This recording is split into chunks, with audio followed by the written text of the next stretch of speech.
folks, welcome to the end of Day 2, E3 2011 here at the Giant Bomb House. Let's give a great big round of applause to E3. Excellent. Stop clapping the microphone, Eric Pope. I said round of applause, not round of mic applause. Much better. Let's take you around the room, introduce you to who we have on the couch for the opening hour here. Mr. Bradley Shoemaker. Hey, hi, hello. Laptop in hand. You're going to be cruising through the chat for a little bit. So if you're watching this live, giantbomb.com/chat. Questions to me. Questions to Bradley. Mr. Eric Poe from Harmonix. Hi, hello. Is here. Hi, I'm here, guys. I made it. Justin McElroy from Joystick and my brother, and me. Hi, everybody. Sorry, I'm not skin here. We've got Mike Wilford and Dan Teasdale on either ends of this couch here from Twisted Pixel and making a beautiful sandwich out of Mr. John Drake from Harmonix. What's up? How's it going, Johnny? Same old. And Mike and Dan, thank you guys so much for making some time to come out and hang at our crummy house. Yeah. Love to be here. So I actually want to talk to you guys first off because kind of big surprising news out of E3 yesterday was the shift for Gunstringer from an XBLA title to a full-blown Kinect retail title. Yep. Can you talk just a little bit about how that came to be and what that what started that process? Yeah, it was kind of cool. We just we were shooting for the March-April timeframe of releasing what we thought was gonna be the first XBLA Kinect game. And then Microsoft had an executive retreat. Ballmer was there, and Don Matrick and Phil Spencer. All these guys went out and were just checking out stuff. And Stuart Platt, my producer over at Microsoft, went over and demoed the game for them. And I guess they were looking at it and thought that it was as good or better than some of the stuff they had coming out, in the time frame that we were looking at, September. So better than Dance Central 2. You're whew, if this is what we're riding on this holiday for Kinect. Get off that lead. Oh man. It's going out fast. We need a game. No, a game. Evacuate like a that video system. game. Yeah, a game where you play it. Yeah. So we had some theories around the house of it was just a matter of we can't compress all of this FMV to fit it into the 2 gig limitation for an XBLA game, but it's opened the door for us to add so much more FMV in now. So I mean, I guess that's the question. What does this do to the scope of the game for you guys? Actually, the scope's increased a little. We added an extra play to the game that wouldn't have made it in otherwise, but we pushed really hard on Microsoft. We want the extra time just to polish and make the game better because we feel like we haven't really ever been able to do that on a project before. Just take our time to polish a game as much as we can. So, excellent. So I mean, kind of the big question making that shift then is what does this do to price point for you guys? Yeah, I don't think we're supposed to be talking about that yet. And so go ahead. we have your PR person right off camera here. He'll give you the all right. Thumbs up. Thumbs up from PR. So just Jimmy go. GPR, his freelance agent. Go ahead and actually, yeah, I think it's still in flux a little bit, so I can't say, but we're making sure that on our end we're doing whatever we can to make sure that there's enough content there to make it worthwhile. So we're doing some cool things, to make sure that it's going to be worthwhile. It's not going to be just a $15 XBLA game being charged $50. It's not going to happen. It's an $80 title. Comes on a really big cart. It's we had to spend more on the 64 megabit cart, so throw a little extra in there. Also, it's a Halo game now. Oh, awesome! Yeah. It's a holiday, man. What do you want? First in a 7-part series kicking off this fall. Who saw that coming? New trilogy starting number 4. So how's your show going so far? Good. It's really good. We have 4 demo stations, that we're using for playing the game for people, but there's only 3 of us from Twisted Pixel, so it's kind of crazy trying to cover 4 stations. But yeah, other than the insanity, it's really good. I think the line today for Gunstringer is over an hour and a half for people just to play the game. That's awesome. That's mainly because I'm just really slow at demoing, and I just take a lot of breaks and just leave people hanging around. But you do get to sit and give your demos. I was saying before, I'm never going to make a game where the unique selling point isn't you get to sit, because it makes it for the most easiest E3 ever. You're oh, let me just show off what sitting's like in this game. You sit down for 10 minutes. Who doesn't love a good sit? Exactly. Oh man, during E3, sitting is at such a damn premium. Anytime you have that opportunity, whenever going into the backs of booths and it's like, okay, we're gonna demo this game, and we have like this special room off to the side where you're gonna go in, and then I'm gonna fucking stand there in front of the TV. I'm like, just let's drag that TV over here because there's a couch on the other side of this room.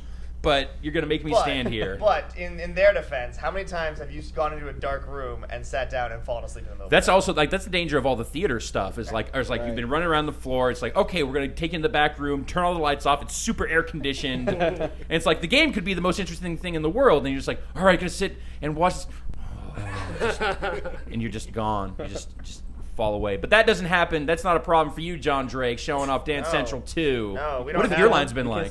You can't sit down. We don't. How my lines been? Yeah, have the lines My been for lines your are game? always. I memorize them all. They're great. I mean, like hour and a half. Like, are you like Gunstringer? No, we don't. I mean, it's a quicker. I think it's a quicker experience. I actually watched some of the Gunstringer demos today, and we were both up in the retail experience. So let's earlier. talk. getting in my way. I want to talk about this. I didn't get in your way. I was making a joke. I want to talk about this retail experience feel like thing, an this asshole. this weird shadow E3 that Yeah, exists. people don't know about. So there's two Shadow E3s. I would Yes, say. yeah. There's the financial one. Financial E3 where everyone's like showing a 2.5 second trailer, being like, "Give me $20 million to like make this game" to publishers, and that's the business E3. Well, there's that. Then there's also like the weird investor Oh, no, E3. but that's imaginary. Because none of them know what's going on. They're just making shit up. How much are they paying you to say that it doesn't exist?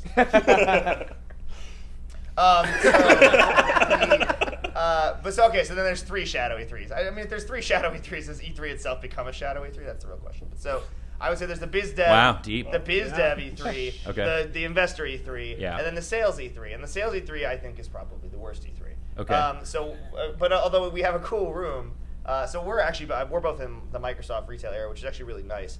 But they basically create like a mini store experience, It's like Best Buy. It's like a small Best Buy Okay. with like all Microsoft products and branding, and any like floor demonstration you can have. So we had like a Dance Central 2 one with like a light up floor, and there's like an end cap where you see on the end of a bunch of shelves with like Gunstringer in it with some Gunstringer branding.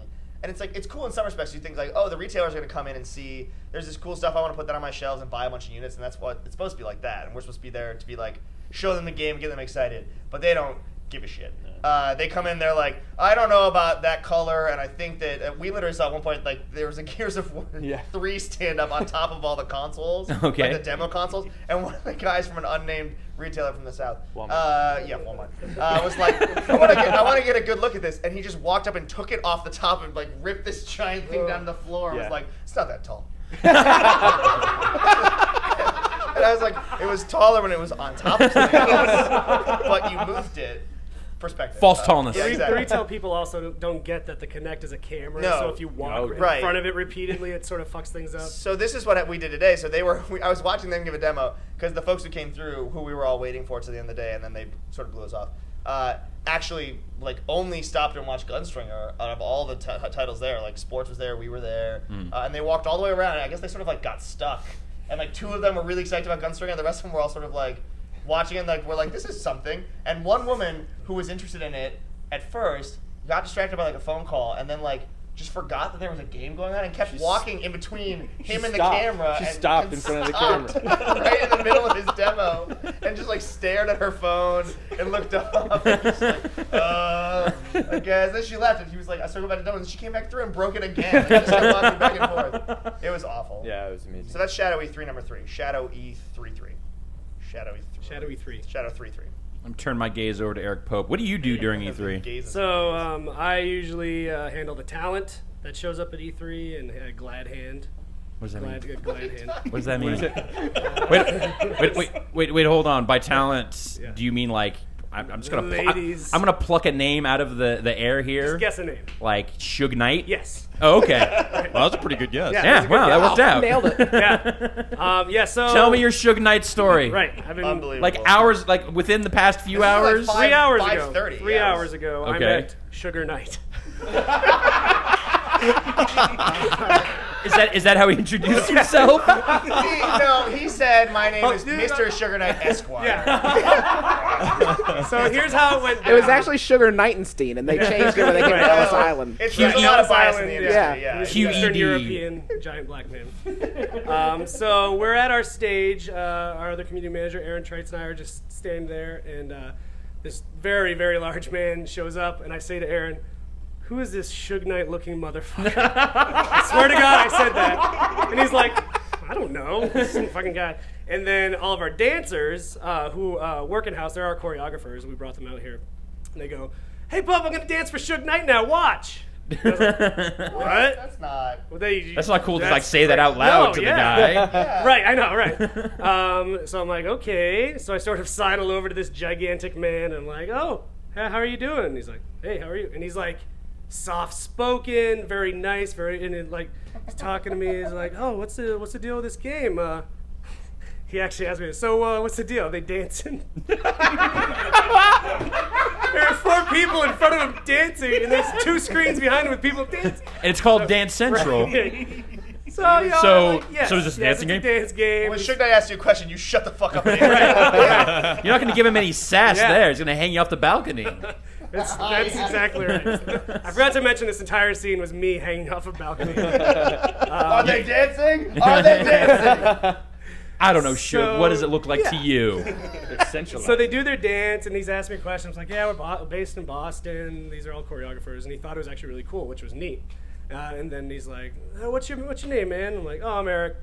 He's like, oh, cool, I'm Suge. And he shook my hand. I'm like, I know that you're Suge, but you're shaking me. It was awesome. I swear to God, and I don't know why this is a thing, but when he shook my hand, it felt like fire. I swear to God, his hand was burning hot. It was burning hot. I went face to face with the devil. And he didn't murder me. Spoilers, I'm still alive. Yet. It was intense. No Yeah. joke. No joke. Turned to Aaron, and he's like, I think Suge Knight's the devil. Yeah, so I gave him my card, told him I could hook him up with a game, and asked him please not to murder me. But all that's true, I swear to God. And this has been the beginning of a Suge Knight to remember. Yeah. Well, none of that one.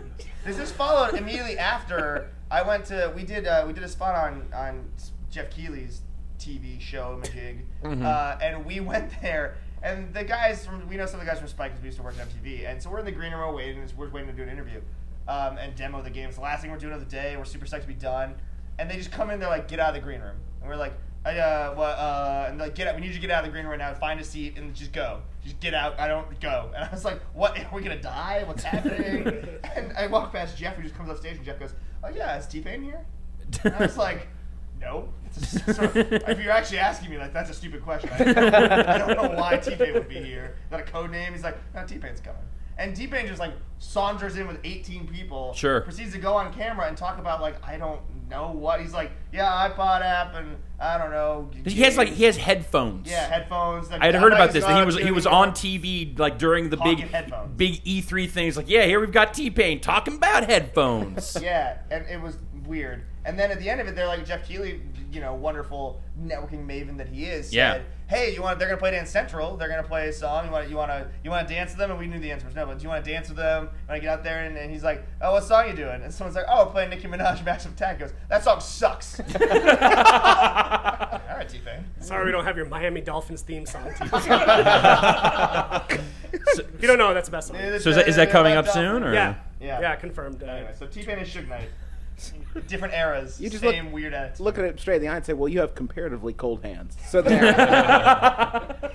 He probably does have like dead cold hands. Right, yeah. Who's Ghost? Brad Shoemaker, how's the chat doing? He's not even. I had to close my browser. I'm sorry. Oh, it was a really bad time for you to ask that. It's a really bad time for you to be on the couch right now. You're killing me here. Justin McElroy. Hey, how you doing? I am so tired, but Yeah. it was an excellent day 2 of E3 for us. I had a lot of fun, saw a lot of cool shit. What have you seen today at the show that is of note? I saw the new Sherlock Holmes game. What? Yeah, I saw There's- the new Sherlock Holmes Wait, game. hold on. Let's pump the brakes on this for a second. So Yeah. as opposed to the old Sherlock Holmes game. Yeah, check this. Apparently Sherlock Holmes 6. What? Guy looked me dead in the eye and said, "This is, of course, this is my generic Eastern European accent. I'm not sure where this so show is racist from." already. This is, of course, Sherlock Holmes 6. We've been working on making them since 2001. Sure, it's not Sherlock Holmes sex. Like Yeah. adult It's only a Connect game. title. No. So this guy, Sherlock Holmes, and it's the first one they're sort of making specifically for consoles. Jack the Fifth, Sherlock Holmes 5, SH5, as I've come to call it internally. Shiv came. The E is a 5 in Sherlock. The fifth Sherlock Holmes came to 360. It was sort of a back-ended port. This one is made with console gamers in mind because apparently their audience was just women for the first 5 games, and the audience was dwindling. So Sherlock Holmes 6, Dwindling from what to what? yeah, You from could only play it at curves. I don't, yeah. So this guy is talking to me about. I'm already like having a complete panic attack, realizing this gentleman has been making Sherlock Holmes games for a decade. The game actually looks kind of neat. I mean, it looks comparable to console games. It's an adventure game, and there's dialogue wheels and hunting for clues and stuff. But this guy starts talking about the plot of Sherlock Holmes, and he says, "So what you'll come to discover is Sherlock Holmes is acting very dark. He's very he gets dirty with his interrogations. He's doing weird things, doing crimes." Until the point where he killed somebody, and then he if you're gonna play this game, turn your radio down for the next 2 minutes. And Sherlock Holmes gets over to kill somebody, and his friend Dr. Watson has to raise firearms against him, and he shoots Sherlock Holmes and kills him. Oh my god! Oh my god! And then you finish the game as John Watson. And I look at him, and he says, I say, "Is this in the first 10 minutes of the game?" He says, "No, this is about 10 hours in." How bad are you at demos? That you're not supposed to tell me all the shit that happens in your shit. And all I could think to Well, say, fuck. What do you do with Sherlock Holmes 7 then? that is exactly what I said to him. How do you make Sherlock Holmes 7? And he says, "That you will have to wait and see." And the funny thing about it is, if he told me about that before, I would have been like, "Hey, yeah, fuck you." I'm on the edge of my seat. I can't not wait until this game comes out. I have to find out exactly what this guy is. So Sherlock, SH6. Shevin. Look for it. I say that only because good luck finding Sherlock Holmes 1 through 5. Apparently they're out there somewhere. They're gonna be Hey, on Steam by the I couldn't be more console. This excited is- to What console? Yeah, what Yeah, console? what is it? console is this coming? 360 and maybe PS3. He wouldn't tell me that, but he told me that Sherlock Holmes fucking dies. That's embargoed. I'm sorry. I feel bad. We've now ruined this Sherlock Holmes game. We've introduced it to an entire audience. Let them know that this series has existed for a decade, and then ruined the entire thing. Welcome to my Wednesday afternoon, Ryan. Encapsulated version. These highs and lows, just these swings are too hard, man. I can't. And the worst part about it was I was in there with 2 Finnish dudes who were looking and nodding along like that. Like they knew. They were like, Yeah, yes, yeah. uh-huh. Sounds about right. No, I played. I played those 5 guys. like a half dozen times. Sure, I had to get the really good ending. So Finnish people don't make a game where the hero doesn't die 2/3 of the way through. That's a trope at this point. It's like barrels and crates. Wait, was this? So crates and barrels. Oh, exploding barrels and crate puzzles. There we go. Sorry, I'm kind of freaked out. I just found out there are 5 Sherlock Holmes. I'm sorry. I'm having a rough day. You're right. So wait, hold on. That was supposed to be your Finnish accent? What? No, I don't do it. I wouldn't be able to distinguish between. Okay. Yeah. You're saying he was generically Eastern European. Yeah. Middle Eastern, I thought you said. No. It sounded Middle Eastern to me. Whoa, no, that's the racist. No, Yeah. racism card Yeah, I guess. Sorry, I'm on right. the field Yeah. to Eric Poe. Accepted. 5-yard penalty. That accent was Middle Eastern. I'm sorry. Yeah. No, all right. Wait, No? what publisher, what short fucking straw did you pull Yeah, that was like, happened? yeah, okay, Justin, you got to go and check out the Well, Sherlock Holmes game? It was Focus Home Interactive was the publisher, and the developer is I guess Sherlock Holmes Studios. I'm guessing. but the other thing I saw there was actually really cool. It was called Rotastic, and it's coming to XBLA PSN. I'd never heard of it before. Coming to XBLA in September. Sort of a action puzzle game, I guess, where you there's a single screen and there's a bunch of pegs, and your character has a grappling hook. And as you're falling, if he's within range of a grappling hook, you press A. He shoots it out and starts spinning around the thing. And he can, let's go at the right moment, use the inertia to go to the next peg. And he catches, trying to collect gems to get points. So it's kind of like Star Drone. Yeah. For PSN. It's a move game, and it's all like that kind of, you get like the rotational momentum. Then you're flying off and trying to like aim towards other paths exactly. or pegs or and you things get to bonus points for doing certain maneuvers. Like if you can pull off a figure 8, you'll get bonus points for that. It's got a like traps and different puzzles and stuff like as you spin, you generate a shield that can protect you from traps. So there's also this element of trying to get on and build up your shield before the trap comes. And there's also up to 4-player online or couch co-op where 4 people are swinging around doing this. And if you connect to the same peg as your buddy, but with the shorter rope, then as you spin around, you'll cut his rope and just send him flying. So it's madness, basically. Like 4 people spinning around, cutting each other's ropes and getting gems. It looks great. It looks like a lot of fun. Sounds like Eric almost had his rope cut by Suge Knight earlier today. Yeah. Pretty much. Just put his hands on the rope and it just sets a flame. Covered in blood. Yeah. Really covered in blood. Yeah. His other hand was covered in Biggie Small's blood. Now that was in poor taste. awful. That was really bad. Sorry, Biggie. It happened. Pope, you do anything else fun today other than almost die? Meeting the devil? So the Microsoft booth is crazy. They have really weird people milling about. There's a storage closet where we keep our crap. And we were dropping our crap off, and in the room directly next to the storage closet was Hulk Hogan. Sitting in a waiting room by himself, like cold, dead eyes. Like, wait, he wasn't wearing sunglasses? no, it That's was so scary. sad. And his hot dog colored skin, and just like a broken man. Yeah. And his murderer son was with him. So I've seen Oh, okay. 2 murderers in 2 days. This is actually how Pope greeted me after we closed all the booze down and went up to the VIP area. Pope comes to me, guess what? I saw 2 murderers today. Yeah. It's like, I wow, don't that's usually great. see that many murderers. That you know of. Right. Hoping for an E3 Open. hat trick by the end. Yeah, we're going for the hat We trick. can get Oja to come dance on the Dance Central stage.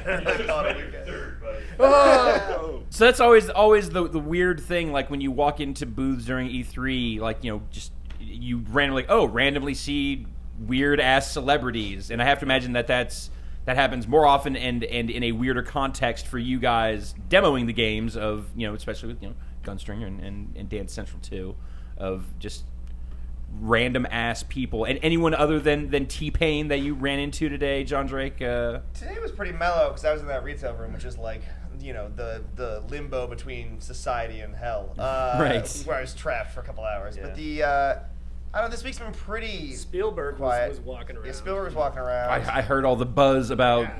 the Spielberger. The Spielbergler. What else did we see today? I don't know. It hasn't been that talent-filled of an E3. I mean, but also looking at the press conferences, like, other than Kobe Bryant, like, was there anyone who was super... No, everyone kind Huge. of said, like, no, we're not gonna do that. And then immediately Kobe Bryant came out. Until Kobe Bryant came out and was super awkward. Ice-T, right. But Ice-T's Sure. like, Ice-T being in a Gears 3 thing is like... It's like he's in Cliffy the B being in yeah, a Gears 3. yeah. That's Who? What? from a different Kadeem world. Hardison? Yep. Really? Wait, really? He was playing Batman today. Was Dougie Doug there too? Not to my knowledge. I but- saw Greg Grunberg in the back of the 2K booth, just like Similar. But yeah, that's. I got kicked off a Wii U unit by Zachary Levi. Oh, that's right. That's right. He knocked over my drink when... His entourage knocked over my drink when I was eating lunch. We saw. I delivered a rock band to his house once. He fucked my drink up. We saw Snoop Dogg playing Rage at Yeah. Bethesda. Well, that was my theory as to why Suge was there. He's still trying to murder Snoop Dogg. He's just been tailing him for 15 years. There's a whole U-Star. Like, the U-Star's actually just a huge plot to murder Snoop. Which would explain a lot about U-Star. The Snoop Dogg involvement in U-Star is the weirdest fucking thing. I don't know what. I mean, I know some of the Money. folks- Snoop Dogg will be some of involved the- in anything. Yeah. Some of the folks from MTV Games have made their way over into that project, and it seems like a similar. Oh, okay. demo. Oh. Good talent. Good people. Good people. Good. Like them a lot. No hard Yep. feelings. Great. Dan can tell you all about Dan that. Teasdale, what are your Yeah, thoughts Dan, on you're MTV allowed games? Man, Top the man. best, Top the man. best MTV people I have ever met were from MTV. So, Wait a minute. that sounds like sarcasm, Dan. I'm just gonna call you on this one. Totally not sarcastic. But actually, some people were nice. A couple of people here and there. The were nice. impenetrable accent of Dan Teasdale. Is he being sarcastic? What's going on? 4 years of that. Brad Shoemaker, Yes, sir. have we gotten back into the chat? Yes. Have Close we the figured board, this open shit the out? chat. Yes. Friend of the site, BuzzClick, wants you and Justin to do an Australian accent off. Oh. And I figure with Dan is the judge. Teasdale, Yeah, no, Teasdale yeah. can officiate, so it seems like Oh man, it's I perfect. don't know. I'm kind of freaked out. He's- being demanded on the spot will, to do an Australian accent. I will. It's a bit odd. Are you trying to get me to leave? You can just like tell me to leave. It's okay. If we wanted you to leave, you'd have been deported already. I've always thought Dan is one of the more disappointing Australian accents. It's just, it's not the accent. Has I anyone want. else noticed like Peter Moore's English accent really fading away? Like he's just barely still got a hold Pulling a of reverse that. Madonna. That only Yeah. lasts for a couple of years. Like I've got this weird mix of like Boston plus Australia plus English plus whatever. Well, now else. you're in Texas, and it's just going to get really weird. Yeah, people just have no idea where I'm from. Let's hear it. Let's hear it. I already did mine. Maybe we should get another one. Oh boy. Yes, it's hard. I just did my Australian accent in the show. I'm sorry. Australia's in Eastern Europe, right? The demo. It is good demo of Sherlock Holmes. Put a shrimp on Barbie. That's not knife. This knife. Just a matter of. It's very good deal. I go on walkabout for Vegemite. Trained thespian. I think that I was asked to do that because my accents are always maybe not of the highest quality. Now don't let my Eastern European deceive you. That one I Middle worked Eastern out. European. It's that and Michael Caine. That's basically that's my range. Came out I with love your a A good game Michael there. Caine. Let's hear your Michael Caine. Shit. Now, what? You just mentioned it. You said that's your one good accent. Let's hear it. Oh, it's gonna be so good. I don't have a good Michael Caine. I just picked him out of fucking thin air. Why'd you say it? I say lots of things, yeah, Eric. I hope so. He's not gonna do it. as if he was Suge Knight. Grows a beard. That's what he does. He doesn't talk. He just Otherwise, grows. they're the same person. He grows a giant Isaac Hayes beard. Brad, give me more questions out of the chat, Somebody ask a please. question. Nobody's asking questions. Oh, okay. Wow. Everyone please. stop yelling at each other and asking questions. This podcast is boring. We're all gonna talk to each other instead. Yeah. It's, I learned something about Spielberg because he was, playing some Gunstringer with his son Max. okay. Really? Wow. And, Nice. That's awesome. And Max really dug it, so he came out and Phil Spencer introduced me to Max, and he was just telling us about the game. It was really nice, really cool. We gave him a couple of Ms. Blishman beta codes, and then they went off. And it's just kind of weird though, talking to Max, and then his dad just comes over and just getting in on the conversation, like, cool, awesome, Spielberg's there. But Be completely casual. yeah. Whatever. Yeah, I'll talk to you also about my game. Yeah, want to play Ms. Man too? Give you a beta code. How's the beta going? It's going good. I just started Monday, so we have like a crap load of emails we have to go through. But Right. But so far so good. It's always fun, like just going and looking at your like email count during E3, and it's like, yeah, that number's getting really big. Yeah. I have no time to look at that right now. Someone asked me like an administrative question, and I literally just said back like laughing. I was like, "Hey, do you think this invoice should be this budget code?" I was like, "I'm not answering this question. Are you serious? I've been up for 40 hours." But I will respond to sass you. Yeah. Classic. I would take the time. I even know which code I want you to use, but fuck you. Ha ha ha ha! I'm sending this at 2 o'clock, but it probably won't go out till 7 because the Wi-Fi on the floor is fucked. There's Wi-Fi on the floor. No, you know what I mean. Not Wi-Fi. Whatever the other thing is. Service. Michael Caine. Michael. 3G. I would love to know what Spielberg thinks about Kinect. Guys, someone's at the door. Guys, someone's at the door. It's Let's Steven see who it is. I love this reveal. Eh? It's a lovely day. Oh, today. sir, come on in, please. What is up? Welcome. Seersucker. We don't have room for you on the couch just yet, but if you'll come on over here and take a seat, please. Awesome. Yeah, I Completely mean, derailed. I'm sorry. he you know he I didn't hear anything from Spielberg himself, but you know his son Max was super into it. But then when I was walking out, ran into Tim Schafer, told him the story, and Tim was like, you know, apparently when you're Spielberg, whenever you have a question about a video game, you just call the developers directly. So he was telling me how like when Max was 8, apparently Spielberg calls Tim Schafer. And he's like, hello? And he's like, yeah, this is Steven Spielberg. And my son is stuck in one of your games. Oh, my God. And I'd like you to talk to him. And he hands the phone to Max. 8-year-old. Yeah. And but I guess ever since then, they've kind of stayed in touch. So That's crazy. They need to join forces. yeah. But yeah, like with Minority Report, and like that's the go-to when someone needs a quick soundbite about what Kinect is. Oh, it's like Minority Report. Right. Yeah. So I would actually love to hear what he thinks about this technology sort of getting closer to his crazy movie. You can Let's get him on the horn. You can like expand. Whenever and someone has a question, Tim Schafer, whenever we'll game call journalists have Right. questions about Call Steven Spielberg. Steven Spielberg movies, you just call him up and I was gonna go to Wikipedia, but why don't we just call Steven Spielberg instead? I've been looking for the Sherlock Holmes game for like a couple months. Have you seen it anywhere in your travels with Shia LaBeouf? God damn it. Oh, you're stuck? No, you have to let Sherlock die. That's No, that's supposed to You're happen. looking seems for like a- another choice. Stop yeah, looking. it seems like a failure state. The game's named after him, but he has to die. That's like something you wouldn't even include in like the fact. Like you would It would be on the press sheet, like whatever you do, don't mention the part. Yeah. where Sherlock- Spoiler. Spoiler. Yeah. It's on the second page, so just know when you turn to the second page, you're gonna have this big, and don't mention that in your reviews. Like, that's How much madness. game is left after that, though? I don't know, but get ready for the visceral thrill of playing as Dr. John Watson for hours. He said it actually about 15, so about half and half classic character and half his chubby buddy. I can't wait for the new Sherlock Holmes movie where Robert Downey Jr. just takes a bullet to the face in the first 4 minutes. I would like a good Jude Law game. His face is really hard to model, though, so they probably It's very wouldn't do it. sharp. Yeah.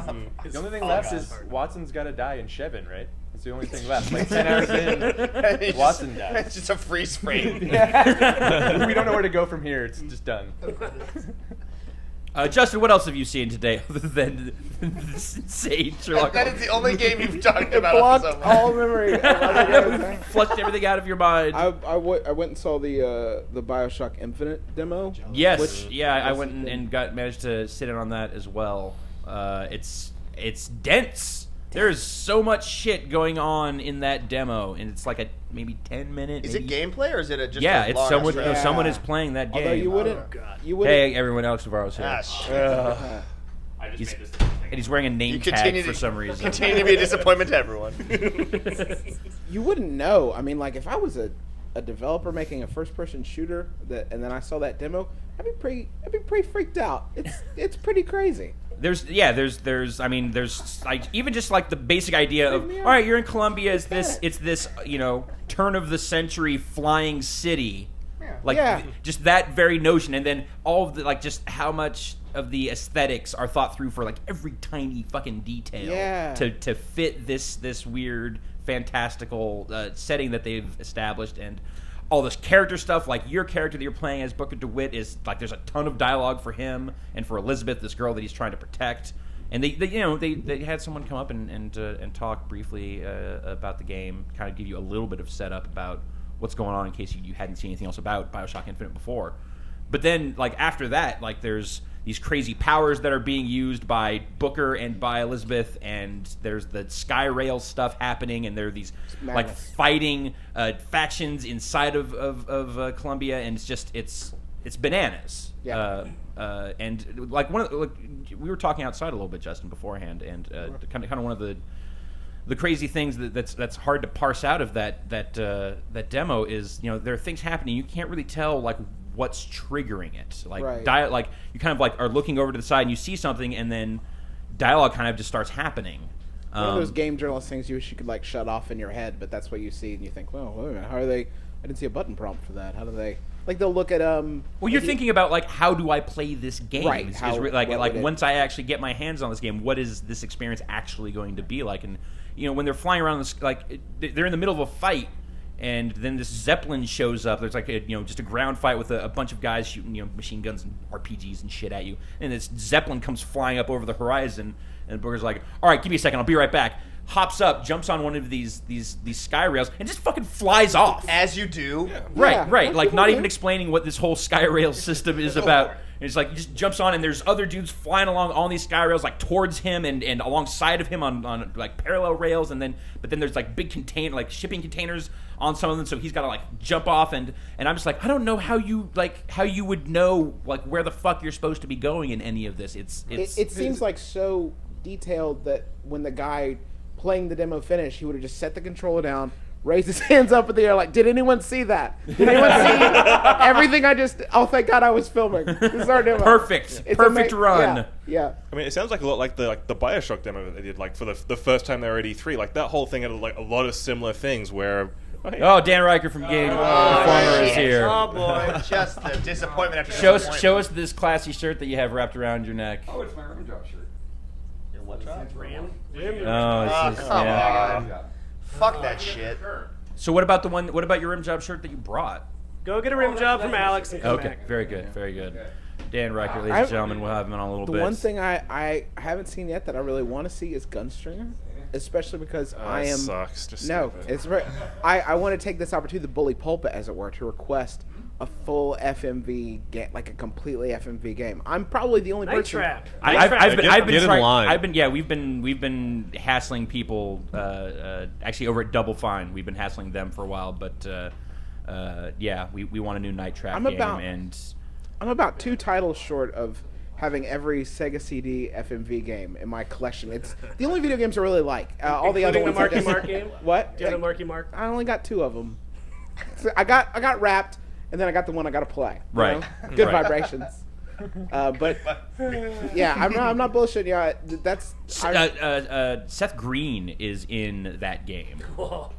Like he's like randomly like there's like a group of like metalhead kind of stoner kids in the middle Yeah, of that right. game, and he's just sitting there with his early '90s super floppy there are a lot of red hair. There are a lot of logical constructs in the Marky Mark game that really don't add up. There's a scene where weightlifters are like, "Hey, have you heard the new Marky Mark?" And he's like, "Well, no, I haven't. I'm working out right now." What are you doing? Why are you talking to me about Marky Mark? Why are you doing this? Why would you bring that up right now? You're supposed to be spotting me, you asshole. Waitlisters in the 90s loved Marky Mark. That dude was jacked. And now too, just Diesel. from then to today, it's what they like to lift to. Yeah, they're just big fans of I Heart Huckabees. Please tell me he's in that. I've never seen was. it. He was Oh, in thank that. Jesus. This is like the 3rd or 4th time I've hung out with you, and you, in the middle of making a reference, gone, I have no idea. I never played that game. Like, I'm the the Metroid Other M panel you do, you're like, why am I on this panel? I don't know. I haven't played this game. I'm the Booker DeWitt of talking. I just throw it out there and hope to Jesus something catches. But then you also bail on it halfway through. You're just like, Oh, you make man. a reference and like, oh, I don't know if this reference is working. I can't tell because I don't actually know the. I got a great Michael Caine accent. No, I don't. Why did I say that? Someone take this microphone away from me. That Sherlock Holmes story is all fake, by the way.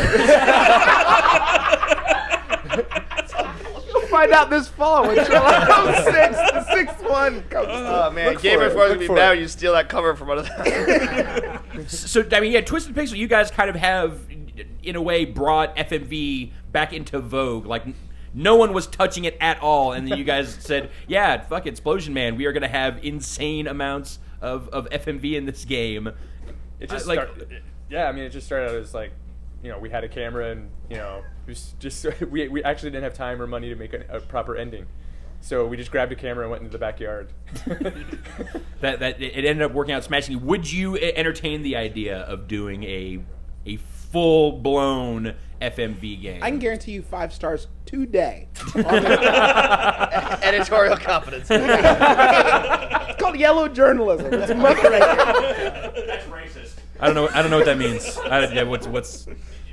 I hope that's right. I hope yellow journalism means something. Yeah, me too. I'm just throwing it out there. How do we let you do anything? To be fair, it's websites and podcasts. That barely counts Yeah, as you're doing right. things. But no, seriously, would you consider doing? Asking the Yes, tough we would questions. consider it, and you know, I think there's going to be some cool stuff in Gunstringer. It's not obviously a full motion video Sure. entirely game, but There's actual some- gameplay in there as well. So yes, but This yeah, is key. There's some cool stuff in there that we haven't shown yet that I think you will be a fan of, Justin. Thanks. I'm Secondary question: would you cast Mark Hamill in that game?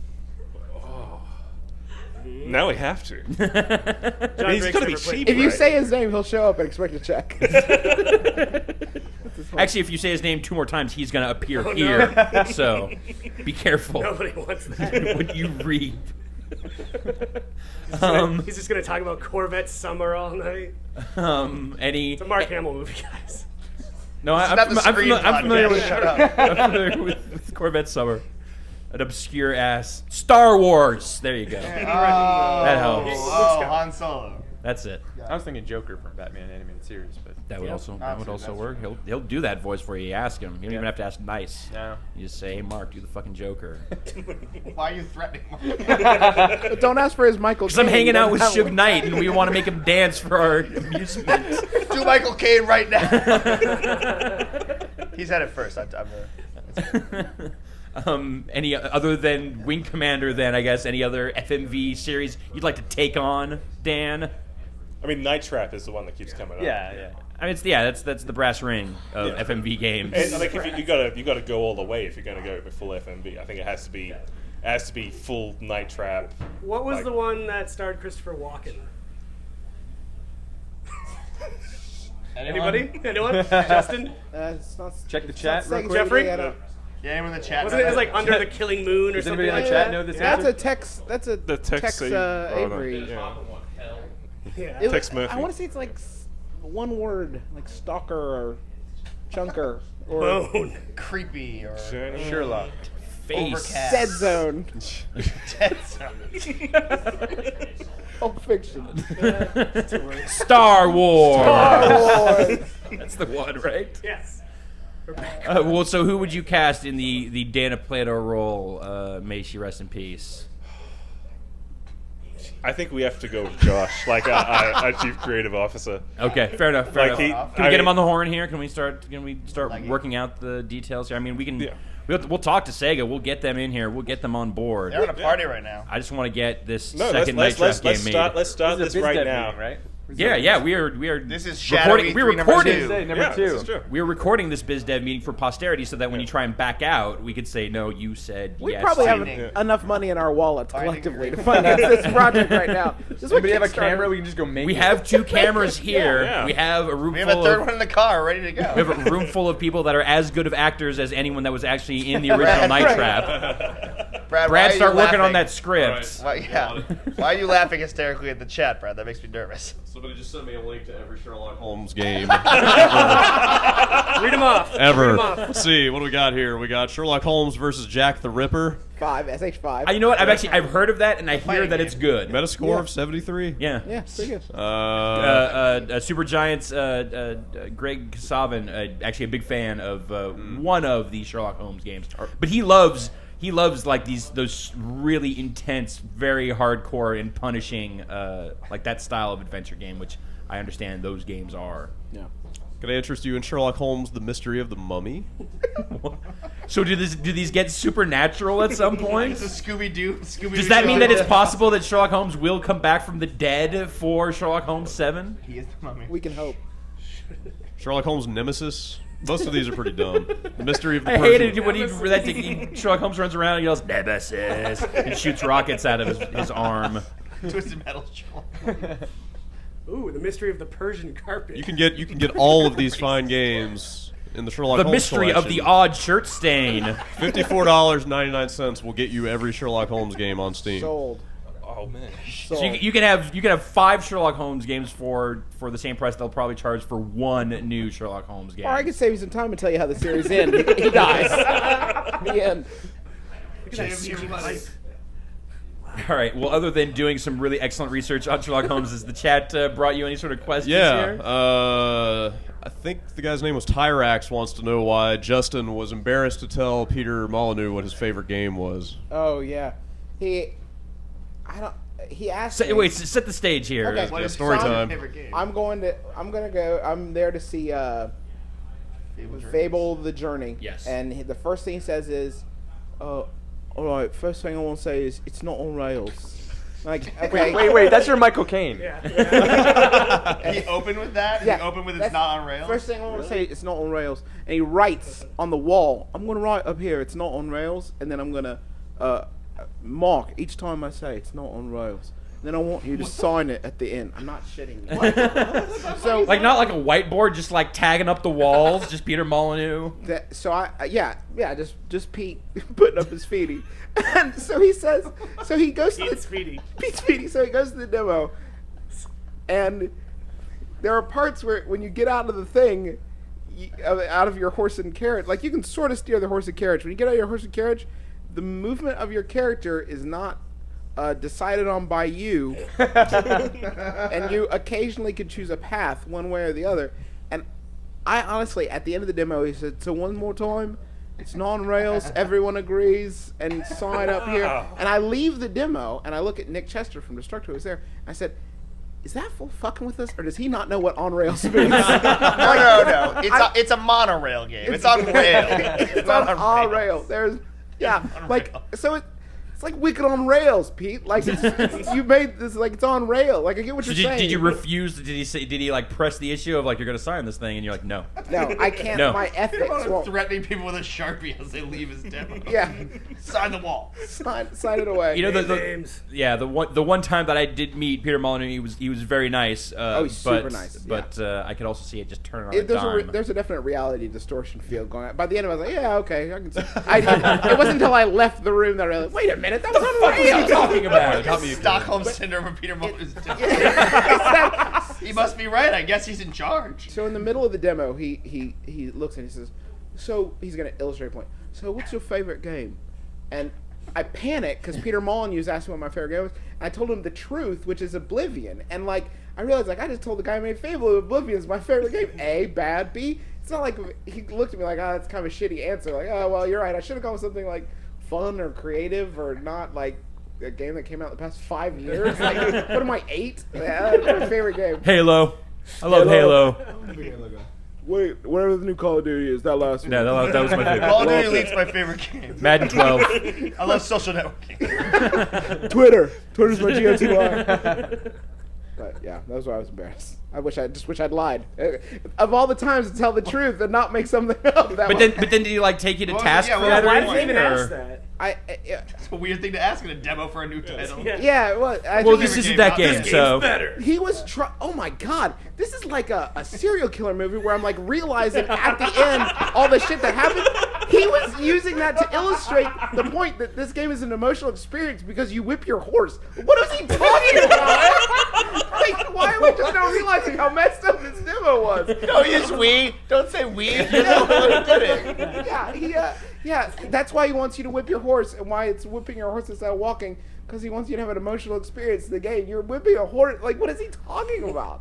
should we just like should make it go faster, or is there a point where you get off the horse and you just start whipping the shit out of it? You take out your anger at your You're parents. just like, "Ah!" Just 'cause I love you. Why does Peter Molyneux just want you to fuck up animals in every game and feel bad about it? Have you seen Peter Molyneux 2? It's like a parody Twitter feed of Peter Oh, Molyneux. yeah, it's great. Everything you've just said is like 120 times crazier than anything that fucking Twitter feed is posted. Yeah, That's the problem with that account is it's too plausible Yeah. most of the It's time. just another account run by Peter Molyneux. It's what he says between like noon and 3 when he's conscious. That laugh ended abruptly. Did it? I don't know what to talk about now. Yeah. Well, did you ask him what his favorite game was? No, I just. Dumbfounded. Turn the tables on him. Yeah. I don't know, Hey, Pete. What about Your yours? favorite game? Halo. It's Night Trap, Justin. Thanks for that. Oh, I would love to hear Peter Molyneux go on about Night. I'm sure he could have some insane things to say about Night Trap. Let's get back to E3 and talk about shit you saw. We left off with BioShock Infinite, Yeah, which, Bioshock Infinite looks great. which looks amazing. Were there any clues given as to the ties to the greater BioShock story? No. This is it's definitely its own thing. Like Ken Levine has talked kind of extensively about like you could go the cynical route and go like, okay, they call it BioShock because money, and I'm sure that's a factor. Like, you can't deny that. Like, you know what that BioShock name is, but he's kind of gone on and there's that's another cat with some pretty good reality distortion. He can talk his way around some shit. The most surprising thing about it for me was that by the end of the demo, because that was a big question in my mind before. By the end of the demo, I didn't really care. Like, that was the world. The world that I saw for 15 minutes in that demo. I was way more invested in that than I am about trying to get any kind of connection to Rapture, because it's really well realized. Like, it's great. Yeah. The details, insane. Like, Did they ever it's say, crazy. like, is this a sequel that he's intending to finish off, or any kind of, like, this is the second? Does he have an idea for a third? Has he ever said? I don't know if that's I don't get the sense that's how. I don't know what the process is at Irrational, but it sounds like there's just a lot of, like, throwing shit on the wall and kind of just iterate and because they were talking about story stuff for both the original BioShock and for Infinite, where a lot of, like, the thematic things kind of came in really late in the process. That wasn't like they didn't start from, like, okay, weird Randian city. Like, that was not the very beginning of this game. Yeah, like, they started off as, like, the 1940s German, like, It was like an experiment abandoned Nazi stuff. island. Yeah, Research it was facility. bizarre. They leaked, like, the giant slugs. GDD, I think, didn't they? Like, they actually had, like, the design document for the original BioShock Yeah, game out. Yeah, well, they put out a bunch of that stuff. I mean, the Little Sisters were giant slugs initially. Yeah. Until they realized they needed to give you a reason to care about them. Right. So you could whip them. I saw those today. Yesterday I saw 2011 Game of the Year, Skyrim, Elder Scrolls 5. That looks amazing. Yeah, I mean, John Drake just mutters. Goodbye, John Drake, and say hello to Patrick Klepek. Hey, Patrick. All right. all right. Zachary Levi. Special guest, Zachary Levi. Do your Zach Levi. Yo, You did it. Nailed it. I'm on Chuck. Get off that kiosk. I have a camera. Let me knock over your drink. Yo, where do I get a free rock band? We've given him so many free rock bands. Yeah. I'm sorry, were you saying something? No, Skyrim. So Skyrim. what does that demo consist of? I actually haven't seen hide nor hair. You go into a sort of Are there swords? There are many swords. In fact, the demo seemed to be sort of the main thrust of it was how many different things he could do. Like, there was sword in one hand and sword in another. There was fire in one hand, fire in the other. He did fire in both hands and then fused them together to shoot fire out. So you combined fire with fire, and you made fire. Yeah, like bad, like Suge Knight level heat. We're talking about. So Created the devil in his hands and then threw it at a dude. The whole game world just melts. Yeah. So Just China Syndrome. If he drops that fire, it just burns through the world. it looks. I mean, the one. It looks okay. I don't know. That was the Game of the Year. Game of the Year 2011. I can't typify it in any way that's going to make it sound especially different from any other Oblivion game. I just know, like, when pornography is designed to please my particular fetish, I don't try to criticize it too much. I just go drink it down. Drink pornography? What? You drink your pornography? Is that how that works? Liquid pornography is my thing. Wow. Patent that The shit. one really cool moment that you walk out of the dungeon after you solve this puzzle, and you come across a giant, and he is herding a pack of woolly mammoths, and as I'm describing this to you, I'm erasing times I've had sex in the past, but stick with me. He picks a fight with the giant. He's attacking the giant. Gets to about He half. just picks a fight. He's like, Hey. I'm gonna go fuck with this giant. Literally, Like, yeah, like, nothing That's really. what Todd Howard is like. You know, this giant and the woolly mammoth will not. They won't screw with you unless you screw with them. So he just pulls out a club and just starts beating the mammoth. and he To make it emotional, you know. Emotional Yeah. connection. You gotta beat it. The fight gets to where he's close to death, and then all of a sudden, out of the sky swoops a dragon that picks up the giant and flings him 20 feet. It was great. Not and then scripted or anything? and no, well, I don't know if Yeah. no, if Yeah, Patrick saw I the same mean, thing, it was probably scripted. It seemed like a focused demo, but it was like given the other games that Bethesda's made, you could imagine The possibility. the possibility that would happen Right. unscripted seems pretty plausible. Looks really good. Yeah, I mean, like the best compliment I can give to that game is that I hate fantasy. Like, I don't really care for dragons, but that game looks like absolutely incredible. The inventory. Oh, the interface is so much better. You can get in to look at all the items, and there's actually a couple. The puzzle we saw, there was it was sort of a key. It was a golden claw that was a key to this puzzle, and you start the puzzle with the key, and it turns out that there's like rotating discs. You have to line up symbols, whatever. But it turns out the answer to the puzzle is actually on the item itself. So you have to go into your inventory, and you're actually like looking at rotating in 3D space, and that's all the items, even stupid ones like pieces of salmon. You know, you can rotate and look at it. And there's salmon and grilled salmon. And you can grill the salmon if you like. This sounds like some Shenmue level of detail, where you can just go and... Yu Suzuki is an associate producer on Skyrim. So there's QuickTime events then in Skyrim. No, I wish. I would still be pretty good. So how much of the jankiness from Oblivion is still in there? It's a new engine, right? Or It is. They're off a game. I love hearing Australians say jankiness. That's such a... Oh, I love it. I can say it's slower for you if you want. A little lower. Would I'm you? not going. Maybe after like 10 bucks. Yeah. Okay. It looks better. I still wouldn't. I mean, the fact that they are generating so much at one time. I mean, the draw distance is silly. You can see at the top of huge mountains that you can climb. The fact that they're sort of generating so much of that one time shows. I mean, it's not of the level of detail that you'd see in a much tighter sort of experience, but it definitely looks better than Oblivion does.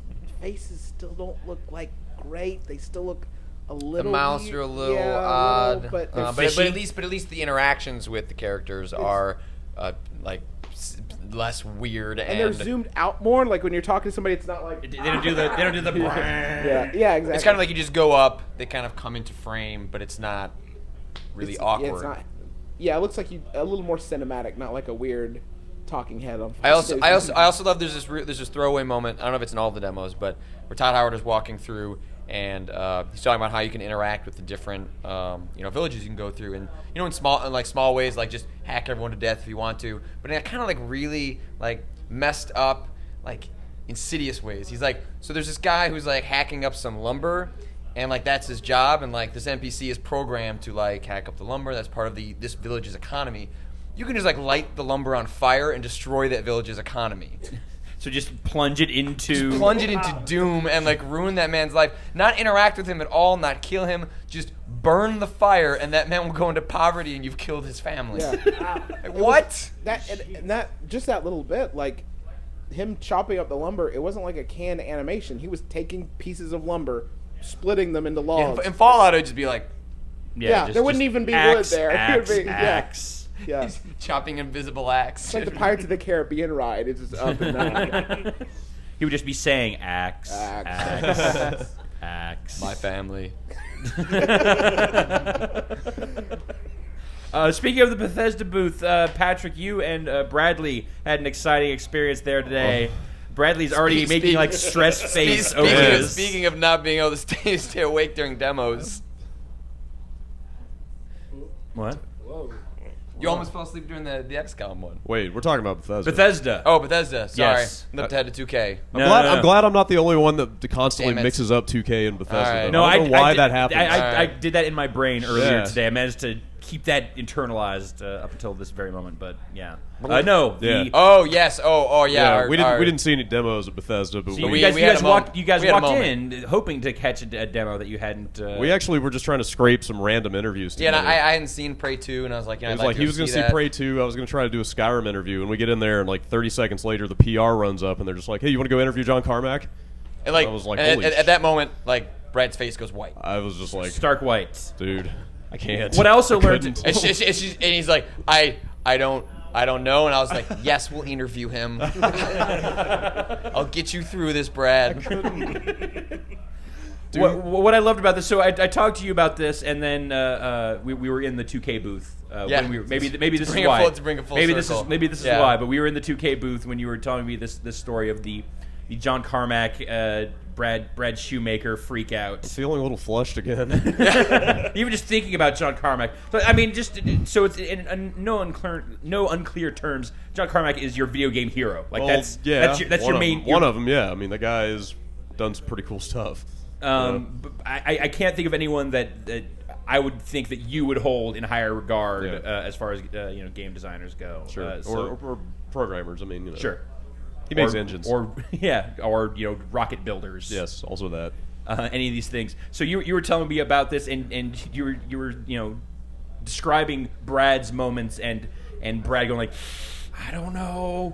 I mean, I knew we needed to do it. And I was like, I was like, this is like, but do you want to do it? And he was like, maybe we could do it together. And I was like, okay, like.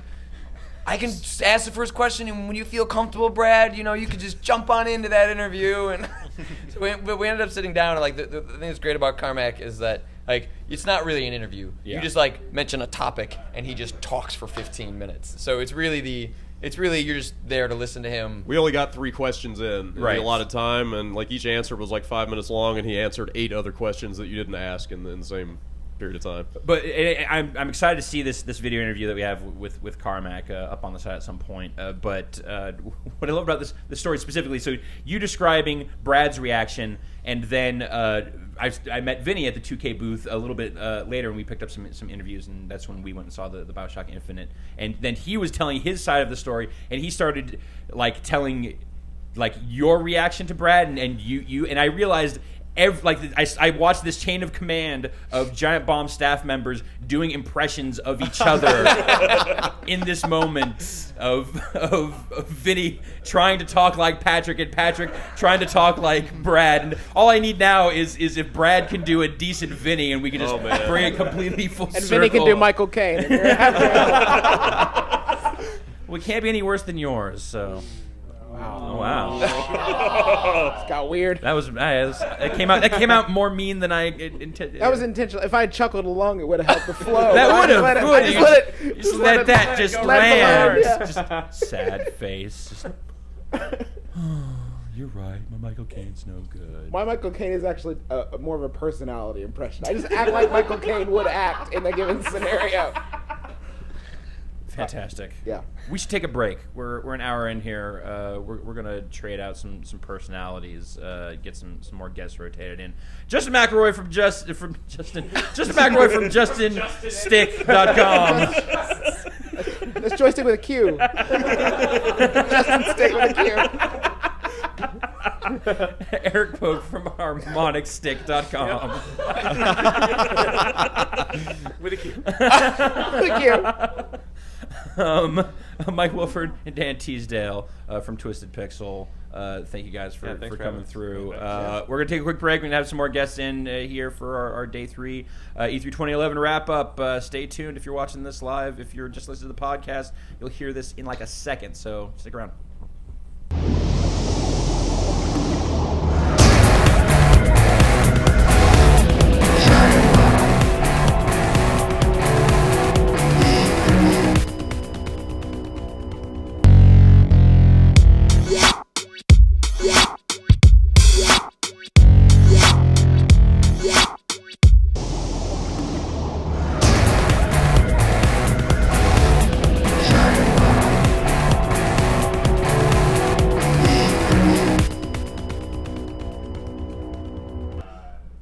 Hey folks, welcome back to part 2 of our Day 3 E3 2011 wrap-up. We've switched out the couches a little bit here. We've now got a monster crew in the house. They outnumber us. Yeah, no, by a large margin. I don't think we could kick them out if we wanted to. Yeah. And I don't want to just yet.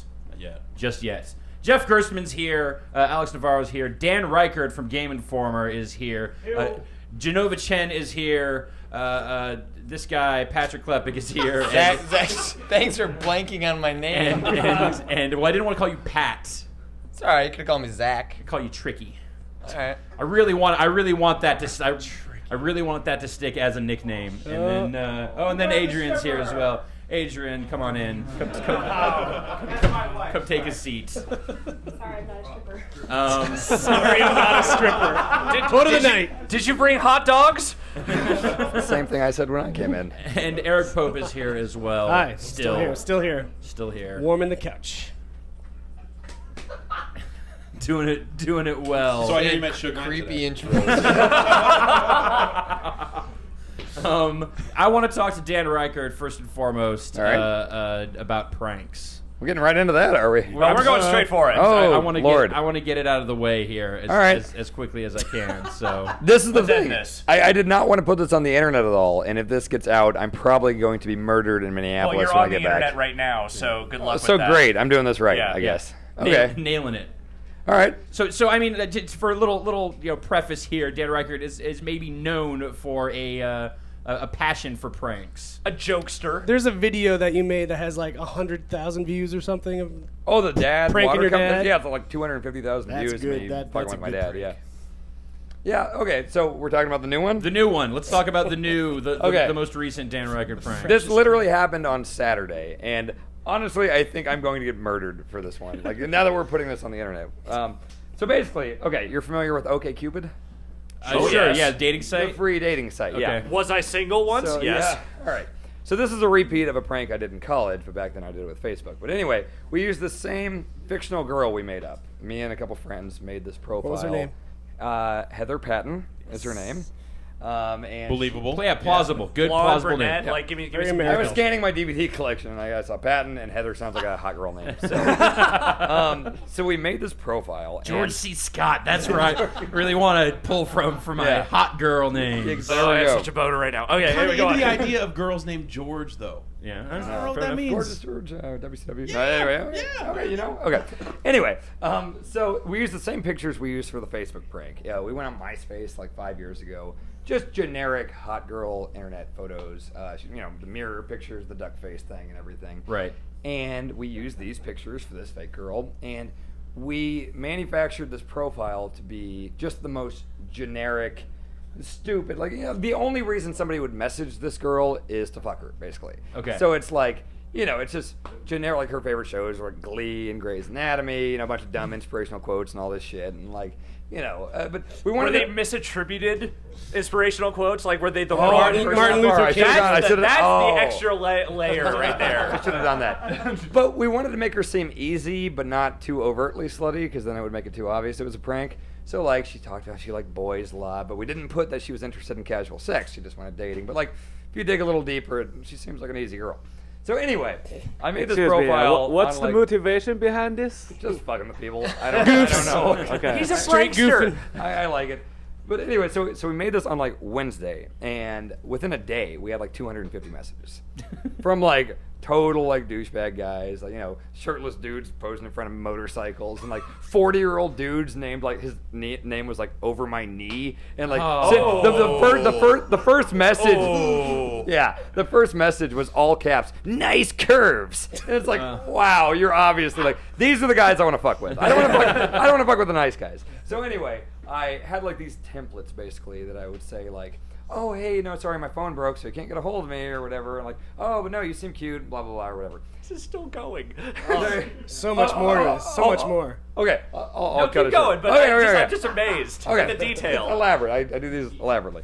So anyway, I told all these guys that their profile seemed interesting. You know, they look cute or whatever. And my friend Ava was helping me out with like doing the responses. And we said, hey, how about we meet on, we have this pedestrian bridge across the river in Minneapolis called Stone Arch Bridge. Okay. And I said, how about we meet in the middle of Stone Arch Bridge on Saturday at 3 o'clock and wear a blue shirt?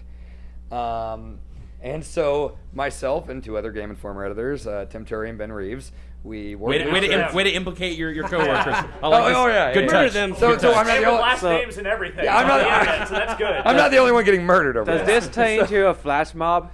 Yeah, it's kind of the same. More or thing. less, yeah. Not Okay. an accidental Yeah. one, but yeah. So yeah, basically we went undercover. We wore a blue shirt and we went to the bridge. And sure enough, we had our estimate is about 25 guys in blue shirts. But here's the great thing: like we said, the middle of the bridge. So like the first guy that got there kind of estimated what the middle was and kind of set up shop there. And like he's laying in there looking at the river and stuff. And then like all these other guys come in blue shirts. And this is the heartbreaking one was the guy that had 2 vitamin waters.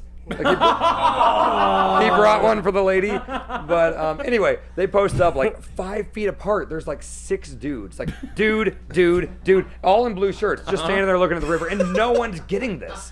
No one's just like observing. no one's saying like, oh wait, there's, or even just the idea of like, fuck, there's another guy in a blue shirt. Like, Well, am I? Yeah, and I can't get a hold of her because she doesn't have a phone because she dropped it while she was drunk and dancing. What's the template? What is that? That's but, good. Yeah, that's so. Nice touch. But so anyway, one of the guys figured it out. I think we found this year's sociopath, Ryan. So some of the guys paced, but Eric Pope is his name, ladies and gentlemen. So basically, one of the guys, after a while, was looking at all the other guys, and he said, "Hey, are all you guys here to meet a chick too?" And like the 5 other dudes just kind of looked at him and didn't respond at all. And he goes, "I'm just saying, there's a lot of dudes by themselves in blue shirts on this bridge."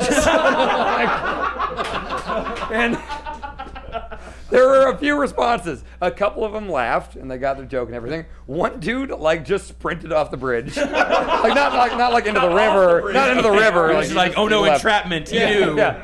And then one dude screamed like, "What a bitch!"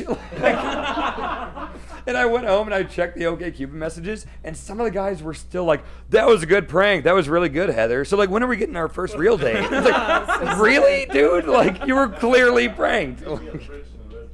Yeah. So are we gonna do like a part 2? Are you gonna see how many guys you can get to come back for something like, oh, I'm sorry, I was no, I just. Well, some musclehead shirtless douchebag is gonna kill me after I say it on the internet, but they're not gonna No one watches this. None of them are watching this. Yeah. They're Who knows? busy looking at OkCupid right now for someone else to fucking Yeah, go meet up with on a bridge. No, they got one window doing that, and the other's like, I'm looking for insightful but funny video game commentary. I'm gonna lift these weights, brother. While they're working out to Marky Mark. Right, yeah. Make my video. So follow-up question for you, Dan. Yes. How much time would you say, like, just kind of ballpark here, of your on-the-clock Game Informer time do you spend working on pranks? Oh no, that's free time. That's my me time. I fuck with That sounds people. believable. Yes. It's Yeah, like- yeah. So what you're saying- I don't want Andy McNamara walking by while I'm trying to fuck with people So here. what you're saying is you have a lot of me time. I do. Like a lot Yes, of me like time. too much. Yes. Okay. Yes.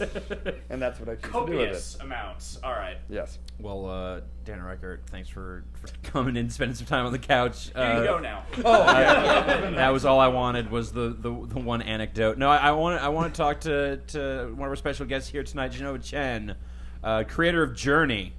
Sir, what has your E3 been like with this game? It's been getting a lot of really kind of positive word of mouth so far. Oh yeah, it is very, very encouraging. But I actually want to continue that prank topic. Okay.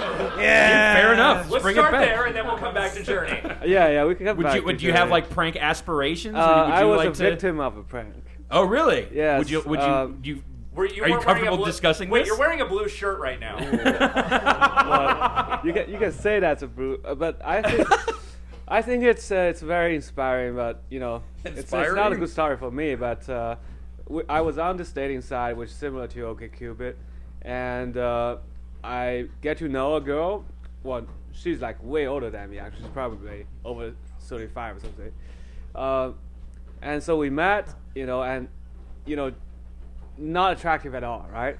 So that's just once. You got pranked. She's ugly. No, that's not a prank, okay? Ashton Kutcher runs out. That's not a prank. And then the second time, I was on the site. Well, some other girl contacted me, and she looks very attractive, right? And it's believable, generic photos, right? The duck face or whatever. And in the end, we decided to meet, right? And we even caught each other a little bit. But so when I eventually meet the second girl, I realized that's the first girl. Oh no! Oh boy. So I was kind of amazed why she wanted to do that to me. So the girl, the unattractive girl that you already dated, went out with one time, came back with a different profile. Right, was an attractive and photo. lured you in again. Yes. And to her web of lies. So I did, yeah. So she didn't tell me that she's the first girl. I couldn't tell. You know, from online, you just can't tell, right? Yeah. But when I called her, I was like, this kind of sounds familiar, right? But I was not sure. I was still hoping that this is actually an attractive girl. Is it the same number in your phone? Like, well, the first time I didn't take her number, so I couldn't tell, you know, whether it's someone. You got I know. out of that real quick. Yeah. So I just thought that was really good. She really got me. I was like, when I saw her. I don't know if that was her purpose or not. I don't think it doesn't sound like so much like a prank as much as a crazy person. Yeah, it's somewhat crazy, but I think that was a story. You know, it's especially like when I see her, I was like, what did I just do? And so this inspired you to create Journey. You wanted to have a personal journey that, or game journey that reflected your personal one. I guess it's somewhat related. I'm just so happy we got Genova Chen to say the word duck face on our podcast. Like, that is an achievement in itself. So yeah, a journey is very unique. I think even right now, I couldn't tell how whether the game is truly good. You know, like when you work on something for a long time. Right. It's almost 2.5 years now. I just couldn't tell anymore. I just really need to hear from other people's opinion, you know, and it's good to hear that people like it so far. But I also feel like, yeah, if journalists play the game and they really hate it, they're not gonna tell me. You know, they're just gonna like, oh, that was cool. And then it just, it's pretty. Yeah, it's pretty. Yeah, it's beautiful. You get reactions like, huh. It's interesting. Are you able to, like, at this point, having, you know, shown several different games to writers, that, like, can you kind of tell when they're kind of bullshitting you? Well, sometimes I couldn't tell because people would say, I feel intrigued. Oh no, that's them bullshitting you. Absolutely. Right? Intriguing and interesting are the worst words you can get from a journalist. Yeah, and but there are other times I would see this guy, hands shaking, he couldn't even speak. That's where I feel like, well, that seems like it's working. Or he's having a seizure. Or he's having a problem with his hands. Yeah. So it's kind of weird. I don't really trust what they tell me directly, but it's also like I couldn't tell what's the real feedback until maybe after E3. When you start seeing people writing about it and that sort of stuff removed from, that's. Well, I'd love to hear feedback from you guys, because my personal feeling on this, I was talking to Vinny some about this earlier today, I think. Just the, like, when you like go and see a game. Mm-hmm. And you play it and they give you the demo or whatever, and then they do the, so what do you think? Like the immediate, like, all right, now give me your feedback about the game, because I need something. I need to hear something, because in so many cases it is like you're saying, you've been so close to this game for so long, like you have lost any perspective on this game, and like I can't tell if this is fun, if this is any good, if this is meaningful at all. Mm-hmm. But I feel like for myself, like point one, it's really difficult to encapsulate, like, okay, these are my opinions, this is what I got out of this experience, and let me share that with you. And it's hard to tell, like, if your gut immediate reaction is even like the true one. And then also, if you don't have a relationship with the developer, like when I see Genova's games, I feel like I can be a little more honest about my impression about them. But if you're just, not every developer is going to take, like, if you're like, yeah, actually that was a pretty poor demo, you showed a kind of generic combat sequence and your weapons are kind of uninspired, I'm not sure that's necessarily the feedback they're looking for on demo number 47 of day 3 of E3. Right. You know what I mean? Like, right. I think it's tough, because unless you have a relationship with that designer where you can kind of speak your mind on that. And also sometimes it's in the middle of a room with like 30 other people. Like, are you going to be the guy that... Right, the guy that, like, after everyone like gets him and claps at the end of it, you're like, I don't know. It's all right. Yeah, but I had a couple of demos today where, so I went through kind of the full Mass Effect 3 loop today of, they had their theater demo where they showed the stuff in the press conference, but then additional stuff on top of that, and then I went and played it, and I That was Alex Navarro just grabbed a bug straight out of the air. Now his hand is. Oh. That was brutal. All right. That's Mass Effect 3, basically. Connect support. Yeah. And you know, when I got to the end of it, there's like there's a closet in the EA booth where a guy is just in there in the dark, and he can't speak out loud because it's kind of connected to the Mass Effect theater, and he'll be heard if he speaks at full volume, and he's just back there waiting for 10 people to come play Mass Effect 3. So I was one of those people, which was pretty awesome. And I get in there, and the guy's like, "So, I mean, what'd you think of the demo?" And I was able the demo from before, and I was like, "Well." At this point, we had headsets on that were amplifying our speech, so we could whisper and be heard. Whisper at each other. And I was like, I'm glad to finally get this full demo because everything you've shown up to now, like you've been talking a good game, but all you keep showing is shooting. And I'm like, what the fuck? This isn't a shooter. What's going on? And so I was able to at least say, like, in that case, it was, you know, like, I have finally seen the thing that lets me know that you are making a full product and not just, you know, focusing on one half over the other and stuff like that. And then it was like Need for Speed, like they, you know, immediately after finishing that demo, there was the situation of a guy going, "So what do you think?" I'm like, well, I think when you go to cutscene while you're driving, like basically in that game, it goes from the in the car to out of car stuff, but something always happens when you're in the car to lead to you being out of the car. You get T-boned at one point, you know, and cop car rolls over or whatever. But before that stuff happens, they take control away from you. So you're steering a car, and all of a sudden it just stops responding. Like, what the fuck is going? And then you realize, like, oh, I'm watching a cutscene now, and they don't clue you into that transition very well. So I straight told that dude, and he's like, oh. I have to apologize to you during that because I was there with you when you Yeah. were doing that, and he looked at me first, and I did this. to you because I was like, I'm not saying anything about this game. Throw to Jeff. So I would actually say I would prefer that. First of all, I mean, anyone who asks me what do you think, do I think about our game, I'm gonna criticize the hell of it. You know, just like I'm criticizing all of my games. And some people couldn't take it, but I think most of the time they will. Yesterday, when I go home, I checked game trailers. I saw Geoff Keighley interview Reggie. That was awesome. You know, I'd like to see more of that, you know. Why should a journalist be polite? Is that part of the professionalism? You know, I think it's, you know, well, it's hard to say to, you know, and it's outside of journalism, just in any line of it, it's hard to say to someone's face, like, I don't think this thing that you've spent the last 2.5 years on is any good. And especially when it's not done. Especially when it's not done, you don't really know for sure. So it's hard when you're asked for general feedback on something like do you like it?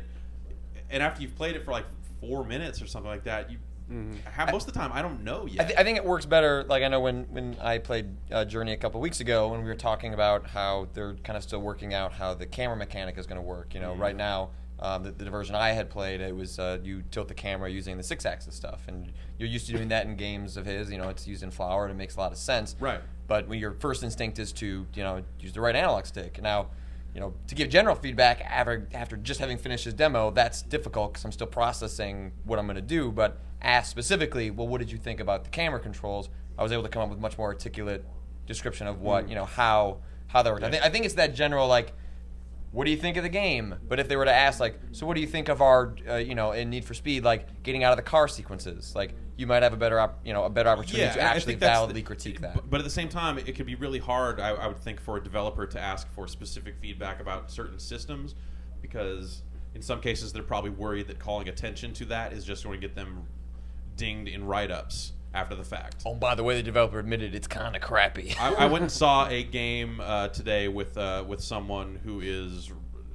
I went and saw went in a demo theater to see a game with someone who is tangentially related to that product, and after the fact, this person was like, "There's one thing that I saw that made me super crazy, and I'm not going to tell you what it is." This is just like. This was one thing that but I don't want to point it out to you because I know I don't want to spoil your views on this game that way. I'm like, all right, whatever.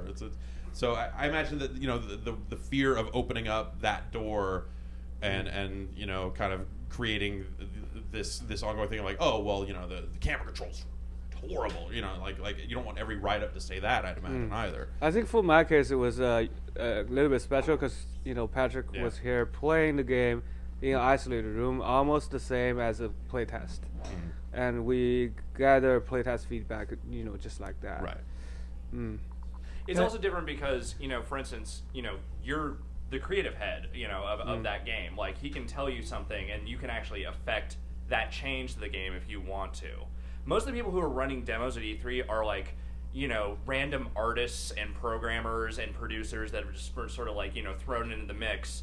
Yeah, John Drake is like, we would guys like John Drake are running demos. He would pull in and the greatest artist of them all. Like, I don't think the dancing's funky enough. Like, what's he gonna do? Like, he doesn't anyone fucking who program wasn't it. crunching would just get thrown into like demos that we would work on, and it's like those people can't do anything.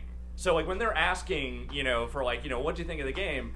If you tell them something specific, they're like, yeah, I don't work on that. I don't know how to fix that. Okay, thanks. And also, especially if you're talking to PR people, they don't want to know anything specific. They just want to know if you liked it or not, so they can go back to their boss and be like, yeah, this journalist really liked it, and this journalist said this about this. Like, I saw people with checklists that had like 6-word, like, you know, basic gists of what every journalist told them about those games.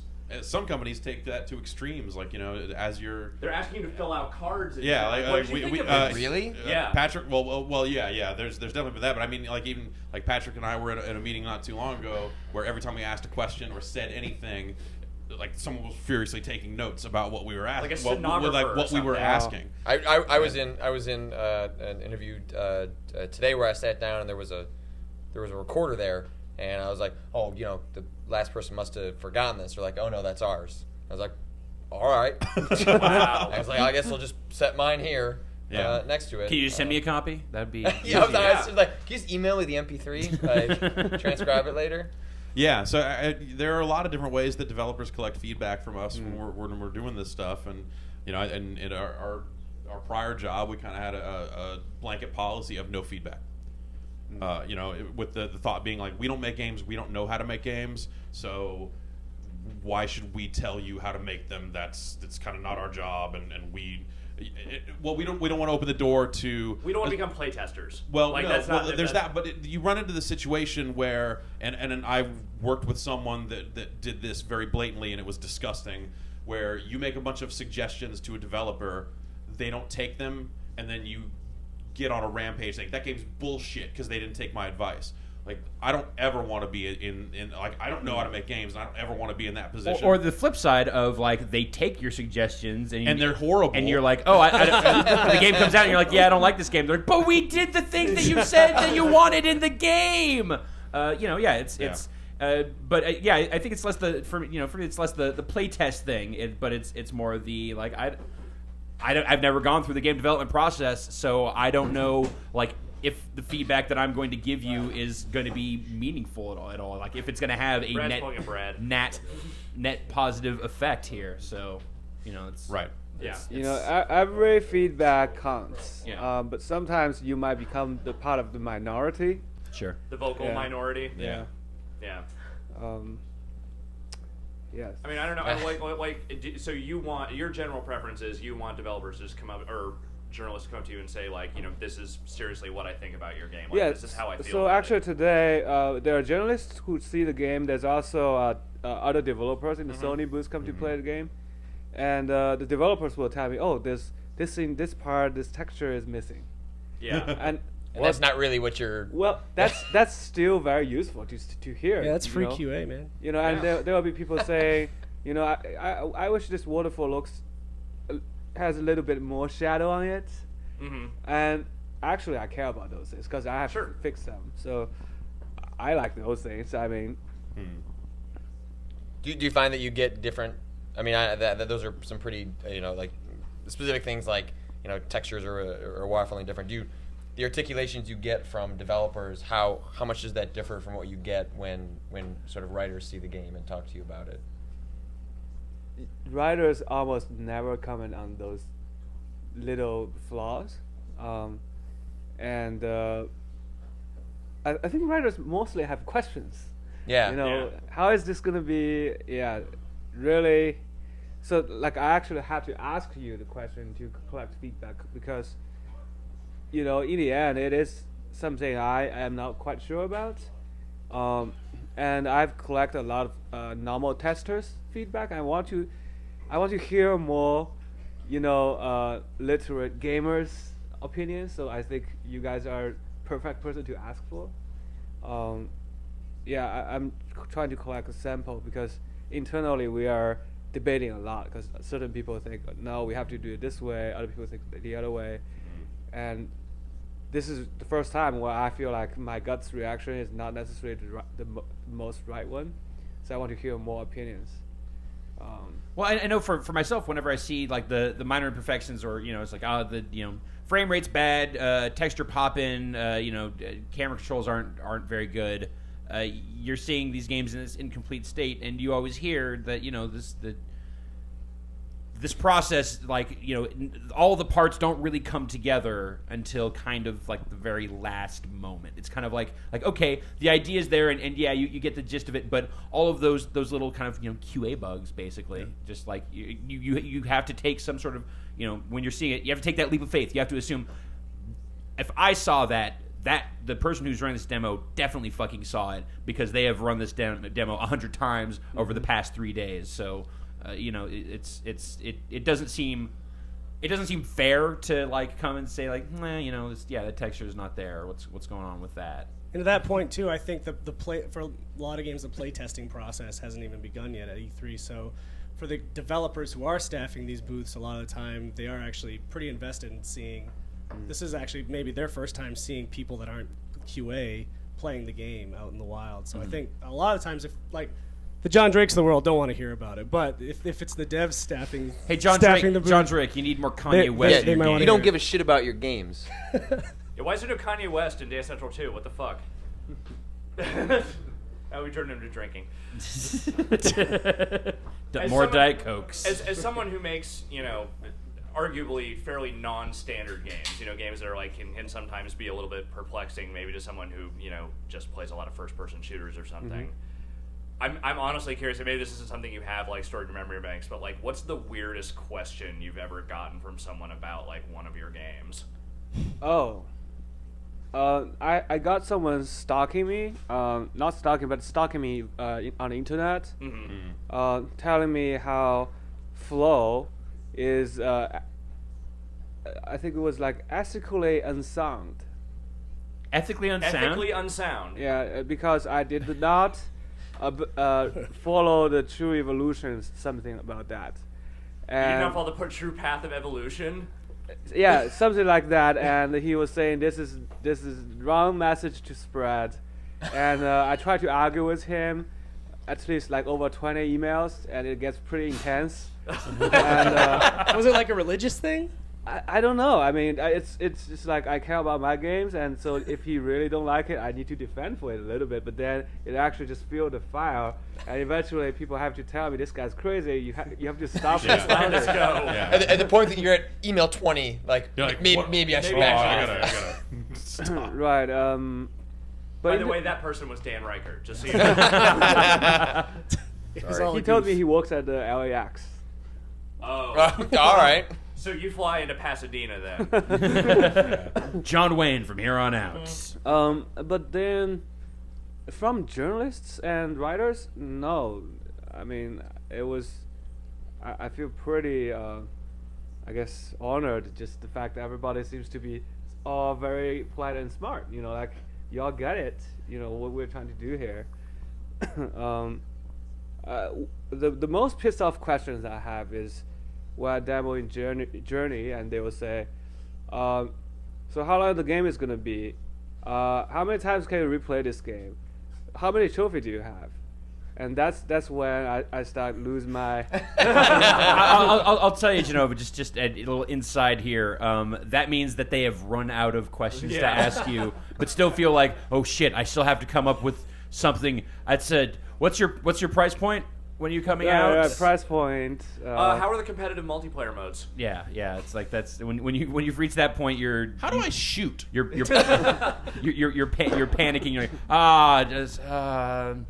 what is the multiplayer like? Or so whatever. actually today I don't know if this is the right thing to say. I hope he's not listening. Well, no, just don't name names. Okay, I was talking to one of the creative director from a very big open world game. You know, You've lots narrowed of- it down. Okay. Well, let's stop there. Yeah, lots of action and No. fighting, right? And Are there swords? Are there guns? You know. yeah, and he said, you know, I'm just really glad that games like this is still being made today. And he just said, you guys should continue to do what you're doing. I said, you know, you're the creative director. You could do things like this as well, right? Well, why don't you make something like this? And he was like, well, he was basically saying Journey is machine gunless,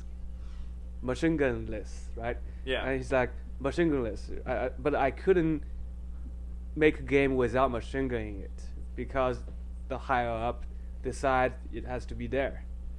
So I was trying to figure out a way to help him out a little bit. Just maybe you can distort the world setting a little bit so machine gun is impossible, you know, like. But I just feel like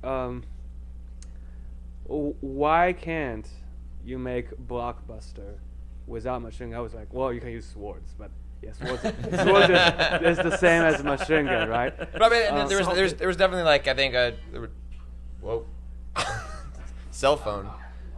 There was definitely like a general like gun fatigue. I think this E3 by the time we got around to Ubisoft's press conference of like. I've seen a lot of these games. They're all very brown. And to a certain extent, it's not that these games are going to be bad or I won't enjoy them when they come out, but this many of them, it seems like it's kind of like just an easy way to make like a big blockbuster game is you slap a gun on it and it's an understandable gaming trope that is cheaper to build upon, and then you build the spectacle around it, and that's where the money goes into, and it's just.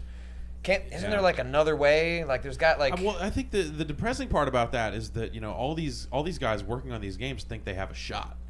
You know, they think that like this modern military shooter that we're making, this is going to be the one that overthrows everything.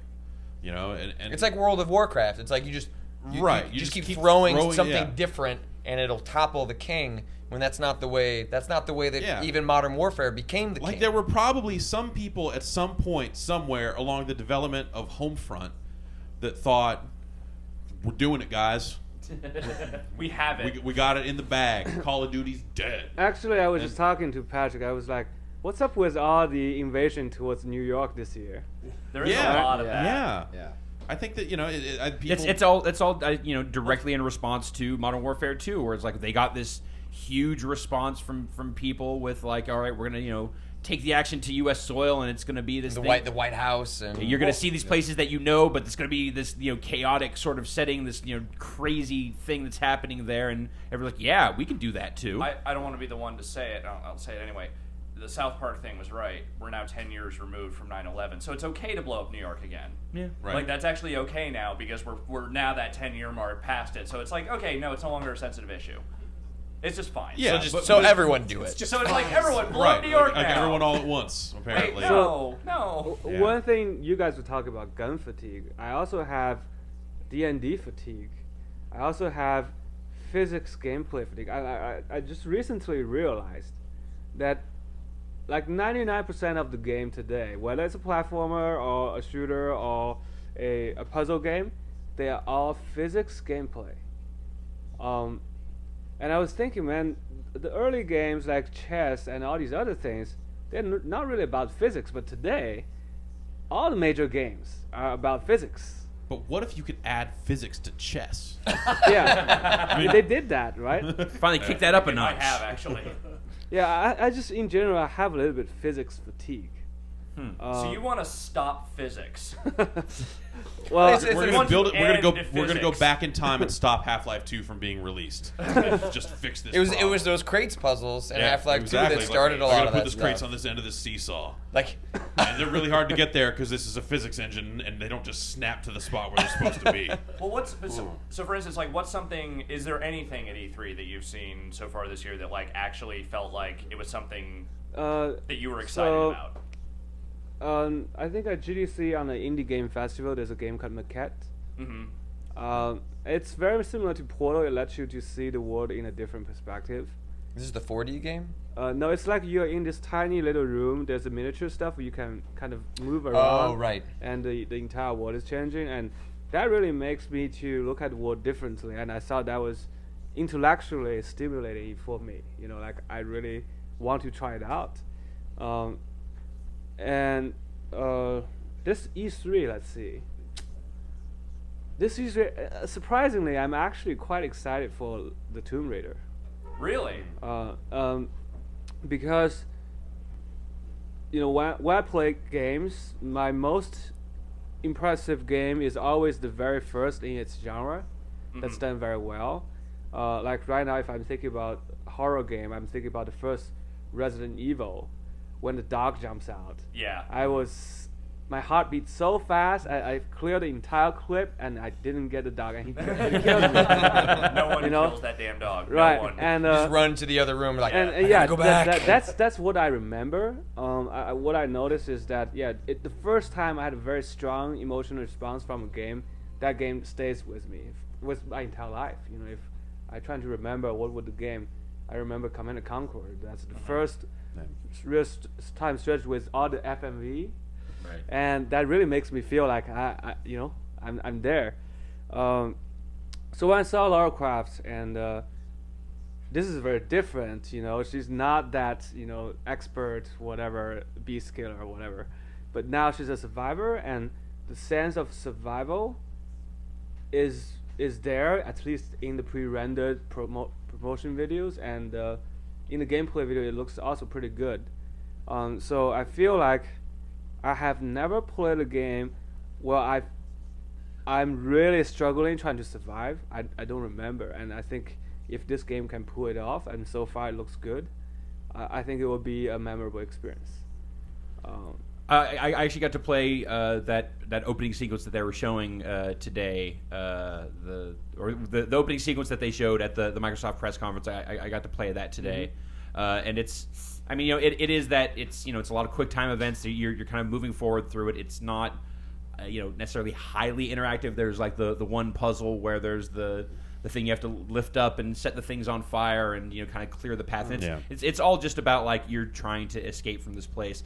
But it is all about how it's presented. It is about the tension that they're trying to create with the way the camera moves, and this kind of claustrophobic feel, and her disorientation, and it is a lot about the production values. So what I liked is the Mortal Kombat stuff on herself, so she falls down and she has to pull a bone out. Right. Those stuff. Self Mortal Kombat. Yeah. That Coming feels for Kinect. really cool. I can feel the pain there. That's amazing. But at the same time, I'm also kind of disturbed by a lot of moaning. Yes. I mentioned that exactly. the other night, it was really porny. It wasn't porny. It was. What porn are you watching? I drink it. I drink my porn. But makes me moan. John Drake is just off camera making really lewd gestures. But I guess they're Fingers trying and to holes. stay authentic to the original. Well, one of the things we talked about this a little bit last night regarding that demo. I think some people are at least a little bit uncomfortable with the notion of women in peril. It's something that's always portrayed in movies and fiction as like women in peril have to be rescued. We don't like seeing it. We don't want to see it.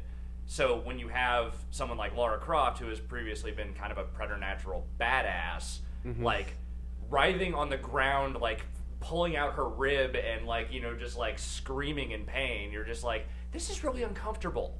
Because just culturally, that's not something we're used to seeing very often in games. They Especially. beat the shit out of her in the beginning of that game. Yeah, they seriously beat the shit out of her. They fuck her up real bad. It's So they don't pull any That's punches. why I think it's something I haven't seen before. That's why I think there's a potential I will be amazed by the game. I really hope they can pull it together. So do people not feel the same way about like Nathan Drake at the beginning of Uncharted 2, where he's shot and he's hanging off a train? Everything is just this. Well, no, because we're accustomed to that. Because you know he's gonna get out of it. And they kind of play But that. when we see it with a woman, it's, They play it up for comedy in a sense too. I think like Nathan Drake's kind of lighthearted nature. He's chuckling while he's dangling Yeah, in he's his just like, train. oh, he's like, fuck. yeah. Boy. Yeah, there's You got yourself into this one again, Nady baby. rascal. Very much the John You McClane lovable type. rapscallion, you with a bullet hole in you. Exactly. Hanging off the train. Yeah. Dan Reichert, anything? Let's get some E3 highlights from you. Anything that you've seen from the show so far that I feel jumping like, out? I feel like I'm the only one that's just this huge champion for this game, but Twisted Metal was a huge part of my youth. Yeah. Like, Twisted Metal 2 is like one of my favorite games You of all should time. have come out last night when we had David Jaffe on. He was sitting in your very spot. Oh, man. For hours, Great. David Jaffe sat Oh, there. that guy's great. Yeah, no, He's it a was. precious commodity that He we should manufacture more of. He was awesome in here last night. But yeah, Twisted Metal 2 is it's one of my favorite games of all time. Yeah. And Black is fantastic. And now the guys at Eat Sleep Play are doing this again, and I got to play it yesterday, and it plays like a dream. I mean, it's fantastic. They've got these giant, large scale boss battles that we never really saw in the series. They usually had the like minion mid boss Right, battle, and yeah, then, yeah. you had Warhawk or Darktooth. I've been wanting a full scale Twisted Metal to come back since Black. Like Head On was great. I love it was a great PSP launch title, Right, and then yeah. the extended edition was great. But I mean, I want a full on online Twisted Metal, and we're finally getting that, and I could not be more excited. So let me ask you a question about this. What do you think about the viability of a car combat game in 2011? Like, this is a genre We're getting a that bunch has fallen out of favor. They just haven't been making them specifically in that very traditional kind of Twisted Metal format in a really long time. And I just have to wonder. Like, I see that game, and I'm not trying to question the development abilities of the team, but I wonder, it's like they're going to put this time into this. They've been working on this for a while now. Like, when they put this out, like, is there going to be enough people that go that have that feeling for Twisted Metal that are going to be like, yes, Twisted Metal's back and I want this, or has just time moved on? Well, even at its peak, that genre wasn't Call of Duty. Like, I mean, Twisted Metal was like... I mean, for its time... nothing really was then. Yeah. The first Yeah. when I bought my PlayStation, the first game I got was Twisted Metal 2. Number one, yeah. So, First game I got was It wasn't about sales numbers tons back then. yeah. Loaded! Did you get reloaded? No, I didn't. Oh. Not after playing Loaded, I didn't. Yeah.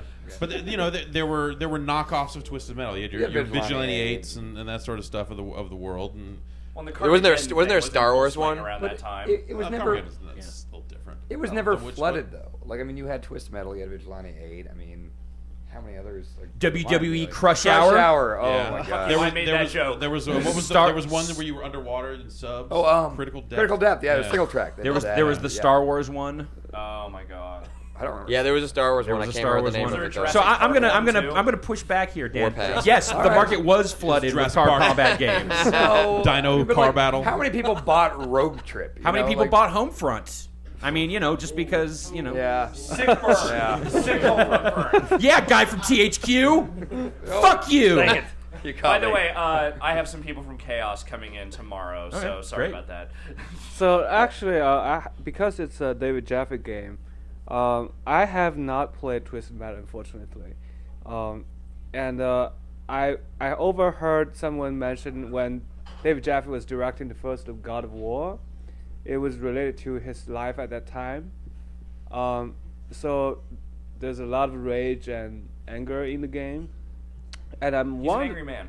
yeah, I'm wondering if there's a similar vibe in Twisted Metal compared to God of War. Twisted Metal. I mean, it's just kind of played up for like comic silliness for the most part. I mean, like Black was probably the darkest it got for sure. Like Black, some of those stories and cuts and stuff were super duper dark. But I mean, it's a silly series. I mean, you're shooting the Statue of Liberty and she turns into a fat girl in a bikini. Like, I mean, like they clearly don't take it super seriously. So once again, we're blowing up New York, is what you're saying. That's what I'm saying. Wait, this new one you shoot at the Statue of Liberty? No, that was in Twisted Metal too. Okay. But like with Black, it got a little more serious, and this one feels a little more like 2 than Black. It's I think it's going to be teen, and it's not super dark.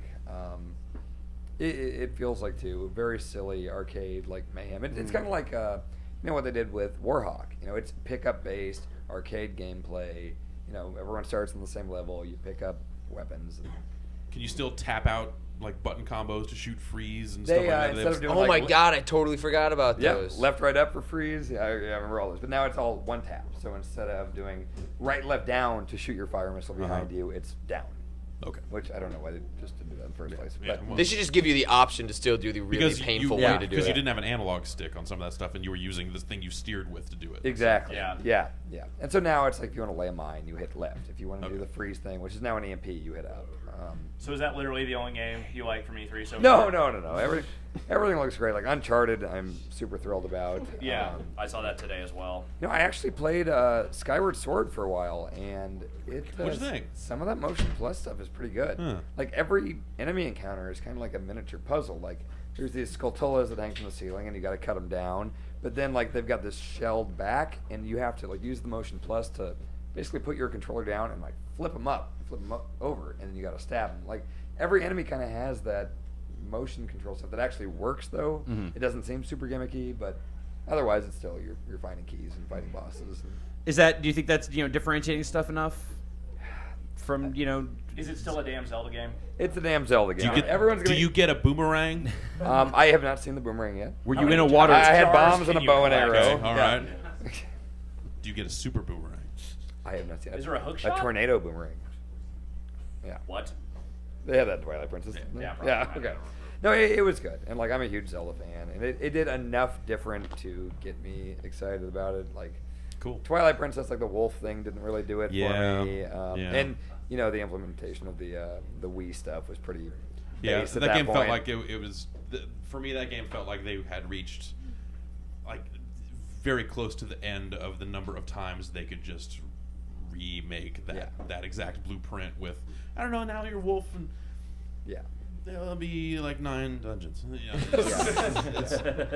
So like even Skyward Sword to some extent, like it's hard for me to accept it at face value. Like it's one of those things where I'm gonna wait until this is done and we'll see. Well, like when I was seeing the demos, I was kind of getting a little interested, but only because I skipped Twilight Princess, so like I've kind of forgotten the formula a little bit enough that I guess I'll play I'll play Ocarina of Time again with like a new skin on and it. It's weird to say because it's it is still this kind of like new thing, and I think the sequel's really different. But like Darksiders.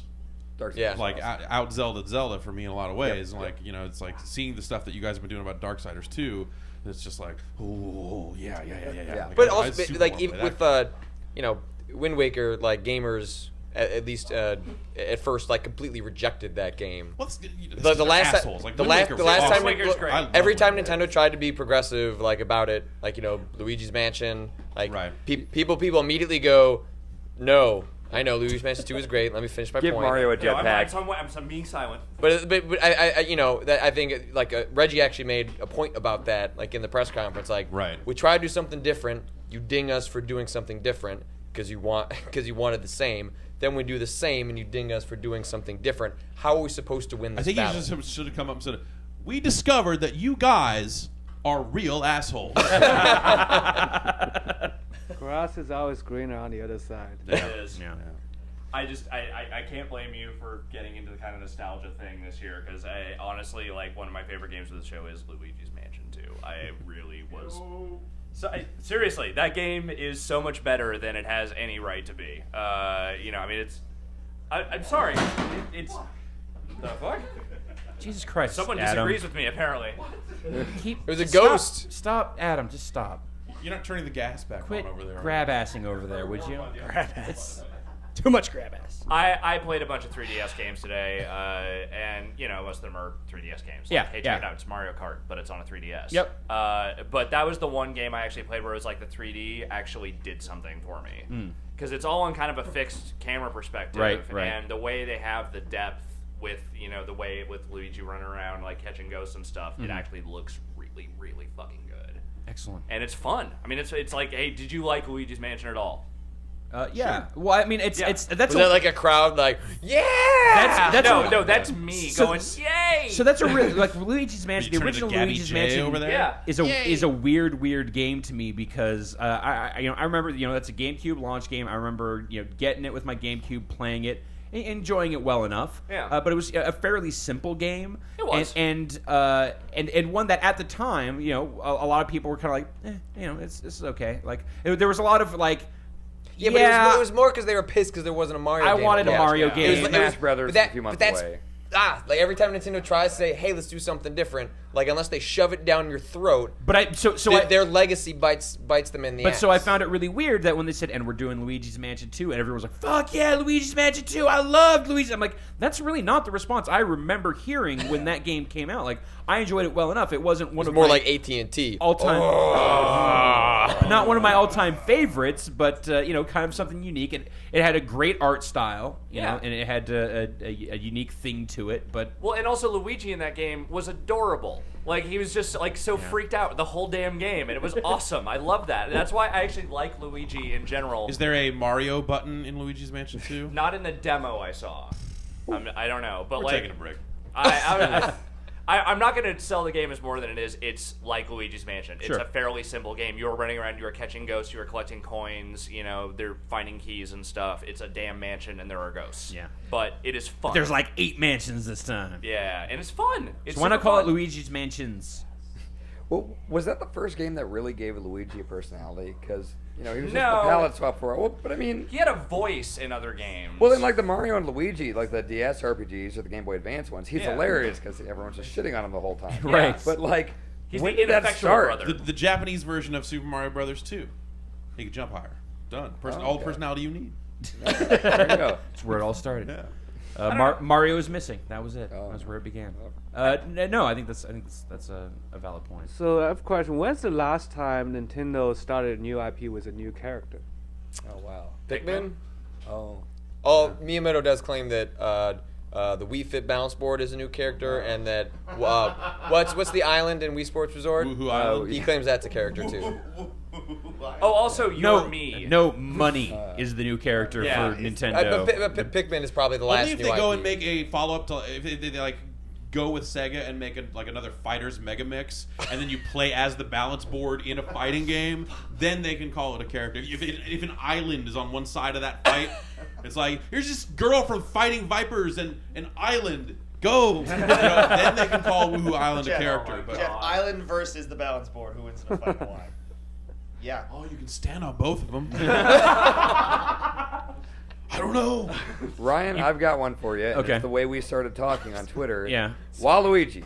Yeah, he's the worst thing in the world. Greatest Nintendo He's character. the absolute He's- abortion. Why don't we have He a is Waluigi He game is yet? an abortive travesty. Because Is anyone with me on Waluigi? No. He's No. amazing. No. You're it's the saying there worst needs to thing be a ever. Waluigi's Mansion? He's the I would, Is that what you're love waiting it. for? Waluigi Waluigi's World Con- would be fantastic. now listen, Dan, if you're appreciating him ironically, I'm going to give you a pass, but Waluigi is the laziest shit Nintendo has That's ever why done. He's awesome. Is that okay? Okay, so it is ironic. Wario, Got it. Ironic. With Wario, it made sense because you turned the M upside down. So and I that- actually, so after I took you to task went for down a Waluigi, rabbit hole on this one. Fucking dude started talking about how, like, in Japanese, the wa is a play on words, and so when you say Waluigi, it's like dark. Like, That's there's stupid. this They whole. took an L and turned it upside down. But yeah, that's the problem. Is Is fuck you. His hat is an upside down Are L. you They saying call that him. Waluigi's game would be a Tetris game because you're just turning L's upside down?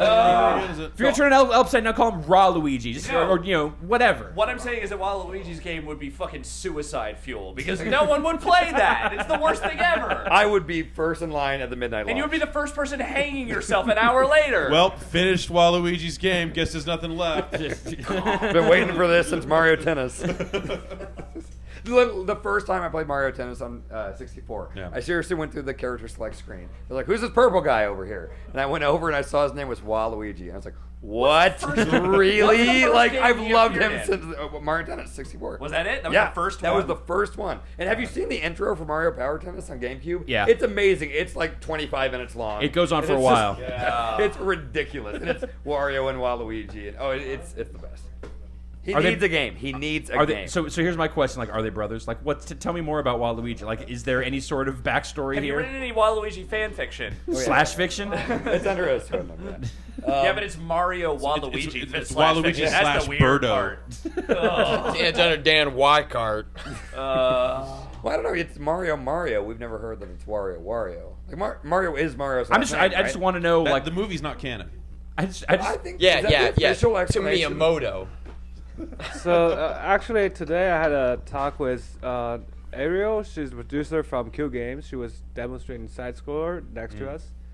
So I was asking her, You know, last time I talked to Square Enix, I was very surprised to find out that the male and female distribution on people who play Final Fantasy is very close to 50-50 in Japan. But I don't think that's the case here, right? So I was just thinking, man, how many women actually know the Mario franchise? I mean, I think it's so ubiquitous at this point that I think Right. everyone just kind of is aware of it. But you're talking about like, in terms of playing it. But what about Wario? Wario? Luigi? I have not gotten many ladies' thoughts Yeah. on Waluigi. You know what you should do? You should make an OkCupid profile and say, you know who I love is Waluigi. Right. Like, do some aspirational quotes like, I have a dream, Waluigi. Dan, I'm going to throw down the gauntlet here. The next time you go on a date, I want you to just talk all about Waluigi. I need to alter my OkCupid profile. No. I'm saying when you're on the date, just say, Guys, Starfy. Nintendo's Starfy's awesome. Oh yeah. Starfy's awesome. We only got the one here on DS. Starfy's Legendary Starfy. What the fuck is a Starfy? No, on DS, it's great. It is a good game. Starfy's good. It's a handheld really good. platformer, yeah. I guess that's post Pikmin. Yeah. Everyone says. I guess I'm saying it wrong with Big Pikmin. TV or nothing. Yeah, I wrote Pikmin. Pikmin. Okay, how do you say Right in the headline. the Zelda Phonics. 3D debut? Big How do you TV. say that No. subtitle? Which one? I say Ocarina of Time. Yeah, Ocarina. Wait, what? What's the? That's a thing, though. Everyone says I say Ocarina wrong and Epona. Oh. Do you guys say Epona? I say Epona. I say Okay, Epona. I say Epona? Epona and I don't Ocarina. know. I don't know. Ocarina's a thing. Like it's Yeah, There's a way. and to everyone says pronounce it's that. Ocarina of Time. Well, he says Ocarina. That doesn't. It's regional. You do that. Okay. Yeah, it's a Midwest thing. Except you're from the Midwest, so I don't know. What really matters is that you like Waluigi. Let's not deviate. Yeah. from To that. be fair, you are Back an to the important abomination of shits. humanity. I want like one of those fat head stickers on my wall of just Waluigi. All right, Fuck you. we're gonna wrap up this section here. Yeah. Dan Reichert, any closing thoughts here for your time on the couch? I'm having a good time. Fantastic. Where's Mark? We can come and you can stay and hang for a bit, but we're going to take another break and we're going to rotate some new folks through. Genova, thank you so much for your time here. Thank Appreciate you for it. having me here. It was a real pleasure meeting you and having you here and talking to you some. Folks on the live stream, we're going to take another quick break, bring in some new dudes, so stick A lot around of new dudes. and we'll be back momentarily.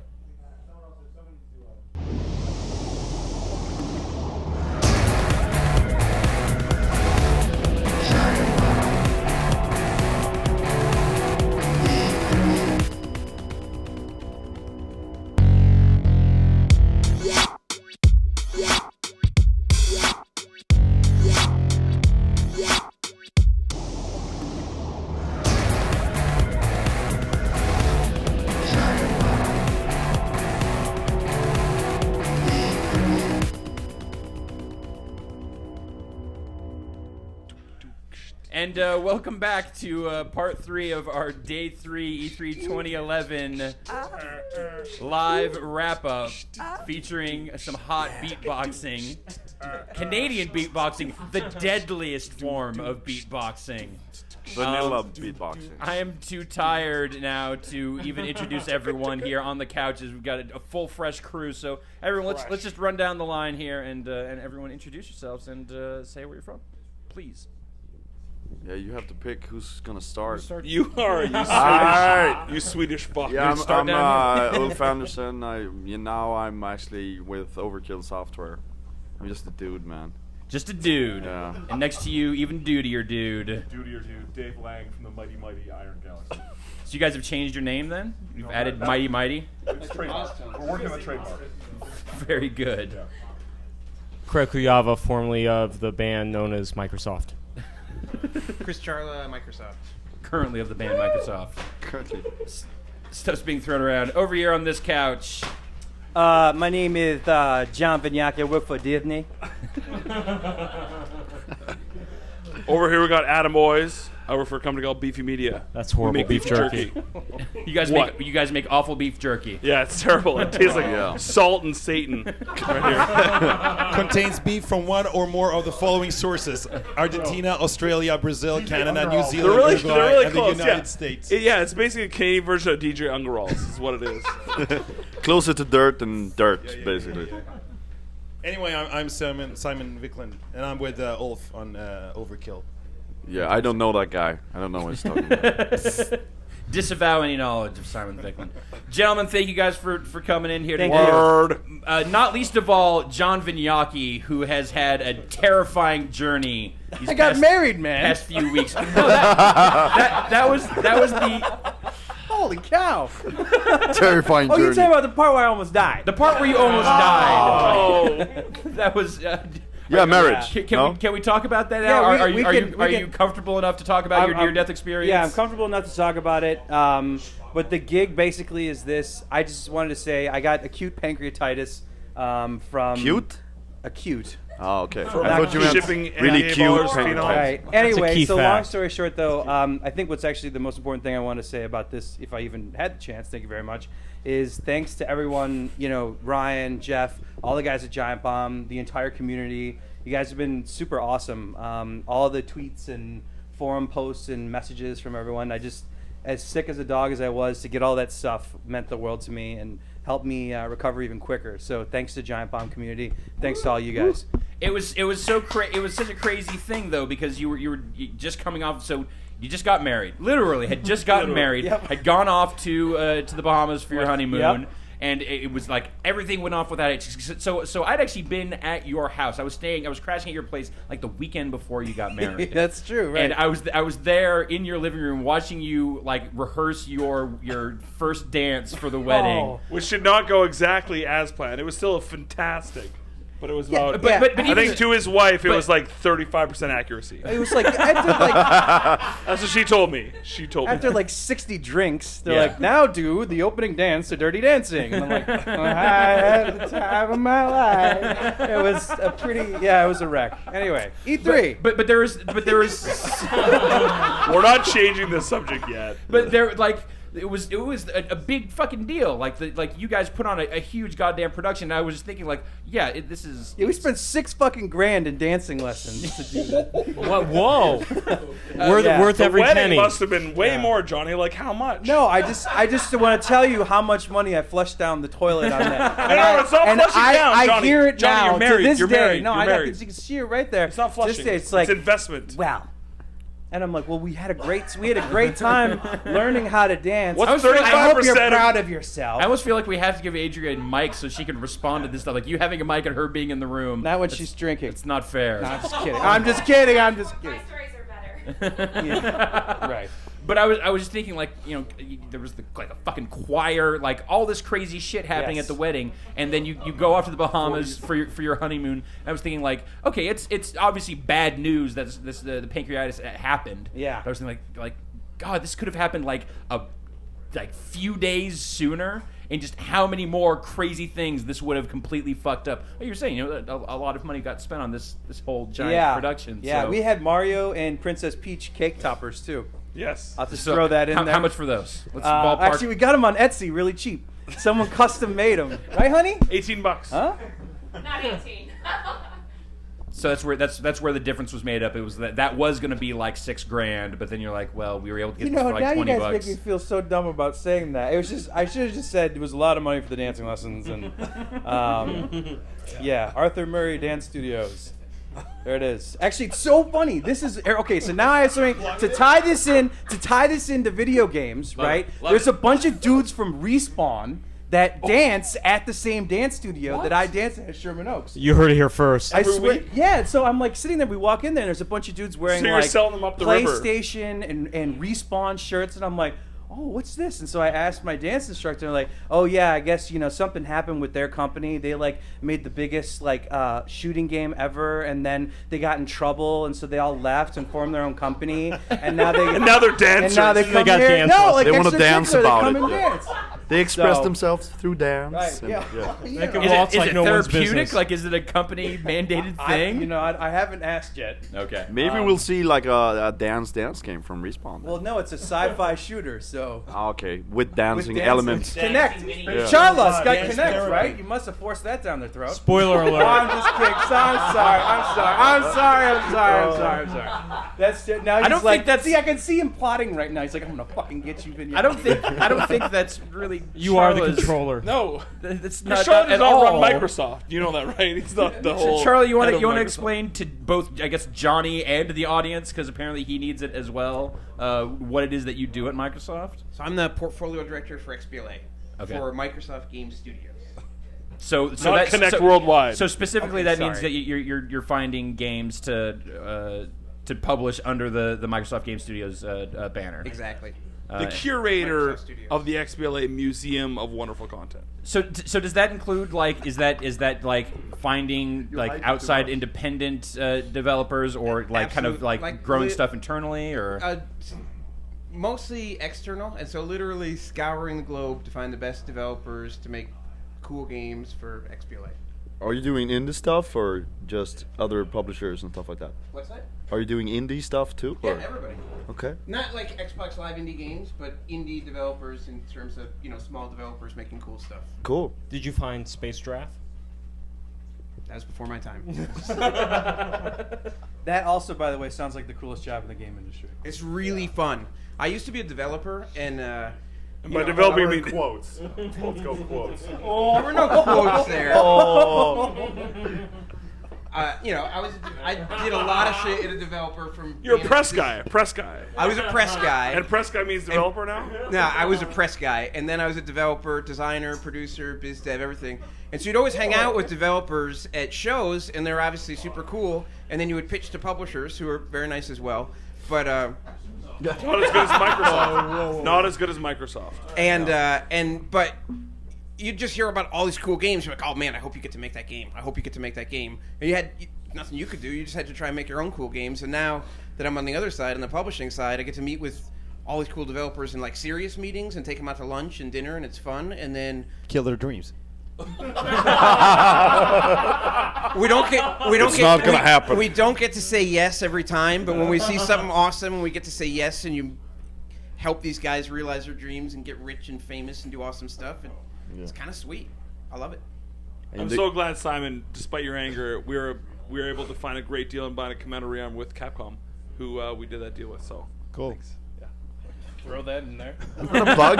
What kind of plug I guess was that? Adam did buy a don't know. Commando. I guess. Well, you were plugging a former. Yeah, former job game. Former I Try don't know. beef jerky. It's the saltiest. It's great. No, it's not. It's terrible. So Johnny, have you It's managed dirt. in your compromised form? Have you managed to hit E3 at all? I keep What is he, like a transformer that can't build into the robot form? Always in the tractor. Can he transform? I haven't seen that. All I've seen is Drunk Johnny V. So right. that's a standard form as far as I Hey! can tell. Ryan, when he came over, was like, "Why is there so much Gatorade in your house?" And I'm like, "Competitive drinking." It wasn't because I'm working out a lot or training for a marathon. It's because Every morning I need electrolytes. it's because I'm desperately dehydrated every morning that I wake up. And on that weekend we needed that Gator. That worked out. That was. He eats a lot of edamame, which is a good thing. That was clutch. Edamame is good too. Anyway, Have you been to E3? Yes, I have been to E3. What have you seen? What do you like out there? What have I seen? What have I liked? It's interesting. The Bethesda. No. One thing that I saw that blew my mind. This is non-video game related. Sorry, everybody. There's a castle with girls in short shorts and foxtails, and you can go in and jump in it. Has anyone seen that? Alex, we were there. We were there. Yeah. I don't know where it was, but I saw it. We were talking about this yesterday. I forget what booth it in, but literally, like, you go in there, It's at the back you of are the map. supposed to chase the girls and pluck the tails off of them. That's the game.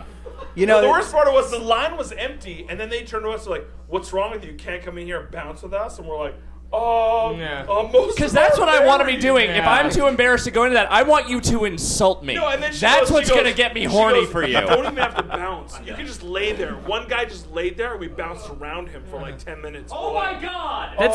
That's like strip club harassment. That's like. It's like it's got to be a former Midway marketing guy that set that thing up. John just said about like, this is genius. I'm like, this we is would never do this at Disney, but this is genius. But you see shit like that, and you're just like, our fucking industry. Yeah, it totally, God damn it! Totally blows my mind. Just We had no idea. Nobody knew. Tail There's a plucking logo thing. and a bunch of some vowels of consonants. Yeah, I Nobody walked by knew. there today, and some dude's getting ready to go in. This chick's holding up this one sheet of a waiver. She's like, "You have to agree to this waiver before you get in." And that guy's like, "Just want to go jump with the pretty ladies." Just We want should to the go. Foxtails. We should claim that. Yeah. It's for Call of Duty. There you go. Overkill software. Foxtails.com. Fired up. Fancy Foxtails. Bouncy stuff. So, any actual games that you saw that you liked other than? Okay, thanks, Ryan. I'm trying to get back on track. I know you goddammit. are. Tails So, is a John. game. Yeah. Anyway, I've seen the Uncharted. Okay. That looks really good. I've also seen the things in the Nintendo. Where group. is this accent coming from? It's very different. Those also look very nice. What does Ice-T think of those games? Did you see the Microsoft press conference when Ice-T screwed up his lines? Oh, so here's That the thing. was Here's the thing. best. He had no lines. Oh, he did. There were like on the teleprompter. There were no lines for him there. He just decided, yeah, I'm getting my old rock band back together. We're gonna do a custom track based on everyone's favorite game mode. It's called horror mode. I mean, hard mode. When he did that, I was like, oh man. Anyway, some other games I've seen. Yeah, so Gears of War. Sterling looks insight hot. from John Vignacchi, as usual. Gears of War looks hot. Uncharted looks hot. No offense, but the Journey thing, everyone's really in love with. Yeah. And I don't see it yet. Wasn't he just on the show? I know. Yeah. Did you talk to him I just about don't. that? No, I didn't talk to him about that, guys. Uh-huh. I know everyone's like, "Oh, say something to him. Say it's really fucking brown." But I haven't said anything yet about it. You actually just did. Okay. So you don't like it? He's outside waiting. I'm not sold on it yet. I haven't seen it So yet. you don't like it? Is it brown? It's a very brown game. Oh, okay. Then it's next gen, I guess. Right. I'll tell you what. They're going to sell 50 million units then. Clearly. My favorite game Definitely. I've seen at the show though so far is Saints Row the Third. I mean, Yeah. I'm the biggest Saints Row fan in the entire Tell me, world. John Drake off camera is shaking his head violently. You don't like that game? And no, it's just that is the most John Vignacchi possible choice. Saints Row the Third. That's my jam. It's like, well, yeah, fucking of course it is, It's John. like they get crazier and crazier. It's like I saw the creative director and he's like, "Why walk up and beat people with a billy club when you can use a dildo?" And I'm like, "Exactly, exactly." It's like you're inside my mind. I know. It's like these guys are so brilliant. So anyway, yeah, I'm really excited about that. We'll talk- Meanwhile, John Drake's like, why walk up and just play a game when you could dance it, right? With jazz hands. Finger tracking. Paint pictures. There we go. All right, move on to Adam. Hey, we're gonna move on to Adam. What's What are you some doing games at you've seen? What are you doing at E3, man? Working Yeah. it. So you're part of that Shadow E3 that we were discussing earlier. Yes, the JW Marriott lobby, Shadow E3. Where you're- and in the upper levels and the lower levels in the Kensha Hall. Yeah. Kensha Hall's a parking lot. Yeah, is that what? Kensha Hall is a There's park. like rumble chairs. I still sit in them. Not Is that not in Kensha Hall. People aren't selling them. Kensha Hall is literally a Somebody parking lot. convinced me to put one in there. Yeah, then Probably that's you. then you should probably cancel that check as quickly as Yeah, possible. that's 4 meetings today. Yeah. Or right off. Yeah. Just Yeah, knock business. those off. Business. Biz. Business So have you plan. been actually to the show for I it all? did a half lap, yeah, where I sweated to the oldies. Walked through the Microsoft. Literally saw Missplosion Man, from Dust. I Yeah. think that was the game. Yeah. Saw Street Fighter 3 Third Strike over there by Dave Lang and his Yeah, crew. Dave Lang. Then I walked over to the West Hall and walked in literally and saw Payday the Heist, and then went into The best Capcom for a game. meeting and saw a bunch of stuff. Street Fighter Cross Tekken. So Craig, it's Cross. It's not 10. Cross, not 10. It's not X. That's not 10. Dave, No. tell I us thought it was the 10th game. We're sitting there with Craig, and he's like going through his Twitter feed. He's like, "Where is someone talking?" Like, it reminded me, Craig worked at Capcom for years and years and years and years. Help Greenlight Third He's going Strike. through his Twitter feed, and he's like, "What is this Street Fighter 10 Tekken game people are talking about?" Where have you been? And it's like, I just laughed my ass off, and then it's like, "Motherfucker, it's not 10. Take another guess." He's like, "Why would care about X Tekken?" And it's like, that's closer, but that's still not. Multiplied by. I may or may not have had 88 beer at that point. May or may not have had 88 beer. Yeah, Street Fighter times Yeah, Tekken. it's a multiplier. To the Or second degree. Chris has in Christmas when you spelled with an X. Yeah, that's true. Oh, that's Swedish math. I'm gonna take a pass on that game. Yeah. Yeah. I'm just not a Tekken guy. Neither is anyone else in the world. It's Japan. Japan I fucking mean, loves whoop, that there shit. it is, right? You said it. People. Anyway, so yeah, business meetings. It sounds very boring. E3. I always want to go to the show floor and do some laps and get really sweaty around people that elbow me and try to steal the controller out of my hand. Yeah. Unfortunately, I'm in business meetings trying to make business happen. The most fun is not just getting Like this distribution deal Now that we with made beef. with Beefy Media Beef What Jerky. were you saying, Ryan? Natural what's- style. It's what's- not natural. It's No. natural style. It's got as erythorbate in it. It's as if it was natural. Yeah. Almost. So no, and again, I mean, it's been busy in a good way. But better than getting sweaty on the show floor at E3 is getting sweaty on the show floor at E3 and then going and playing a demo of a game where you have to wear headphones. I heard about this. And I feel bad every time because a fair amount of head sweat happening here just on the sides. And Like, I'd love to give it to this nice, slender lady behind me, and it's just dripping with your And I head. look at them and I already know, like, okay, these have touched a million other gross heads as well.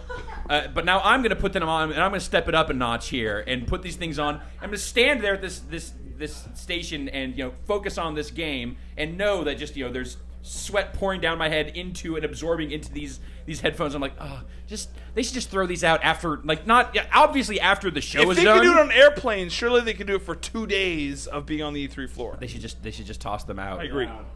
Clearly, they have to toss them out after the show is over. But I'm No like, one after knows I'm done, what I put them back down, and there's especially if there's someone standing behind me, And you're just handing it to them with the head at the top. You're no, like, no. DNA. When there is someone Trace standing behind evidence. me, I literally will take them off and just set them down, no eye contact, and just Right. and just walk away. It's like when you leave a urinal, right? Swear I didn't piss all over the floor. It's not that bad. It's just You know how urinals Well, you haven't work, seen right? him. Yeah, well, you don't go and fucking. You know what I'm saying, right? Not really. No. When you get done going to the bathroom, you don't look around. When you're done kind peeing of in look the down ceiling. and walk out. Not gonna look behind me at the dude that's up next and go, all right, good luck, dude. How's that high five? Tag in, relay. But I'm also not ruining urinals every time that I use I them. didn't So mean it like I'm coming in and wrecking urinals. Every You're time I putting go to the the piss bathroom, back on it's a your shameful body. act. All right. Anyway, E3. Simon. We're going to Simon. I haven't seen anything. That was good, or just Thanks for that? coming. Yeah. I haven't seen anything at all whatsoever. Because So after I've just Bionic been Commando Rearmed, you went into a cave and then came out. No, but at this year's E3, I've been at our booth and I've been demoing the game for each and every person passing through. So I Only haven't demo seen anything. team that is wearing full out suits, head to toe. The entire Swedish team. Impressive. Yeah.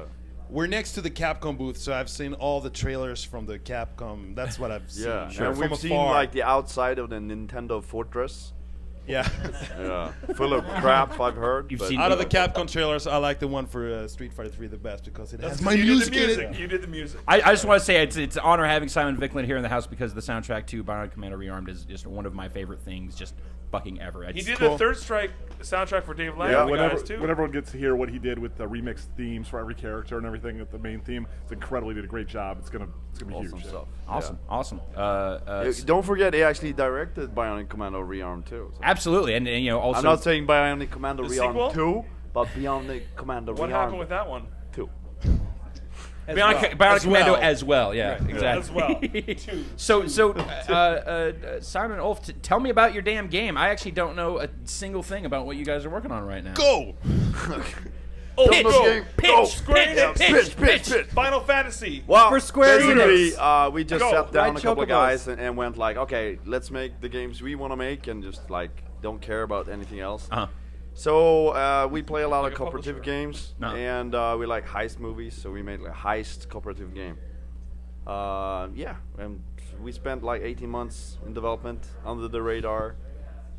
As much as we could, like we didn't tell Adam anything, so it didn't spread through the. That's a good way to keep it under the Yeah, radar. yeah. Don't tell Adam. Don't tell fucking The Johnny. only thing they ever told me- Hey, The only that's thing they like- ever told me was like, no, in order to increase productivity, we cut off internet for the whole entire office. Yeah, we actually did. That sounds Yeah. retarded. Without internet, and you then could Ulf do- goes, it's increased our productivity by 55%. I'm like, do you have metrics for that? Nobody's googling stupid shit, so that's my metric. I'm like, that's Yeah, impressive. actually, and that includes myself. So yeah, I usually Google stupid shit. And me. Right now, I'm not. So yeah, I'm like twice How do as you productive. work?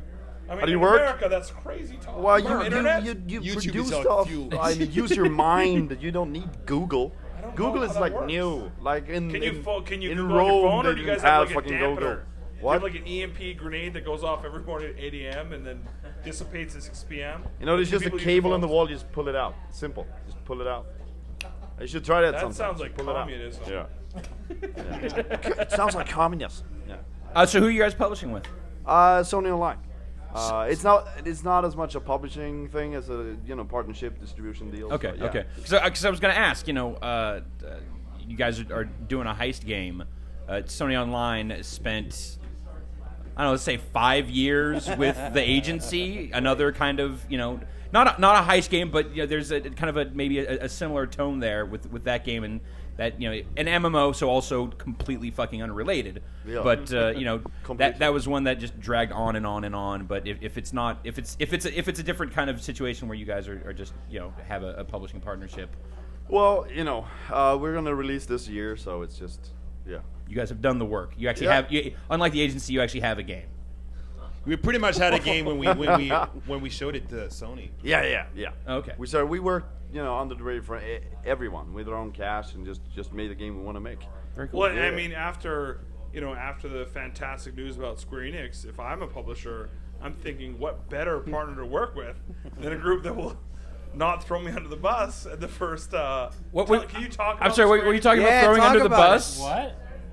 Yeah, Ulf, can you talk about that How- big article you've talked that about people Well, misquoted first of all, recently? in by the doing future, Google I would Translate? appreciate if like the media outlets won't use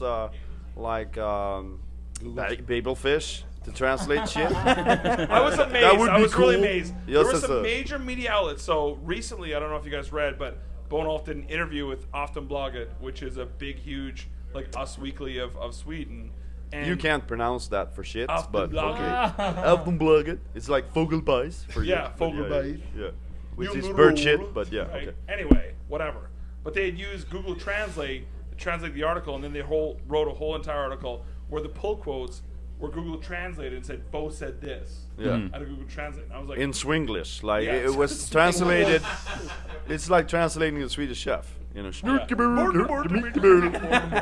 like- said, And I'm "Bork like- to bork to Yeah, bork." Borka Borka. The best part is these Yeah. guys. And like, apparently, the email Borka Borka. addresses- Yeah, the email addresses and phone numbers have not changed since they worked at Grin. I mean, surely you could actually reach out for 30 seconds and get some real quotes. Yeah, No, or Borka find Borka like a Borka. Swedish guy, which Right. I mean, there's some out there. I heard there's a Swedish guy or two. Yeah, and they could actually translate for you.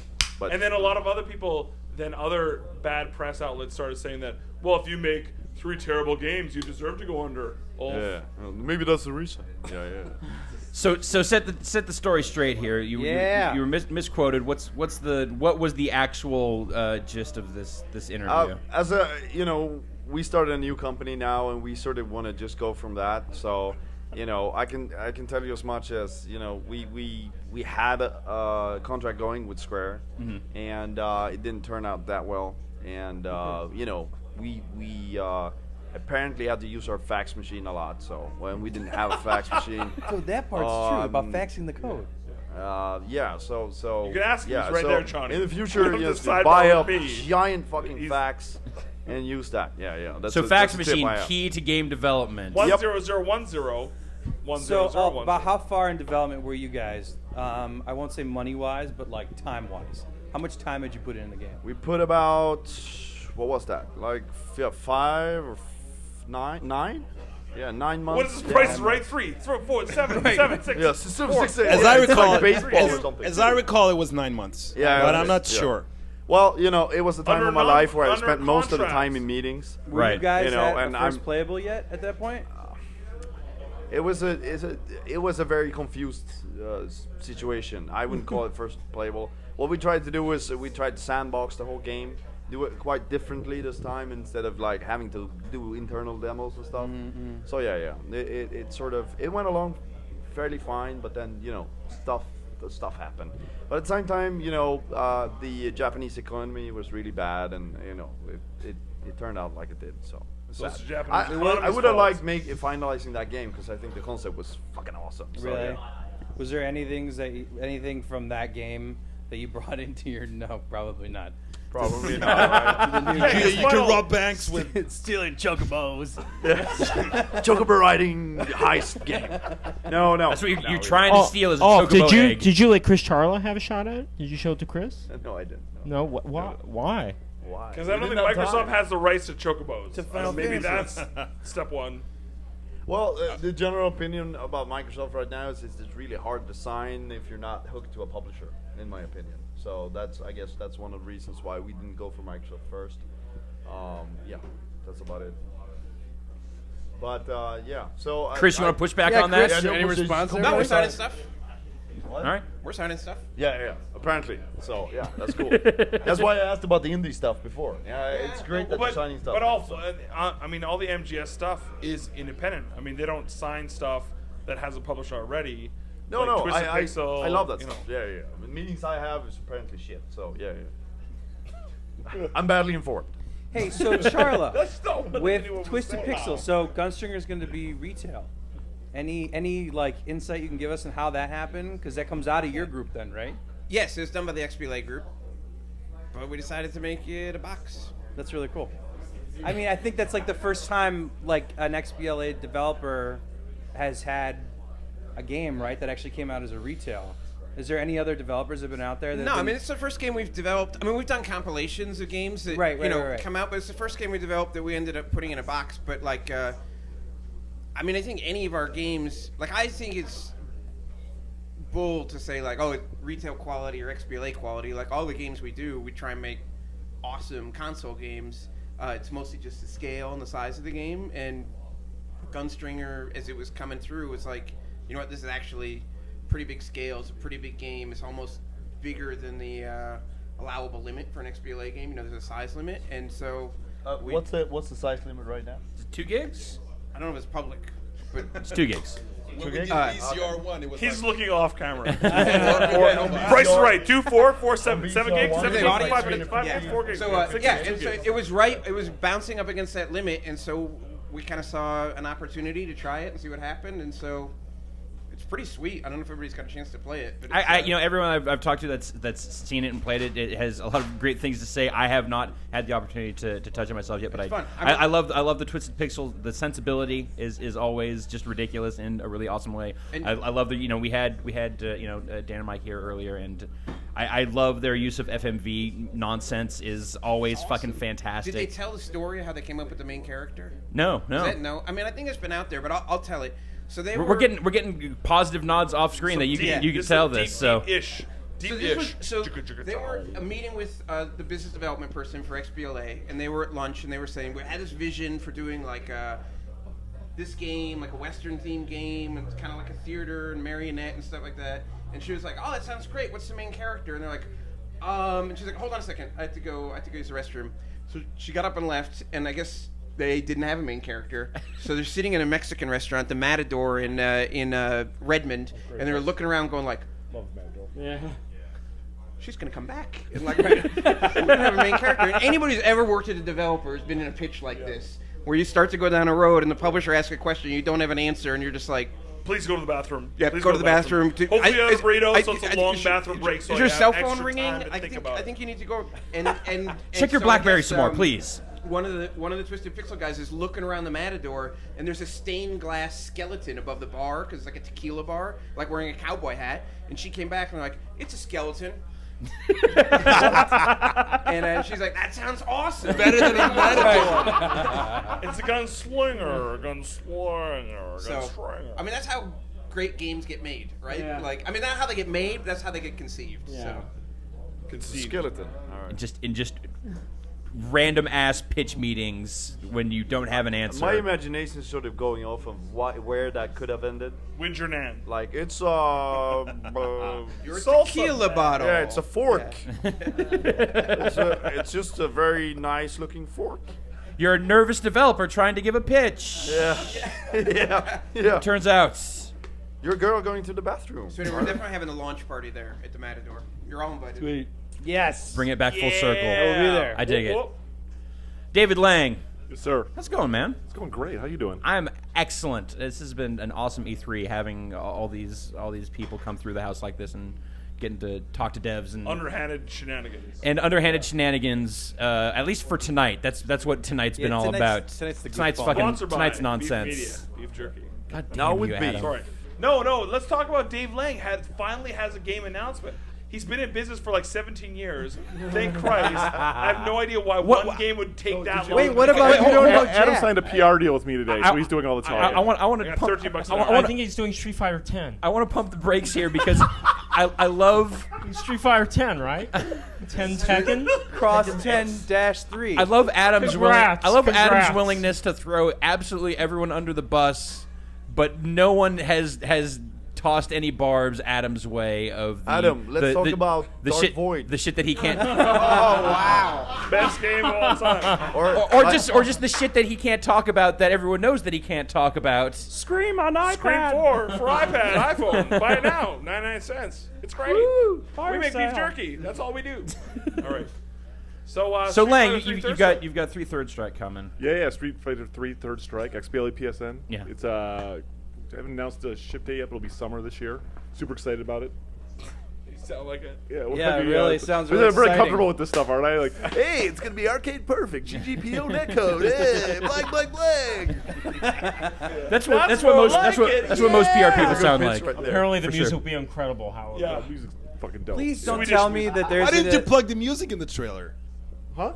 I didn't make the trailer, dude. Yeah, there's I'm pitch just you made developer. right now. I have no creative control. Oh, wait a minute. You didn't. There isn't an achievement in it for like win 5 matches online because you know the only people that are gonna download there are like the most fucking hardcore Street Fighter players. No, And so we've kick got your ass. We don't like those achievements. We do have challenges in the game that are like very dynamic. We have like over 100 of those kind of things. And Hopefully it's not play a bunch of games Very online. dynamic. there's some of those for online they are, but it's like that stuff is just those super hard ones are a very small percentage of them. So, but yeah. And you know, if you don't get them, it's not like you're missing out on anything. Who's your right? favorite character? Urian. Is that the guy who's just wearing? That's the guy with the tidy big whities? diaper. Yeah. Urian. dude Yeah, I with the knew diaper. that's Yeah. who it was. Not I knew that was your surprising. favorite Not character. I'm a charge move I'm guy, not right? familiar with the characters. His name was Urinal. I wrecked him. Yeah. Maybe he wears a diaper. He throws like urinals Yeah, at you. cakes. Yeah, throws the cakes at you. Yeah, Yeah, the cakes. Yeah. That sounds about right for Street Fighter Third Strike character design, because that shit kind of went off the rails at a certain point. Yes, Yeah, it those kids are did. very different characters Yeah. than they were at like 2 or even 4, right? But even like from the first Street Fighter 3, where it's like, okay, we're making a departure from the what you expect from Street Fighter 2 characters. Yeah. It's That like guy who could play basketball or something. Yeah, Sean. Yeah. He's his taunt. When you do his taunt, he throws a basketball at you. It's fucking bitchin'. It's awesome. From 3. Yeah. So What so three? so are you guys messing with Simon providing some remix music for you guys messing with the How does graphics that- at all? Or? So no, I mean, Street Fighter 3 is still the best like 2D fighter looking of all time. And, like, the art's just incredible. If we would have touched that, it would have taken just 4 more years to get that thing done if we went to upres that. It's a lot of frames. Yeah, so we did More basically than we did all, 2HD remix. Yeah, no, we did all the UI stuff, all the elements there. We have some new UI art. It's some pretty famous artists contributed to, but like the in-game stuff, it's there, it's raw, it's perfect as it is in my opinion, and like it would have taken forever to mess with it, and it only would have been marginally better. So why do it? Like, I think Street it's- Fighter 10's amazing. It's beautiful. I just fucking love it. It's amazing. Street Fighter 10 Time Tekken. machine. Also, Yeah, and that new urinal character, I fucking love it. Half blue, like good smell and everything. Good smell. Good smell. I've heard you have a second Sort of. game kicking around the show as well. We were going to, and they Oh. got pulled the Whoa, morning. whoa. What is it anyway? What Hey, happened? Yeah, so, Dave, what is it anyway? Just tell us. I'd love to, but blah. Street Fighter. Do I know what it is? No, you don't know what it is. Street Fighter 11. Yeah, so what? Street Fighter 11. They basically, so what happened was our publishing XX. partner went to the platform holder, and they're like, hey, we're gonna have this on the floor, we're gonna do this press release, could you prove it? They're like, oh, you can't fucking talk about that yet. And it's like, well, what do you mean? No, we have it on the show floor. Pull it from the show floor right now. Oh, no. And so it sucked because we're a tiny studio, there's like 22 of us, right? Not a lot of people. And getting like one build ready for E3 is almost impossible. It's so freaking hard. Yeah. And we got 2 things ready for E3, and then not to have one of them shown just because of something like that was really maddening, let's say, in a word. Sure. Are you going under? Desperately clinging on. Send money and help. So desperate. iPhones. 99 cents. doing Snood. Snood. More Snood updates coming. A Snood update is coming. We're working on Snood HD. It's gonna be awesome. If you were paying attention, you know we did Snood HD 3 months ago, Ryan. No, I'm not paying any. I stopped getting the This Snood. is journalism. I stopped I getting guess. the Research. Stopped getting the Snood newsletters. So the Snood letters. Snood push updates. Oh, it's so hot in here. I'm just, You're sweating 3,000 times more than Johnny V, which is a fucking first. That's because I'm like trying not to die. And so I've been drinking all this water. I'm pretty hydrated.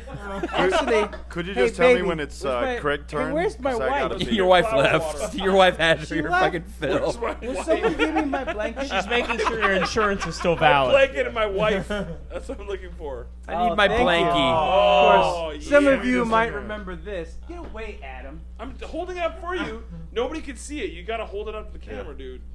You This, said of something- course, you is said something Vinny, great does this before. play at all? Can you see this? this is the reward. Go down. Go down. Down. Down. Down. Down. Down. After, Down. Down. Down. Down. Good. Up. Up. Up. Good. After Ryan had lost the bet last year. So yeah, this is actually the fruits of the Gran Turismo wager that was done in this very house last year. That's right. Where they at last E3 they had announced the date for Gran Turismo 5, and Whoa. I thought you wanted to snuggle it there, Brett. so he had down. Yeah, way to executive produce it, John Drake. Yeah, that's exactly right. Yeah, give him a couple extra. Down. Why did you drop it? Don't put any black was a lights on knee. this. Way to go, Simon.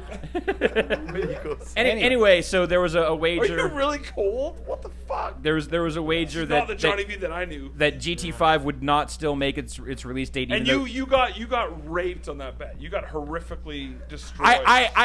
I should have won that goddamn bet. You they got announced destroyed. at the time, I liked your chances. they had like at E3 they had announced the date. It was 5 months, 4 months from that point, and I'm like, there made a huge bet, Ryan, and then when it happened and the date passed, you were like, Yeah. you got totally dark. Right, Like did Johnny's go like on dark. his Twitter, like, did I win? Do I get anything? What happens? Ryan's like, Well, it's because I had to go. I had to fucking go and then like contact the artist that because so the deal was that you guys make T-shirts on a whim, but heaven forbid making him a towel. I mean, come on. we make it look like we do it on a whim. It actually takes a really long fucking time. But to admit that you were wrong, but horribly wrong. It took a while to get the art together and then to also decide on the delivery mechanism. So I had the art actually several months before I got this to Johnny because I was like, okay, I've got the pieces. Like, do I just send him a fucking GIF? Like, that's not a very exciting way to kind of finish off this bet. And so I was. I actually think Jeff had mentioned, like Walmart, you can print giant fucking poster-sized versions of images. Don't drag me into this. Like super cheap. Ayo. Like super cheap. You can print like giant poster-sized version of these images. So this is actually the nice one. The other one is of Johnny shirtless, with my initials shaved into his chest. Where's that one at? Because that was the other half. That's on a plate in Commemorative Johnny's plate. house. A commemorative plate. Yeah, commemorative plate. It's actually on my desk at work. Oh, nice. So people come in, they're like, "What's that?" And there's this aggro. It looks like King of the Same Hill. thing as like Googling you. No, it's if you go to the John Vignacchi page on Giant Bomb, you can. Which is full of the most ridiculous trivia facts. Someone wrote like, I bathe in vodka and eat babies, and like I don't know. It's fucking Brad that approves all that, right? No. That's Yeah, no. Brad Isn't is the curator. No, of the I Giant remember. Bomb I remember him Wiki. saying like, "Oh, I've seen some crazy shit come through on your page," and I'm telling That's because he just looks at. Well, he also goes and deletes all the crazy shit that gets added to his page. Oh, so, okay, all right. So anyway. All of our pages have complete nonsense on them. Also, all of your pages have complete nonsense on them because you all add it to each other's fucking pages. No, we killed Builder last year after Dice. Or this year after Yeah, Christmas. no, chess model. He recently did. I had to tell you, he discovered it, and he's Skyping me. Yeah. He's so Jellyvision's in the same building as we are. They're right down the Mike hall. Builder is the GM of Jellyvision. Yeah, Jellyvision. And so you don't know Jack this year. Hey, you don't know And Jack, so, Dave Lang. He Skyped me and he's like, "So which one of you assholes when I was a chess model on Giant Bomb. Like, that one might have been me. And so then it's like, I finally discovered it. And then, of course, he edited it out, so it's totally vanilla. So, naturally, what am I going to do when I get back to my hotel tonight? More new lies. Go back Yeah. and improve the Mike Builder page some more. So I'm thinking, though, Ryan. Yes, Johnny. Ryan, maybe we should continue the tradition and do You want another bet. You're gonna give me another chance like at shaving it. your I chest? like it. Yeah. Well, How about oh, is Street that Fighter what you 11? want? You know, I feel like I missed the last one. God damn it! I want to carve those initials in there. Adrian did nair my back, so I wouldn't be embarrassed on my That's honeymoon. Mhm. So it We will saw take some that. time. To I was grow it I was back. I was there when the bottles and bottles and bottles right. and bottles You were of there. Nair appeared you at the saw house. it? You saw the fucking She's like, cat oh, it's litter so box? funny that Ryan would be here for this, and she like dumped a bag of Nair. It was like. Like bottles. yeah, great big grocery bag on the kitchen table, just like on the internet. like 8 bottles of cocoa butter Nair just right there, and I'm like, what the fuck is this? So at first I was like, oh, okay, this is Adrian fucking with Johnny, and then I found no, Johnny nairs his back on a semi-regular basis. Like it's hairy. Like I thought it was like, oh, she's gonna make him do this thing this one time, and you know what? I thought it was gonna be like a shock to Johnny of like, oh, I'm not gonna do that, but you were just like, yeah, okay, I guess we'll. Some point we're gonna nair up, I guess. It's, Twice a year, man. Anyway, so the bet. Let's see. what do you have? Did you have anything in mind? Or I you just- have one in mind, but I don't. So the bet would be whether or not Star Wars: The Old Republic launches this year. Oh, I think we both know the answer is no. Fuck. See, I was really hoping you were gonna be like, you know what? I'll go for it. Let's do something about Wii U. Wii U. Okay. But that's not coming out until like holiday That's 12. The best part. That's the best part. too long. That's too Predictive long. metrics. Yeah, You know, so we can go what gets rated higher, Modern Warfare 3 or Battlefield 3. Do you guys have differing opinions on that? Yeah, so Metacritic I'm curious. rating? I'm actually really curious Or about sales? this because Battlefield 3 has like a really strange amount of positive buzz for it, and 7. I'm like really confused because there's so many people in there like Battlefield 3 totally gonna rock Modern Warfare 3, and I'm like, No. I'm confused because it's like Battlefield's been around and they've made absolutely great games, but like Modern Warfare has been the de facto. People want to see Modern Warfare get taken down. Like it's Yeah. become too successful, and it's become associated with there's just the bro mentality that has become Yeah. associated with Bro. Modern Warfare. Just the enthusiast crowd fucking hates that shit. All right, so what side would you pick then? I mean, I played Battlefield 3 multiplayer yesterday, and it's fucking sharp as hell. Like I really enjoyed what I saw, and that game is still definitely Battlefield. Like make no mistake about it. Like everything that the previous games have been. Like we played a rush mode map, which was a mode from Bad Company, and there are the classes. They've tweaked the classes some, but it's class based. There are vehicles. The map they showed had like just one like. Downplaying the vehicles for this stuff because that shit's going to get really complicated at some point when you get into the vehicle stuff. But it handles nicely. It looks good. It sounds great. It has a lot of stuff going for it. But I mean, Modern Warfare is going to crush it as far as sales go. Let's just do a plus minus for painted backgrounds in Halo 4. Skyboxes. Plus Righty, minus 5 then. painted backgrounds. I don't. You know what? I don't want to force it. I don't want to make it up just for the sake of it. We will when the time is right, Johnny. We will find the next wager. But That was a good one though. that- I would have picked Modern Warfare 3. Just for money. You want to play money? No. I mean, as far as rating. Ratings. Oh. Save it for the insurance bills. I dropped Johnny. $6 grand on dance lessons. What do you want that on? All right, fuck you guys. I don't make Disney money. I can't. Yeah, no, I neither can't. do I I. can't. I'm not sure he Not does yet. either anymore. Exactly. Not after tonight. No, don't take it if you're not comfortable with it. We can move on to Let's something move else. on. Yeah. Let's talk about Sorry. 3DS games. Finally, something to do with this we were thing I doing all bought. okay, we got through everyone. We were about to get to Craig and his. Craig sent me a shenanigans. text message saying not to talk about anything he's doing. Did you get that Correct. text message? No, I did Craig, not. nothing I'm doing. I'm being mysterious. What did you think of E3? Being very mysterious. I actually think people are discounting the Wii U a little bit. I'm not just saying that because it pays our bills right now. For my wife, who works at Nintendo. So vested interest for she's Craig. texting So me correcting Starfy, the that giant announcement about bombcast when it Starfy comes to earlier IPs. today. That Yeah. announcement about Starfy earlier today was that Starfy. anything It's to do Starfy. with Tell your him it's wife Starfy. telling you to announce that live on the Giant She's Bomb literally podcast? working 14-hour days hitting the upload button for YouTube videos as they announce stuff, so it's amazing. We all the lot of us from Giant Bomb went and played with the Wii U today. Like got to have hands-on time with all the demos. Patrick and Jeff played with it the first day right after the press Congrats conference. for doing your job. And Good. and it looks really good. Like I think that stuff and I've actually heard a lot of really like everyone that has actually touched it. So I mean that's the difference is I think if you're hearing like negative stuff, it's from people who don't know what they're talking about because they haven't actually played with it. Did they say if it's going to be able to support the two cool controllers or just one? Or So they haven't. So rumor? I don't know. So they're not committing like. So Ubisoft had an event tonight where they were talking about like their Wii U stuff, and they made it sound like that platform is still extremely fluid as far as what is actually in that box, what it will actually be able to do, graphically, like technically. Like it makes sense because during that press conference they did not talk about that fucking box at all. They barely showed it. If you're going to launch a new console and you're going to, debut it, you're going to have a montage in your press conference where you're spinning that fucking thing around and you're showing all the sides of it. Like, it's Nintendo's not they never like harp on the technical end of stuff, so like that's not their style. But Say that still, again.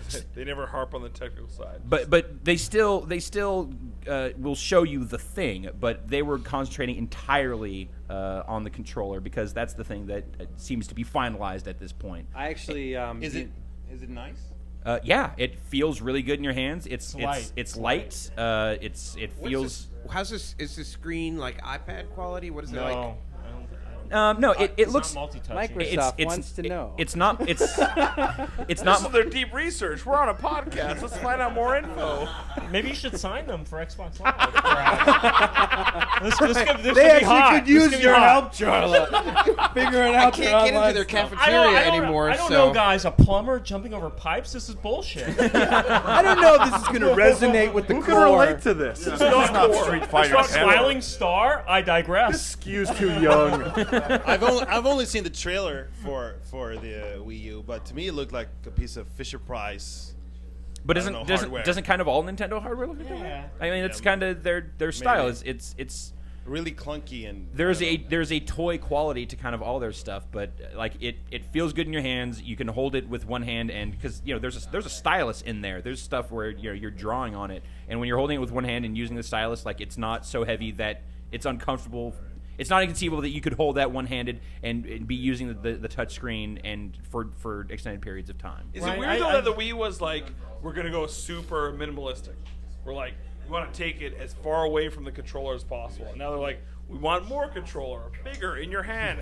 Well, I mean, I feel like that just means they learned that they can't separate themselves from the rest of the market that much when dealing with. If they want to have third-party support, they can't require the third parties to make everything from scratch every single time. I have a different take. I think that they're trying to look for. They realize they can't fight on a technical standpoint, but they can fight on the way that you interact with something. Sure. So if you look at like Wii U, right? It seems like they're trying to hit like the collaboration angle. Like, how do you get a family to play a game together? And so that, to me, they're just looking for different interaction. You get them to They've hold done up a clipboard. motion, and now they're looking for other ways for people to play games with one another. It's the way I kind of see it, and I think it's pretty interesting. I think it's awesome. I am so excited about it. Yeah, you're tweeting all about it. Even Yeah, before it I came am out. so excited about it. And when they showed that, like, they did that montage of, although Reggie admitted it was like 360 and PS3 footage, but of like some more of the core games coming to Wii, that made me so excited because it's like I grew up as a Nintendo, fanboy. That's was the console that I played, and I'm now very much a Microsoft. And I'm excited though to go back to Nintendo and play those games and fall in love with all those things all over again. What kind of the one thing that blew my mind when I actually picked up the controller? So you saw the stuff they were showing to the press conference. There was okay. Little side note, Ryan. In the corners we have Ulf Yeah. and Simon making fun of these consoles when you guys are working for Sony Online Entertainment. The last time I checked for the last 6 weeks has not been online. Right. Okay? So basically, people cannot play your game whatsoever.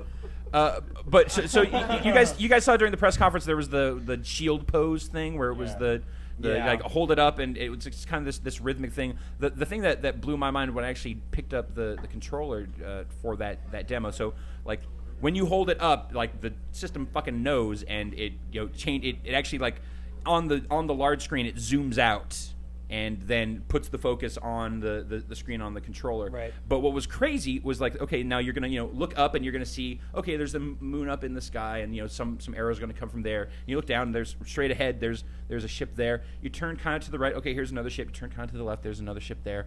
But if you keep turning, you can actually turn completely fucking 360. Like there's an entire world that they have. I mean, it's built around flat 2D fucking textures. It's not like it's a crazy technical thing that they built.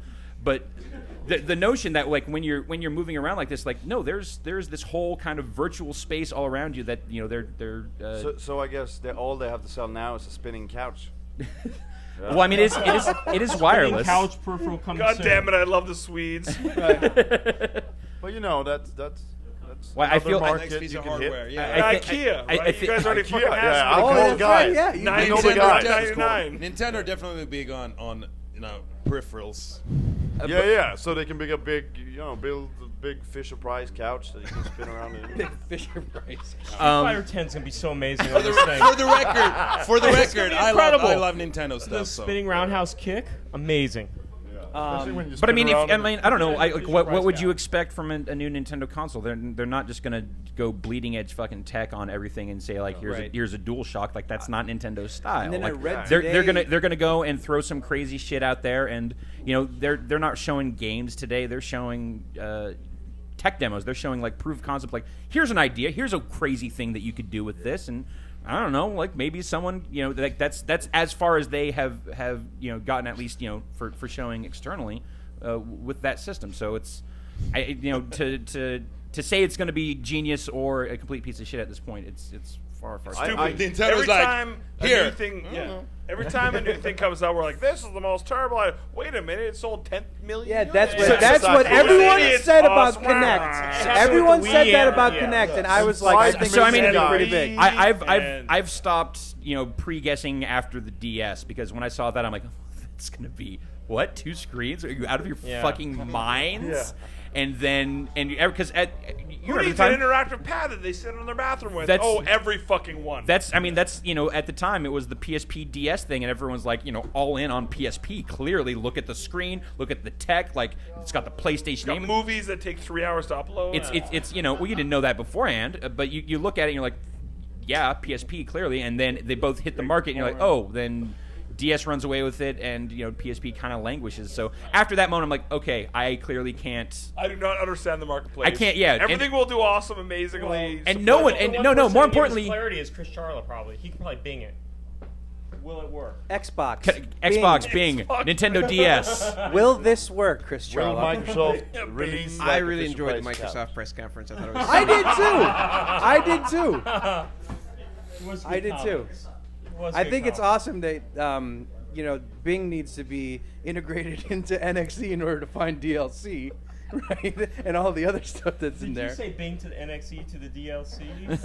Bing to the NXE to the DLC. No, I thought I was. Wait, hold on. I want to compare Swedish and Canadian beatboxing combine. here. Figure out which is truly the deadliest form. This is a collaboration. Oh yeah. You building together here? Absolutely. Keep going then. I didn't mean to interrupt. All right, Johnny, let's freestyle Bing over to this. the NXE. Understand, it's me, Johnny V. Can't find DLC. Need a search engine to optimize to find it for me. Real quick, let me think about this. Microsoft's press conference was the shit. Everyone was saying Sony's was better. I think they're crazy, hot. I'm wearing a sweater. I ran out of words.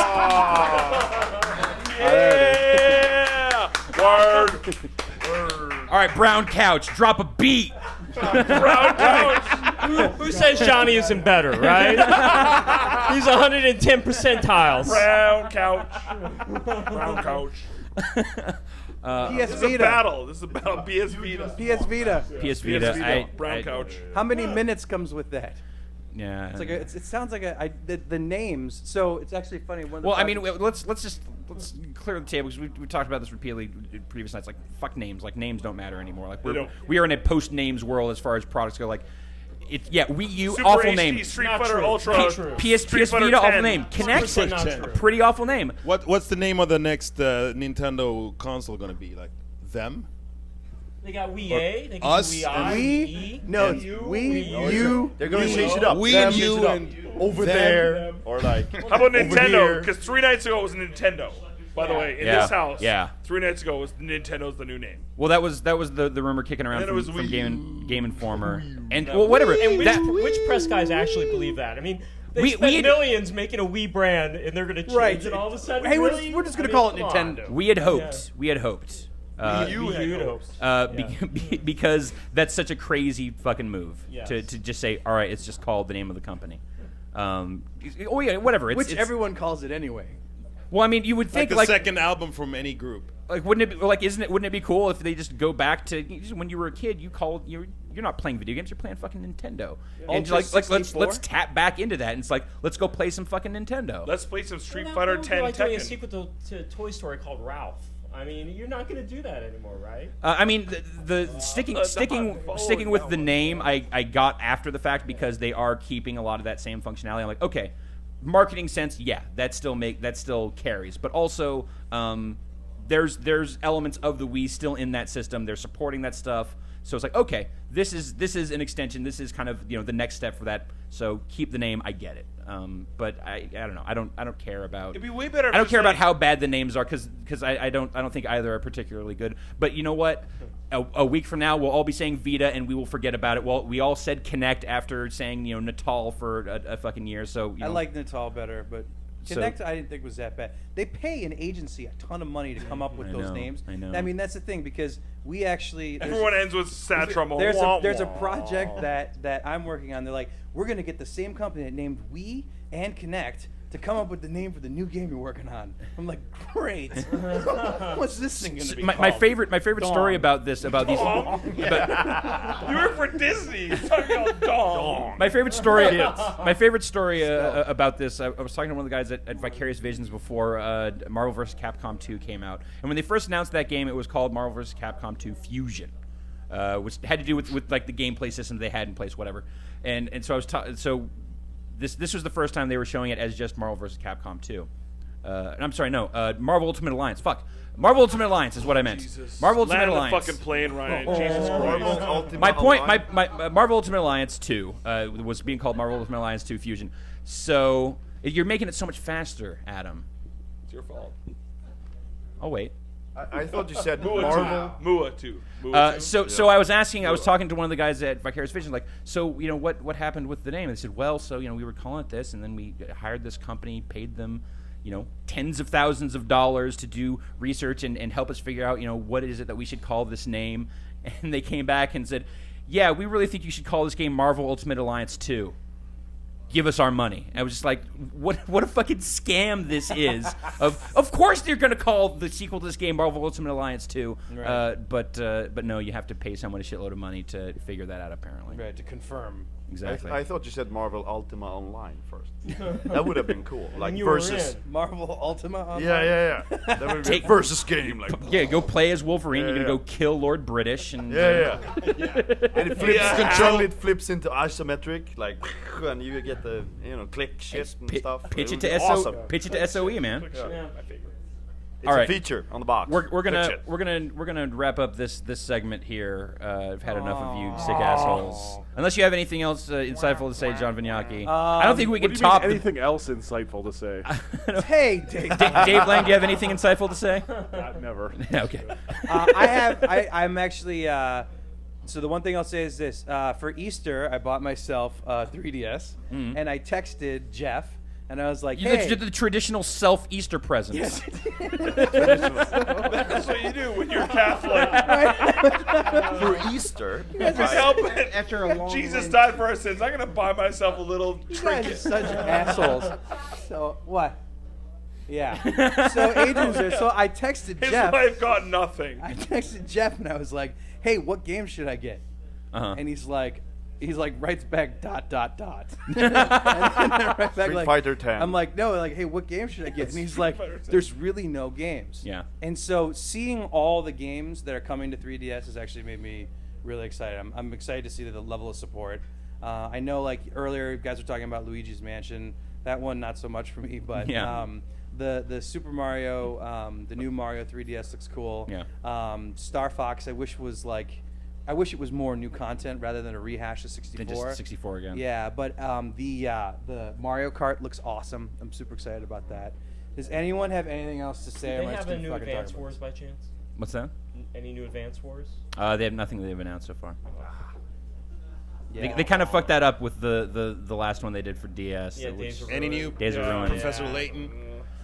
I don't know if they've said anything about Layton yet. No, I didn't hear anything about that. But oh no, they All did. over They that. did say that they're doing some. Yeah. They definitely said they're doing There's something. nothing there, but right? what's that? There's nothing on the floor. Yeah. There's to my knowledge. You know what? When I went to the Nintendo booth, I went straight up to the Wii U space, played all that stuff, and then bailed. So I didn't see any of the 3DS stuff. So Did you get cuts? What's that? You got cuts? No. They have like a upstairs area where you can just go up there if it. That's the life. Yeah. Yeah. Yeah, no, it's don't have to worry. No, it's You're a high-fluting dude. journalist. Actually, you know what? Jumping lines feels awful. Like I hate that because you see, like at the Nintendo booth, especially where there's dudes that are there for like the entire day standing in line. Not My favorite is we were rolling through the Nintendo booth today hate with it. I hate Johnny's that. friend Xavier, and he's like, "There's a lot of Nintendo girls up in this booth." There are. They Yes, all there have are. bleach blonde hair. Mm. They all, and Nintendo shirts in the Nintendo booth. Amazing. Well, I know, but I just noticed that they all have the same hair color. It was kind of femme body, I thought. I guess they're calling the new system Nintendo then. Must be. This is All a right. train wreck. End it, Ryan. All right, gentlemen. Thank you so much for your Lots of time. groups, everyone. Ulf Dave Thanks, Lang, everybody. Craig Kuyaba, Chris Charles, Simon Vicklin, Adam Boyez, and of course Boyez. John Vignacchi. John Vignacchi. Boyez. We're gonna take another About- break. We're gonna reset here and maybe get some Giant Bomb guys on the couch here for Thank Christ. our final segment here. End of day 2 here. E3 2011. Stay tuned. We'll be right back. Trying not to die. Coming back alive. E3.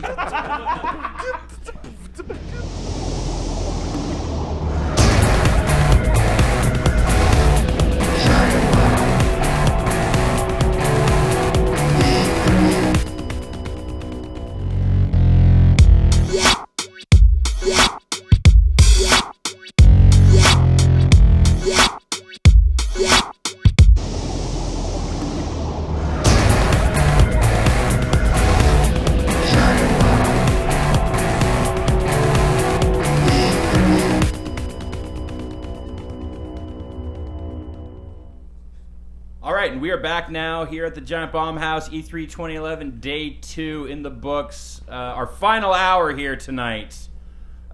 We have Jeff Gerstmann back on the couch. I don't think you can call it day 2 in the books while we're still doing this, unless you're just referring to it being after midnight now. Day 2 is over. Day It's now 3 begins. It's now day 3 here. It's 12. Oh, dear God. 12:38. Oh, shit. Did we seriously just get more God damn people it. here? God damn it. God damn it, Craig. I thought you were lying over Twitter. I was really hoping you were lying. Double Fine's Greg Resch in the house. Say what's up. He's so tall. Even when he's sitting, still so tall. There's another mic. Here, do you want this? If you, Oh, sure. Hello, everybody. Greg, how you doing? Doing great, man. Fantastic. You guys got a nice setup here. We now like 2 nights here of Double Fine cats. I know, we're ruining the whole thing, huh? Are you here to correct the statements made by the Trench team last night? I didn't hear any of them, so I'll make them all again. Okay, great. Fantastic. Carrie Goosecoast is here from Mythic. Carrie, say hi. Hello. How you doing? I'm good. Out from the East Coast. Yeah. Alex Navarro back on the couch. Also out from the East Coast. Also out from the East Coast. That's accurate. Patrick Klepek's At first here. I thought that was funny. Is I that a was like, bottle oh, of wait, wine? that's totally correct.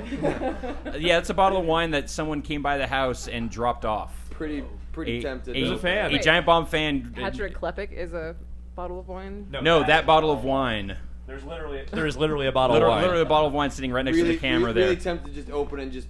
What I liked is that someone Drink took it it out all like they over were the planning last on like we had ran out of beer and someone's like, all right, let's break out the Chardonnay. It's time to do this for real. That's the escalation, right? It's beer, Yep. wine, Yeah. heroin. Those are the only 3 steps. That's it, as far as I know. Logan, you want to introduce yourself to the folks at home here? Sure. My name is Logan Cunningham. I work with Supergiant Games. I am the narrator of Bastion. He is. And Confirmed. And next to him doing journalism. I'm getting on Twitter. Old Next- habits die hard, Greg. Next breaking story. next to him doing What a that hardcore confirmation Krikisov from Supergiant My name is Games. also pronounced Ron Perlman. I can't believe Certain you got Ron Perlman territories. for your game, you guys. Can I get a word never changes from you real quick?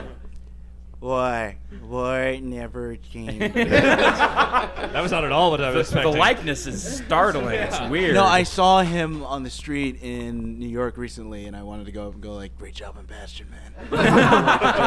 How's your Really Michael great. Caine? Michael Caine. They weren't here for that joke, but that's not a bad Michael Caine. It was way better than the last one we heard. That joke was 7 hours ago. It's not even a joke. I know. I want to congratulate you guys. We have most of, if not the entire, Supergiant team here in the house. And I wanted to congratulate you guys on the air for getting into the Summer of Arcade. Thank That's you. Yeah, that's we're a big we're awesome stoked. deal. Yeah, congratulations, guys.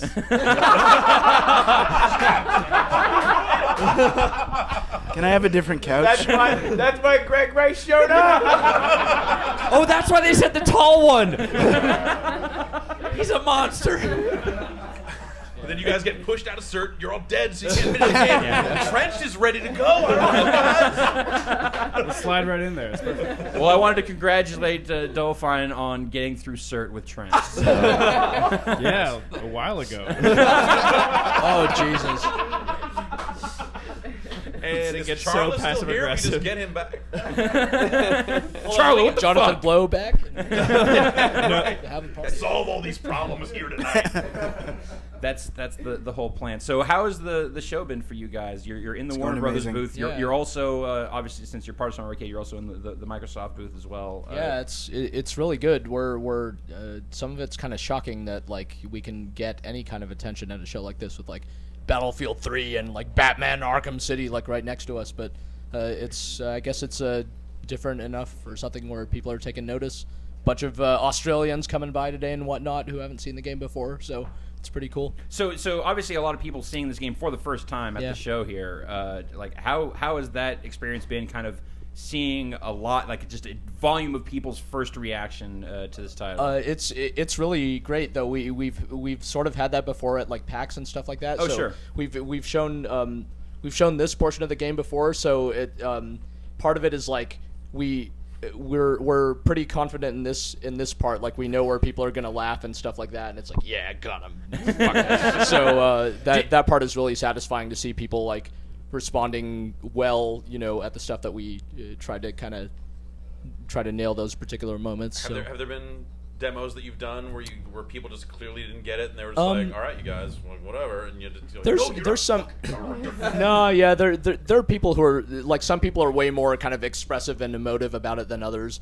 Some people are like, they'll kind of rush through it, seem like really pissed off. They'll die a bunch of times where like, this guy fucking hated it, and then they'll be like, that was awesome. There's a lot of people that are Right. like surprisingly, because our demos on the long side, I guess. Yeah. A lot of people are surprisingly courteous. They stop short, just like, no, I want to let these people behind me. Yeah, I saw Greg talking to Notch, and I heard Yeah. him say from Minecraft, and I was playing, and I had just gotten my hands on it, and I like a minute in, and then I hear him say, "Well, do you want to see the game?" And I'm like, "Oh shit, it's Notch! I better like give up my spot." So I was like, "Here you go." I mean, whatever. Of course, I'm buying it anyway, so you don't need to sell me on it. But anyway. Oh no. Yeah. Notch. One guaranteed sale Yeah. right here. No, Notch said it was the best game he played yesterday. Is like publicly threw that out there to his like army of minions. So we're like, oh damn, that's more valuable than some of our They're just gonna end up building Bastion inside of Minecraft, though. Yeah, that is fine by me. They can start those Minecraft mods right now for all I care. Yeah. So in short, yeah, it's really cool. So you've shown this section before at PAX. Yeah. Was there anything that from that showing that you guys took and kind of incorporated or maybe made some tweaks based on that reaction? There's only one thing I can think of. Besides that, Amir off camera said we re-recorded everything. Yeah, so we polished a ton of stuff. We re-recorded all the intro lines because like the intro lines at the beginning of the game was some of the first stuff that we recorded. And now, after the whole story is done, Logan and Darren went back and like kind of redid the whole intro to get it to fit the overall tone of the voice performance, and also like sort of carry the weight of the narrator knowing what is behind those words at the beginning and whatnot. It was surprisingly tough. Well, you could speak to it to nail down again, but we're really happy with where it ended up. But there was also one little moment that we added, the somersaulting like crazy. But we added another little like gag moment to the intro that people are responding to really well. Or like if you the game is full of little things where like if you goof around, it'll kind of notice and say something about it, and people just flip out. Was that in the build that was at the thing before the show?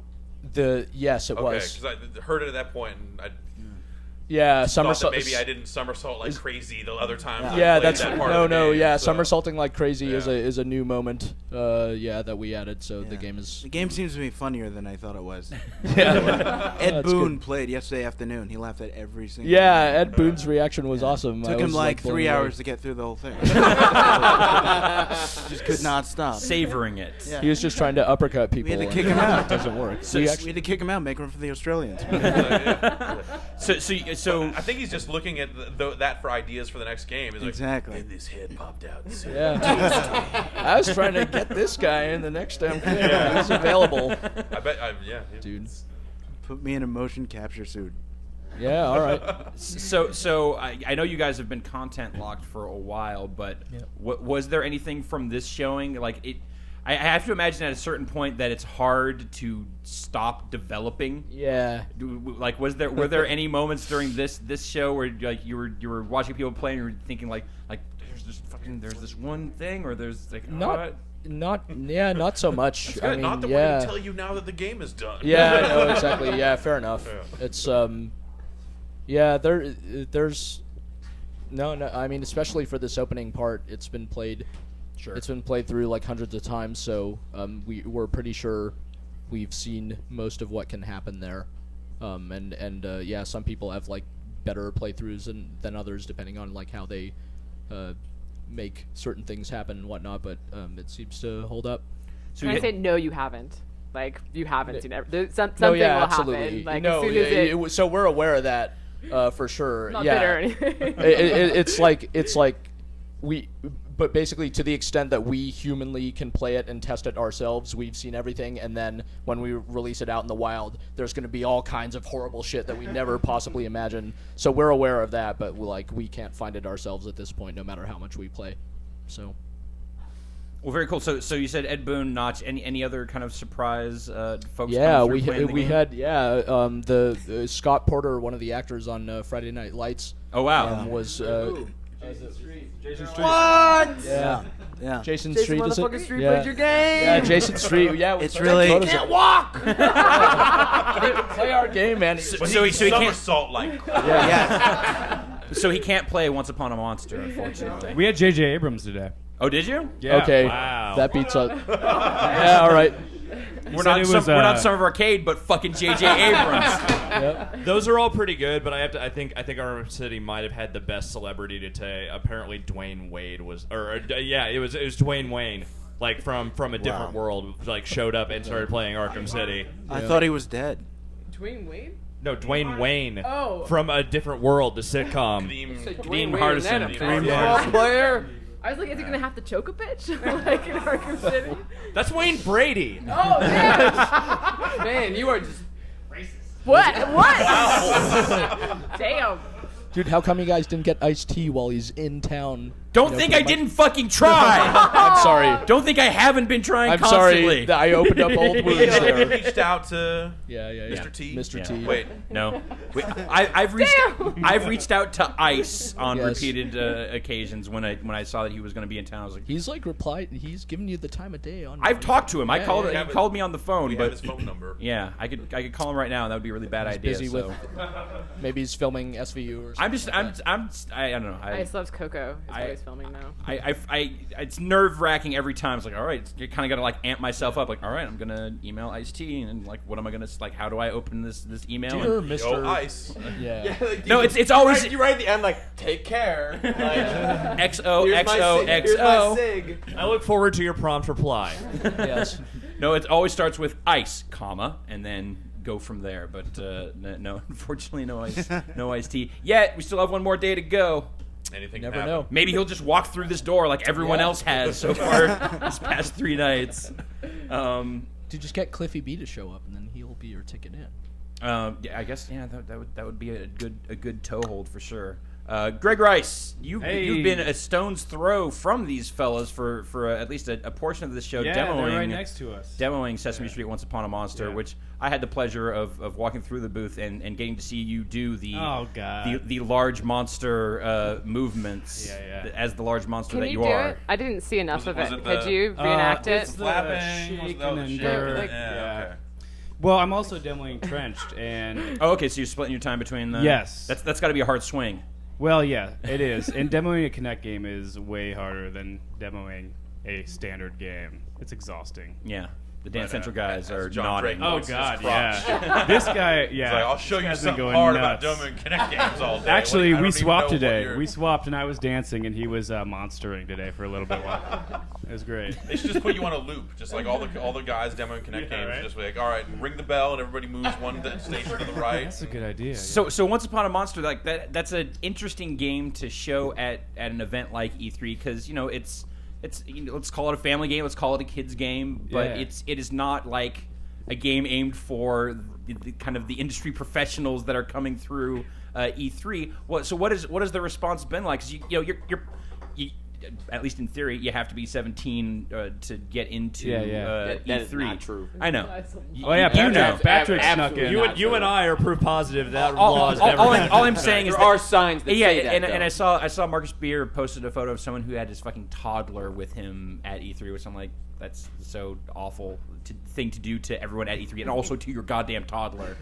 But so like, considering the audience, like, how has the reaction been like showing this game off to grown-ass adults? Yeah, no, it's been very positive. I mean, a lot of people have kids, right? And they want something to play with their kids and not be annoyed by. Right. And that's kind of what we're trying to do is, like, make something that'll be simple that kids can pick up, but, like, if they play it, like, 20 times in a row, you're not going to get sick of the annoying voices. I mean, and that's the music. that's the thing you have to consider is that it is going to just get played over and over and over again. Ideally, yeah. But just I mean, ideally they'll buy a new copy every time they go to play it. Oh yeah, it only plays once. You have to play every time. Heavy rain. Yeah.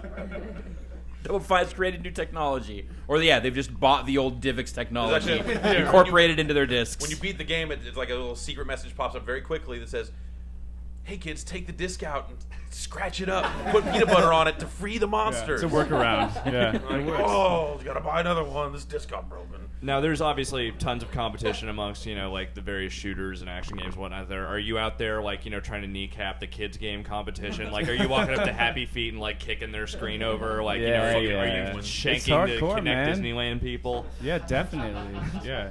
There's a lot of competition out there. And, Yeah. you got to do whatever you can. So did you do the J.J. Abrams demo? I didn't know. I missed it. But, yeah, he came by. Yeah, otherwise, I was going to be pissed you didn't call me. Well, I was pissed, and the people who did it didn't really, they're not Lost fans, and not like Patrick and I. Well, I even just mentioned, like, we were walking around the hall the first day, and J.J. Abrams walked by. Like 2 minutes into the show. And I just kind of like turned to Patrick, hey, J.J. Abrams just walked by, and Patrick became unfucking glued. He's like, what? What's it? What? Where? Oh man! Fucking moment of the show. E3 made. I was like, I don't care about the game. You saw J.J. Abrams. Yeah, I didn't running even into the see street, him. peeling his clothes off as he went. Fuck this show. Like I had J.J. Abrams, Brad had John Carmack. Yeah. Like, That was the thing that the comment you made to me about the John Carmack thing is that obviously Brad kind of freaked out about the Yeah. John Carmack thing, and you said, but that would be the same thing as if like I had to go and interview J.J. Abrams, like I wouldn't be able to form words or sentences. Lost.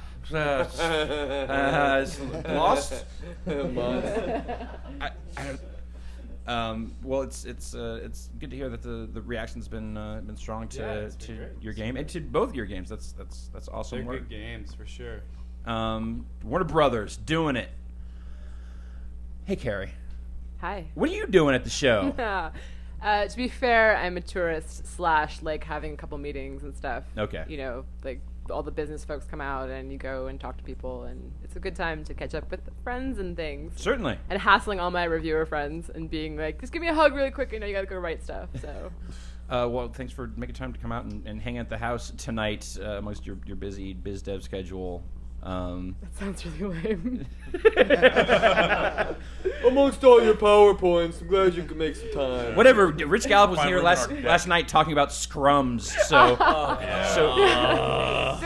at some point, I don't know when it happened. At some point, I realized I became the man and was like, "Oh my god, I'm the man. This is horrible." But it's been kind of exciting and fun. And You're stuff. the man I always knew you would become. I think literally everyone in the chat for a second there thought you said, I became a man. That's okay. We're not going to get into that right now. We talked about that before the podcast.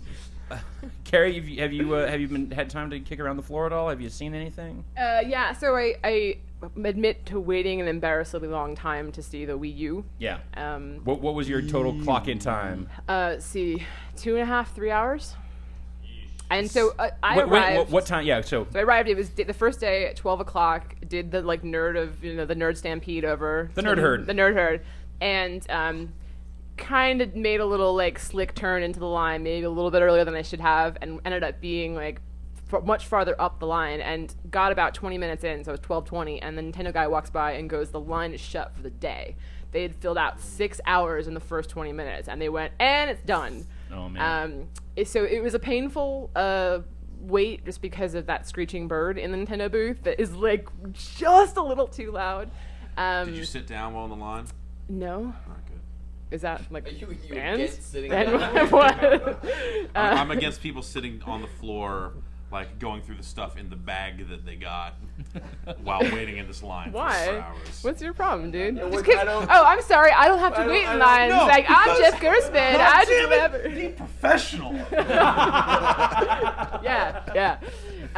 So I walked up and wanted to play the pirate game and realized strategically I had made an error because I chose the one that was, not that I chose, but I was the one on the edge of all of the Wii U where people could come and stand and watch, and is playing that pirate game, and there's that awesome freestyle dance bit at the end where you're supposed to really get into it, and 20 seconds before that part, and the guy's egging me on, you're gonna do it a lot, right? I'm like, yeah, I don't have a problem with whatever. 20 seconds before the end, camera crew shows up and is on me, and I'm like, oh, come on. So my theory is it's some Romanian television station's gonna have looping footage of me being Well, Giant Bomb will have footage of me doing that because I also had a camera crew in my face during that demo. It was but that's that was our camera crew. Design. Yeah. That was more on purpose. You're not going to be in Poland. Not you don't know. Giant Bomb Poland. I've is chosen huge. Romania, by the way. I'm saying Romania. GameBomb.Poland. Yeah. Oh yeah, what was the deal with that? It's a bootleg ass Giant Bomb website. Because I bookmarked that site. That's the one I read now. Yeah, They had a Brink review 2 months before it was done. Yeah. And you know what? I looked at the score and went there's no way that game will be that bad. And then GameBomb.ru scooping everyone. My favorite part about that site, it was our design on this other site. not our design anymore. Not our design anymore. Yeah, we changed. But my people They'll steal that one. Gotta keep ahead of these. They'll steal that one too. I was blown away that all of the elements that they would choose to crib, but then no, but we have our own entirely independent editorial voice, and we're reviewing these games and have our own articles. Like that blew my mind. But the fact that they like on the reviews page they have their own like little like kind of cartoony versions of the reviewers. Like they didn't steal those parts. Like, well, we're gonna have our own guys, and so we'll make these little cartoony images of our dudes. Like, that's fucking, you guys are insane. God damn you, Game. We were actually kicking around the idea for a while of like I wanted to very quickly produce a bunch of game because we discovered the site during the Amazon data center catastrophe that took our site down for like 3 days.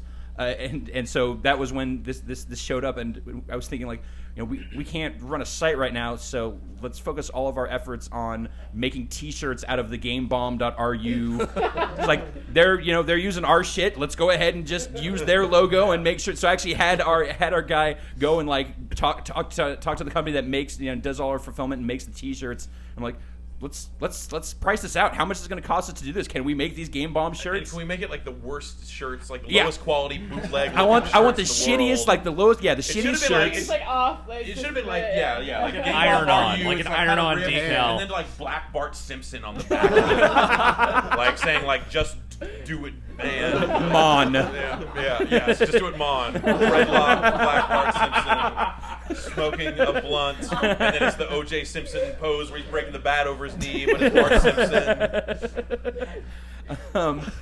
But then these are going to be shirts like tomorrow. Thank God, this is why I put this out here, because these are shirts I want. Then it came back that there were too many colors in the design, and it would have like cost us an obscene amount of money to actually make these shirts. And it's like not going to go into the idea of like, well, let's lower the colors or whatever. It's like, all right, just when we spend too much money on our stupid jokes, they're our stupid jokes. That's right. Well, I thought that was a pretty good stupid joke. Yeah, but so what did you think of the Wii U? What was your impression?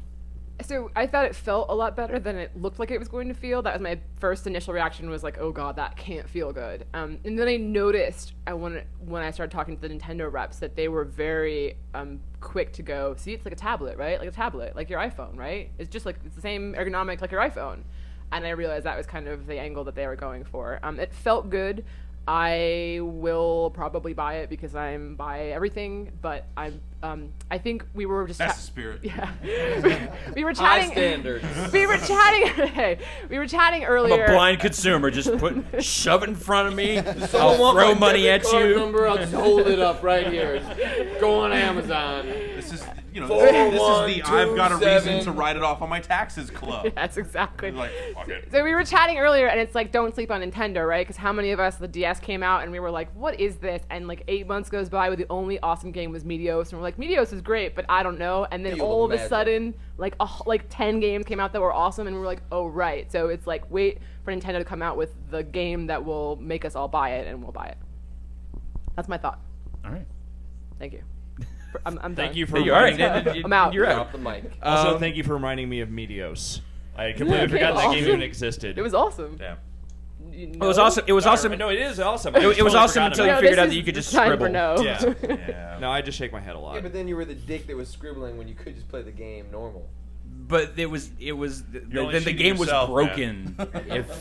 if just scribbling is literally as good as actually thinking and playing the game. So well then, because anytime you get into a pinch, like you play it normally, but then like, oh wait, shit. Well then I'll just scribble and then I'll get through the level. You're just cheating yourself at that point. Yeah. Why don't you be intellectually honest, Ryan? So you're saying it's I'm playing that game inethically? Yes. Like flow. Unethically. Thank you, Greg. Anything else that you managed to get any hands-on time with or see during the show? I mean, I hate to be that person, but I spent some time in the EA booth, obviously, and Mass Effect 3 was just, and Battlefield 3 was just, and so I'm really proud of all of the work. Oh wait, that's right. You're an EA employee. You can go back and see all the cool VIP shit. Yeah. I mean, I try not to abuse it. Like, I waited in some lines. I was walking around a bunch, and then she was standing in that Mass Effect 3 line for like.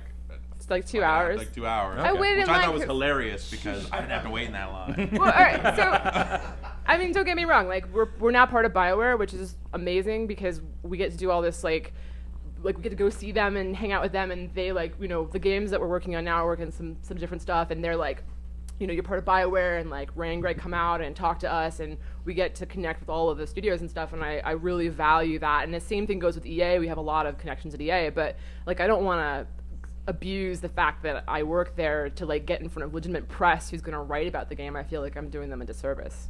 Makes sense. What? I'm not gonna write about that.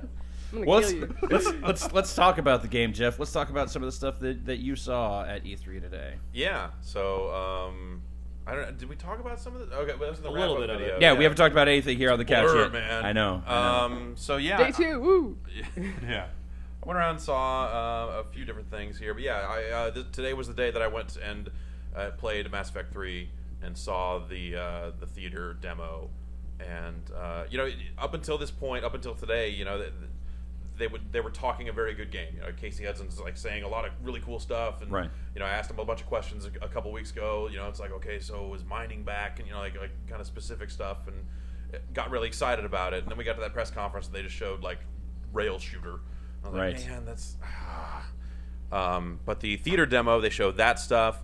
They showed some more of the kind of Genophage style sequence that they were showing with the female Krogan and that sort of stuff. Right. And they got into the menus a little bit and showed the squad menu, showed like Shepard's powers. Like it is a deeper tree of powers than you've had before. Kind of went to the weapon customization bench and showed how that stuff works. You'll be kind of like buffing your weapons by attaching things to them. So some folks have definitely taken issue with the way menu layouts and stuff. There's been maybe a little labyrinthine elements to it before. Have they like streamlined that stuff? It's a different color. Okay, great. Remember, easier on the eye. It was Yeah. red before, and no, I couldn't tell you what color. So what you're saying is it's still awesome. Yeah, I mean, okay. Yeah. So people have remember Ratchet and Clank, and then the second Ratchet and Clank, Yeah. when all they changed was the color of the interface. Yes, got it. No, it's there definitely seem like. There are some really cool things going on in the game. They also showed a sequence, which they said like we're showing the sequence here at the show, and we're never going to show it again until you play the game for real. And it was sort of early game stuff where Shepard is leaving Earth because the Reapers have come and fucked it all up.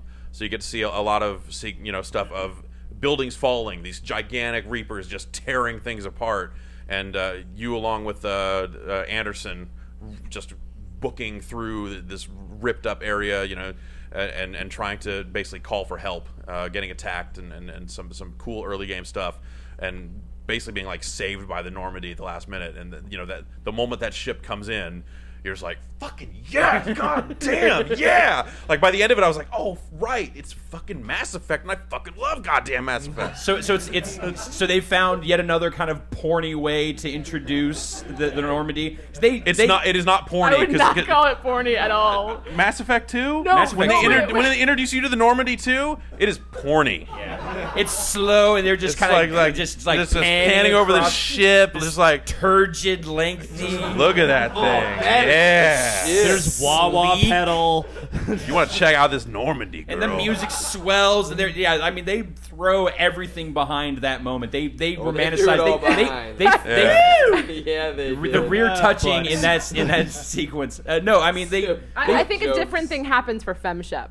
I think it's more like it comes in with flowers and chocolate, and then it tells you that it loves you. And lesbians. And then, wait. No.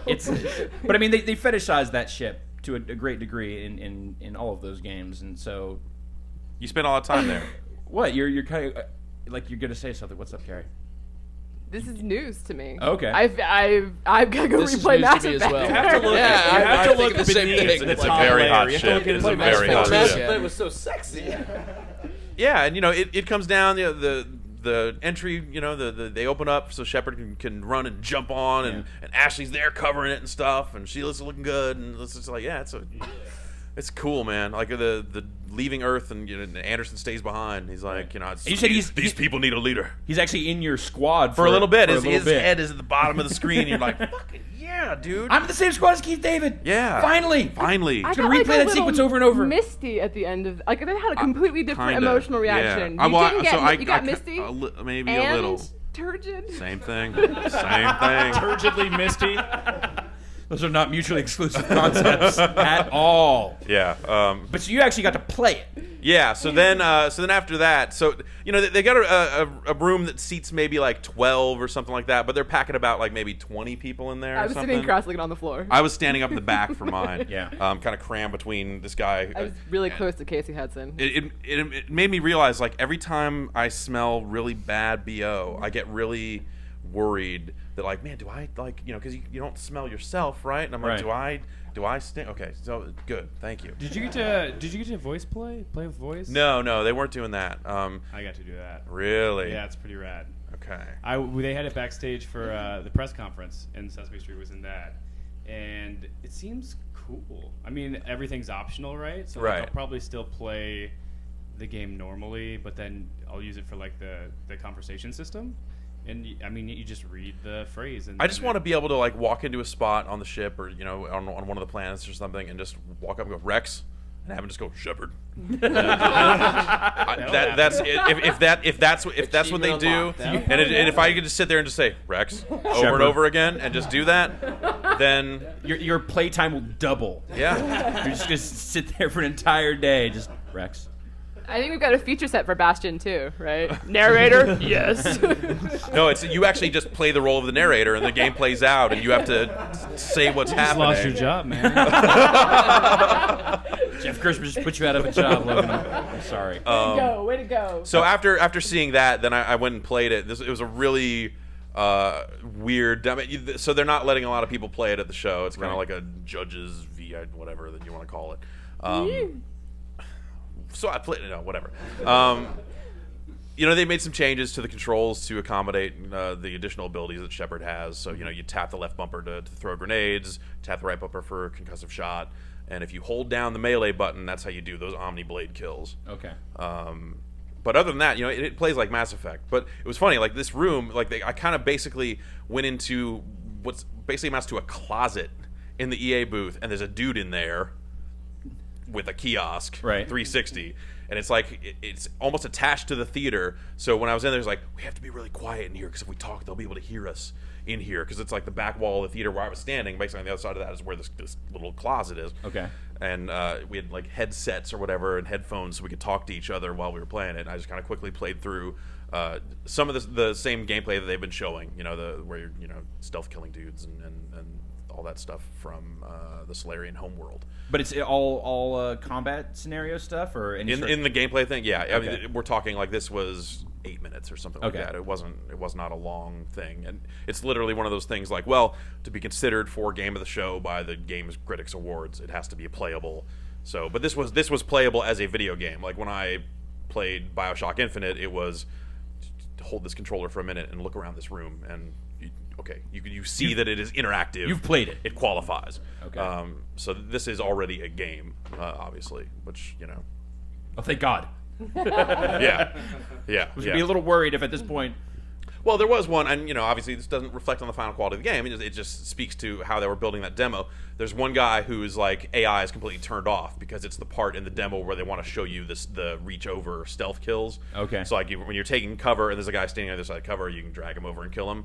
So like that guy is just dead, like standing there, does not move. You can walk up, do whatever to him, but you have to.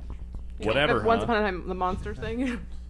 Yeah, exactly. If I do that to him, and yeah, so it plays like Mass Effect, but the stuff that they're showing in that theater definitely backs up a lot of the things that they've been saying about the game and saying about kind of the RPG elements and how that game's going to actually go, which definitely like coming out of that EA press conference and seeing that sequence, it's like, wow, this is a really cool like action sequence, and obviously the action's getting better, like the cover mechanics have improved, but that's not necessarily the main thing I'm looking for out of Mass Effect. So no Renegade opportunities? No, that stuff, interrupts will return, they did say, Yay. so that will still happen. I think that what they needed to do, and it's it's a weird thing to even like criticize, but I think in like a trailer or something, like some of the stuff they've put out for that game where it's just been all action, they should have just cut it more like a movie trailer and then intercut the action with Shepard kissing a lady, or like someone shouting Shepard, like just some kind of some kind of drama Yeah, in there, yeah, intercut absolutely. with like the fucking of shit up. Yeah. This. Cut away from the heavy rock guitars for a little bit. Yeah. And give you some dramatic. Yeah, moments. I think You missed the dramatic moment. Like that was that whole. Oh come on. it was the ship flying in. Picky.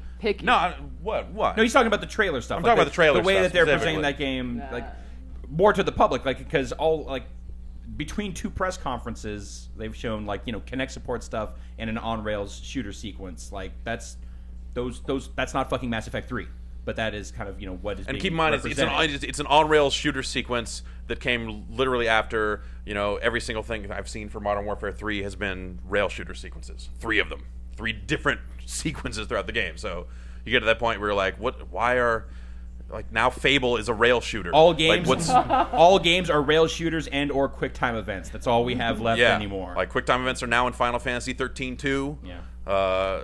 Like Need for Speed, the thing they thought to add was, what if we put in some QuickTime events in between the driving? It's scary sometimes.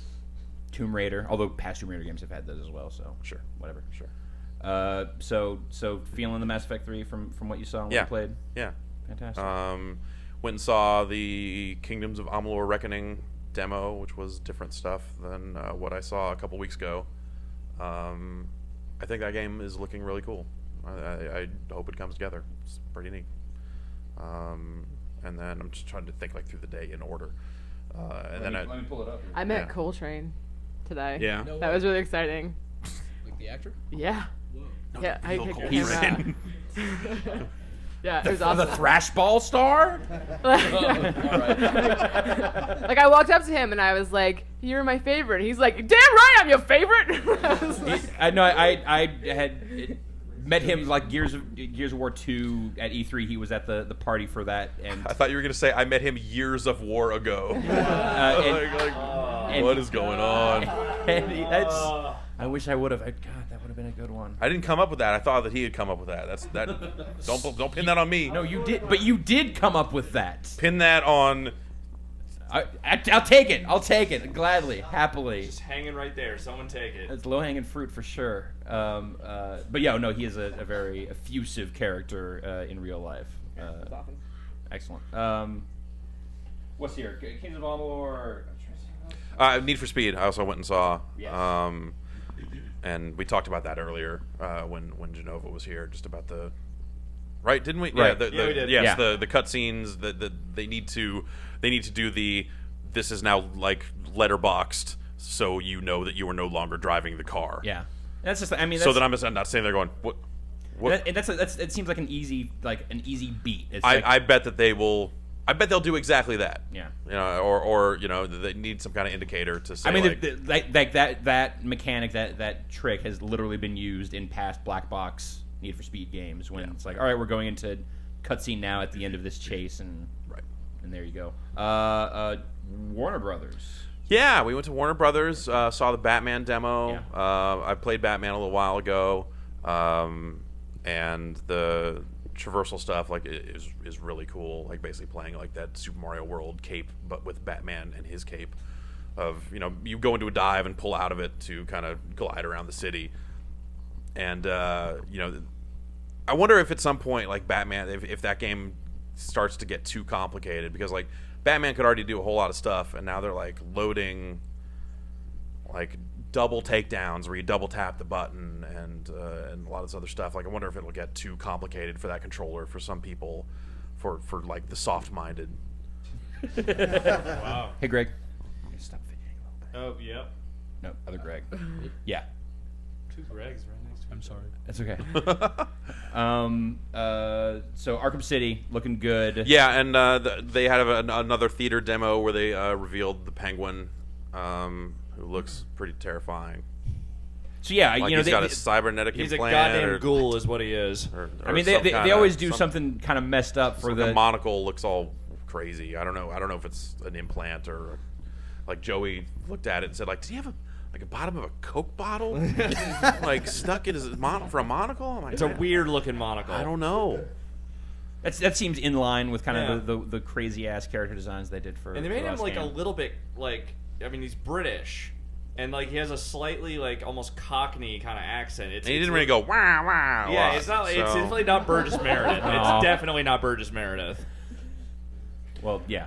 Yeah, and they Well, showed you know what I some mean. of the Catwoman gameplay, which she has basically like different stealth mechanics than Batman does. She can cling to ceilings and crawl around and drop down for stealth kills. And she got a whip. She got a whip that's used to swing around the city with a whip. So you got to time that stuff, and it'll say good or too late. So it's kind of rhythmic, kind of just a timing based thing. Yeah, So like, how different? Did you get to play as? No, I didn't get to play Okay, the Catwoman stuff. That's just part of their theater demo. That actually just reminded me of the Wii U. I kept looking at it and kept going, look at the TV! And I'd be like, oh god. It kept like yelling at me when you look at the thing and go, look at the TV! And I'm like, no! I played that same the Pirates the Shield Pose demo and that thing is just, can we agree that is a Rhythm Heaven minigame? Yeah, absolutely. Yes. Like the look of it, the style of the actual gameplay, absolutely. But I don't know, like how I needed to move and use that thing. Like, there's someone there explaining it to you constantly. But I didn't have like I just like picked. I'm like, okay, yeah, I figured that like this seems pretty intuitive. I'm getting this. But then like put it down and watch the person behind me just struggling constantly with like moving it down and then like looking down at it and then it is shouting like, no, look at the TV. Like, oh wait, yeah. I kind of figured out like, no, I should just, my eye line should stay up and then I'll move the thing into my eye line. that person was me, I think. Also the guy had zero rhythm too, so there was a lot of Unfortunately, struggling. there's no way to just like right click on stuff and fight it automatically on that system. So. Oh no, you didn't. Oh no, you didn't. Well, that's because it's no multi-touch, so you can't really. Oh, that's true. No right clicking. Anything else from Warner Brothers? I mean, we've got two Warner representatives. Well, Bastion. There was this game called Bastion. We skipped a lot of the crap that was at Warner. Get through the chaff, man. Yeah. No. We spoke with Ed Boon. Yeah. Really quickly. How's Ed? I haven't seen him at the show yet. It seems like he's doing really well. He's getting around and playing games now that they don't, now that the game's out. Like we interviewed him about what he thinks about Street Fighter Cross Tekken. I don't want to spoil. He said it's really cool. I went and played it with Seth, and it's like but I won't spoil the rest of the interview. Yeah. Let's give people a reason to watch that video interview. Right.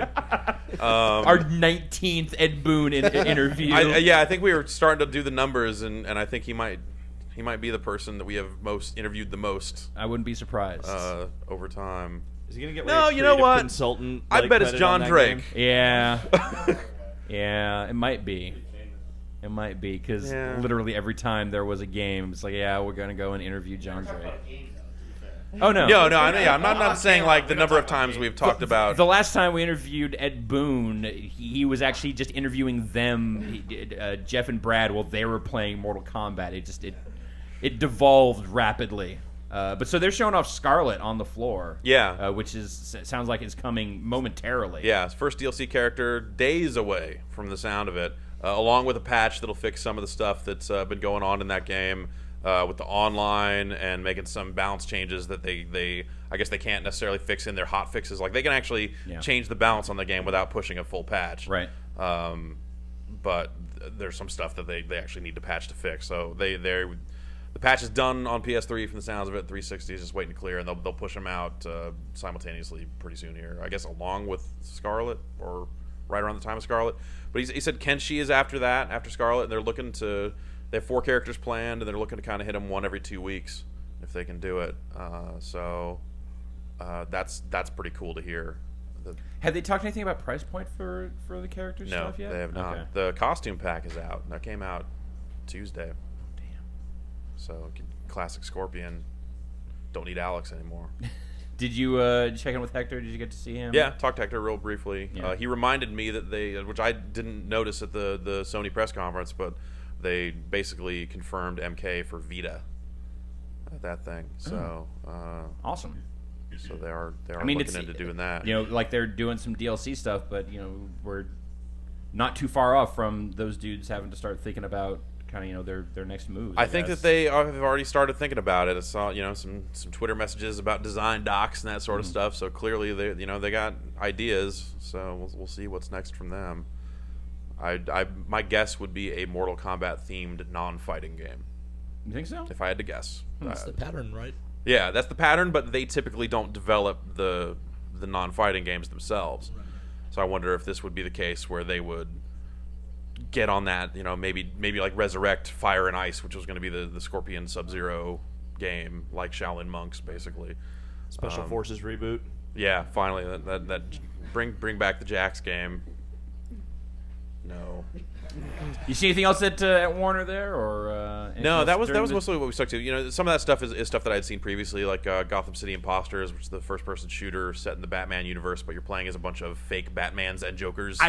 So I just kind of ran through the booth and saw that stuff briefly, and mostly just focusing on all the character art and stuff that they have around that section. I love the look of all of their fake Batmans and Jokers. Yeah, so I want to see the trailer they put out and see if it's the trailer they showed us, because it was a very cartoonish, stylized look that is not reflected in the game at all. And there was a trailer on the show floor that looked more like in-game footage, but not reflective at all. Like it looks like a shooter. Doesn't look that great. Yeah, it's it's first-person shooter with some interesting gear that kind of helps set it apart. They're basically they've put things in the level that if you have the right gear, you can utilize. Like there are ramps, and if you are equipped with roller skates, the minute you touch a ramp, you just go and take off. Yeah, they showed one clip where you could have a grappling hook. Yeah, the grapple gun is the level. As far as I'm concerned, is the best gadget from the gadgets that they have shown so far, because you can just hook up to stuff, get on rooftops, and shoot dudes. Done. But yeah, it's a cool idea. They're going to have that same kind of persistence of unlocking different gear options and customization stuff as you go. It's a downloadable shooter, and some of those have been kind of interesting, but it seems like none of them have really, the competitive shooters have really found a long-term audience that I can think of. So, is anyone still playing Breach? No, right? I don't know. Monday Night Combat did. Yeah, you're right. Yeah. But that's, I'm specifically a competitive shooter, trying to say hey, let's not spend the millions of dollars to make a Call of Duty quality campaign and just try and focus on that half of that game. Yeah, Monday Night Combat was a different thing. Yeah. Anything else you saw today, Jeff? That's pretty much the scheduled run for the day. Yeah, that's the big stuff for sure. All right, Alex Navarro. Hi. I turn my gaze to you. Thank God, because I'm about to fall asleep. What did you see today? Alex, what did you see today? I saw some games. What games did you see? Hit him in the face. I just wake saw a him lot up. of stuff today. I got my hand... Ow. Wake him up. You awake? No, actually, that didn't really help anything at all. I actually got my hands finally on both the Wii U and Vita hardware for the first time. Oh, God, that's right. Yeah, we went to Sony and saw Vita stuff. Well, here, I'll tackle that. Okay. We went to the Sony and saw Vita stuff. Tackled. Moving on. Handled. I saw Sound Shapes for the first time after everyone's been raving about that game. It's great. That game is really cool. It just doesn't need to be on Vita. Yeah, exactly. That could be on, say, an iPhone.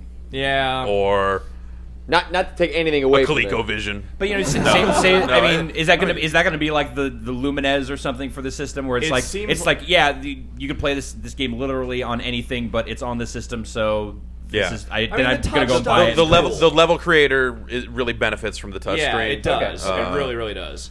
And they showed a little bit of that, some of the stretching you do with the back touching, the way you the stretching with the back touching. Jesus Christ, the way you move stuff around in the level, it's very actually pretty intuitive and neat. And the levels I saw look fucking phenomenal. So I'm really looking forward to that game. Just even feeling holding the Vita for the first time that. I get it. I get now why that system has some appeal. It feels really good. The one thing I'm going to say, though, I played that, what is it, Little Deviants? Yeah, Little Deviants. I was going to say Little Rascals. That's clearly not correct. They should make a Little Rascals game. I pay attention. That game's kind of Do I get to play as Robert Blake? Yes. Little Rascals licensed, fully FMV, Double Fine developing. We're on it. Great. That game's cool. But I'm for serious. Any game that makes you have to turn around 360, when you're playing background in the with the camera stuff, AR stuff.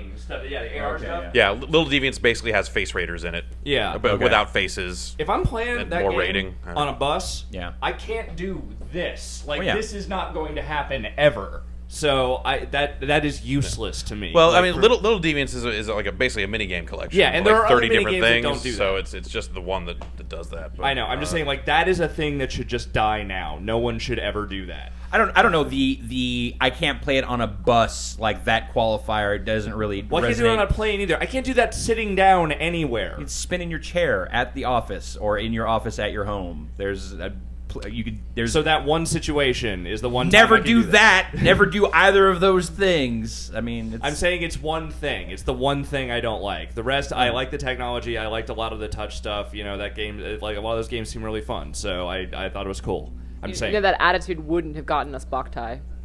And where would we be? without Boktai. What if they shipped Boktai, but instead of a sun sensor, it was just something more reasonable? Like a sitting sensor. Yeah. Like are you on a bus sensor? You can only access this dungeon if you're on a bus. Dude, I would play that game. Or spinning in an office chair. You have access to Dirty 38 dungeon. Get some epic fucking loot. Just saying, you're stifling design creativity. Yeah, I'm good at that. Judgy. But Boktai, that was the deepest irony of, all right, you need to be in the sun, but you can't see this screen in the sun because of the reflective surface. And then sometimes you'd be like, the sun's too bright, man. What? Come on. No gonna sun, die too out much here. sun. I also saw the Wii U. Yeah. I saw that. I played that for the first time. Thoughts? I really like the hardware a lot. I think it's really, really cool. Unfortunately, the only demos I really got to get my hands on were the damn bird demo, which is not really that interesting. But I did get to play Chase Me, which is awesome. That is super, super fun. It is the best. I think the most best. That's the demonstration of the. It's the Pac-Man versus without Pac-Man. Yeah. Wait, no, that's the Metroid-y. No, that's Battle Me. That's Battle Me. Okay, Chase Me is okay. That did not look quite as good, but because I played Battle Me and awkward controls. Playing well, it's kind of the like relearning all of your first-person shooter controls kind of on the fly. And I'm like, I know I could get good at this because when you're playing on the ground, it's easy to just whip ass on the guy in the right, the it's UFO. Like the left stick, it's like left, right, and then and right then, stick's like up, down, and then you're thrusting. You're kind of turning and then using the like at some point you realize it was designed by someone who either has never played or hates. Yeah, they're like, this is Nintendo's take on a shooter, and I was like, oh no. Well, it's I mean, it's just kind of one of those like, yeah, you have to retrain your brain, and you can't do that in 5 minutes. Yeah, exactly. So Chase Me. But Chase Me is really, really cool. I actually ended up playing that with Will and Norm from Tested, who are here for the day. Gone now. Yeah, gone now. That day is over. It's still that day. We'll never see them again. No, actually, it isn't that day anymore at all. Till we go to sleep. Yeah. But yeah, I mean, it's it's no sleeping. No day 3 of E3. Awesome. Yeah. Think about it. We could be at E3 forever, man. Oh no. In this house. There are 4 We players. have this place for a month. We could just keep going. This house scares me a I'm little. just gonna leave you here, Ryan. There's 4 players, 4 Wii remotes, and then 1 player is the Chase E, on the big ass controller, and his stuff is only on the screen on the controller. On the new Nintendo Experience. Yes, on the new Nintendo Experience. And so he runs around, and you're trying to chase him, but you can only kind of see him in the periphery in the back, and everyone has to like shout each other, I see him over there, he's in green, or he's over there in the yellow zone, go get him. And it's literally like, find him and then dive on him. It's just like a dogpiling minigame, and it's kind of awesome. Do you need 3 Wii U's and 3 Game Boy SPs and 3 Game Boy SPs to No, you need GameCube 4 Wii controllers? remotes and one Wii U controller. Or just 12 link cables. So it's 5 players? 5 It's players. 5 players. Oh, okay, wow. Yeah. Crazy. Yeah. And we caught I guess that makes sense because you do the full 4 split screen. Yeah, right. Also, we caught Norm every time. Norm not very good at hiding. No. Did you ever get to play that part, or were you just no? doing the Norm was chasing? the one. I only got to do the Wii remote stuff, but it was more fun to chase Norm around. Honestly, I feel I should come clean on my time with Chase Me, where I caught Patrick pretty easily twice. Yep. It's because I was... and also, you were a dick. You just sat. So in Chase Me, you like eventually you the person who's running away, being chased, is trying to be goaded into going to the center to grab a star. So Jeff just didn't move. He just camped by the star. I didn't even process that. So like, I'm running from the other 3, and I'm like going to get the star, going to the star, and I'm like, and I'm like, he's like, gotcha. So you're right that I'm a dick, but that's not why. I was standing right next to you, and I could just look over at your screen the whole time. So it's exactly like Pac-Man versus. Yes. I saw people Right. doing that multiple times. Like Will kept looking at Norm's screen. Like I was trying to do it to Scooter, but he was tilted a little further away. So I thought about like, would it be really obvious if I backed up here a little bit? Like, yeah, Yeah, it would probably be. okay. Yeah. This is why nobody plays games with you, Jeff. Glad you just admit your dick after the fact. Yeah. For several days. He's not gonna admit he during was the really time. good at that game, man. I wasn't good at Everyone processing was like, man, information. I'm the greatest Chase Me player on the internet. Saw some 3DS stuff. I talked about Luigi's Mansion a bunch already, so I'm not going to rehash that too much. Played Mario Kart, played Kid Icarus multiplayer, which was not good at all. I did see Uncharted, though, and I went to that demo. So in what the was theater. that demo about? What did they actually So show? It was the there? airplane stuff, right? Well, so okay, they started with the boat level. Like again, they went through that whole thing. There's an interview that's going up on the site pretty soon. I did with a couple of the Naughty Dog guys, but the one of the cool things that came out of that was they explained that like in that boat level, it's not like all pre-rendered. Like the water is moving So there's in a real box. time. And Also, then like, the we water talked stuff. about this Okay, last night. So there's, Okay, I there's wasn't a here for box, that. and then they can just turn that whole box we upside down. had one of the programmers from Naughty Dog here I knew Cowboy was here. speaking in depth about Yeah. the technology The behind box. that. And Yes, they the were box. everyone I talked to was very excited to talk about that too. It's Yeah. apparently insanely complicated. It but, sounded yeah. like it, absolutely. And so then they moved on to the cargo plane level, which is like the thing you saw the little stinger of in the trailer of like Nathan and Drake hanging out of the plane while the crate's like about to crash down on him. Yeah. So there's a whole sequence leading up to that where he's like, trying to get onto this plane and like he's like leaping across rooftops, killing dudes, like punching dudes, stabbing dudes, whatever. And then Elena comes up in a jeep and like she's like trying to like drive him up to the wheel well of the plane while it's about to take off. So you gotta like kind of lean in and like jump onto the landing gear. So this is like not a bunch of cutscenes. Like this is all in real time. Like this is all happening, and the best part is that almost none of it is QuickTime events. Like it's like there are parts where you need to move, and there are parts that like yes, there are some button press here and there, but like when you're just running across the rooftops, you just like you hit the attack button or the melee button or whatever, and you just jump on that motherfucker. There's none of that like press X, press triangle, any of that. I mean, you're still just pressing X or pressing triangle. They're just not But prompting it's not like you that same way. timed button hits. It's just like you're moving with like a real flow to it. It's not Sure. just like all. It doesn't feel as like kind Scripted of and machiny canned. as it Yeah, would okay, otherwise. okay.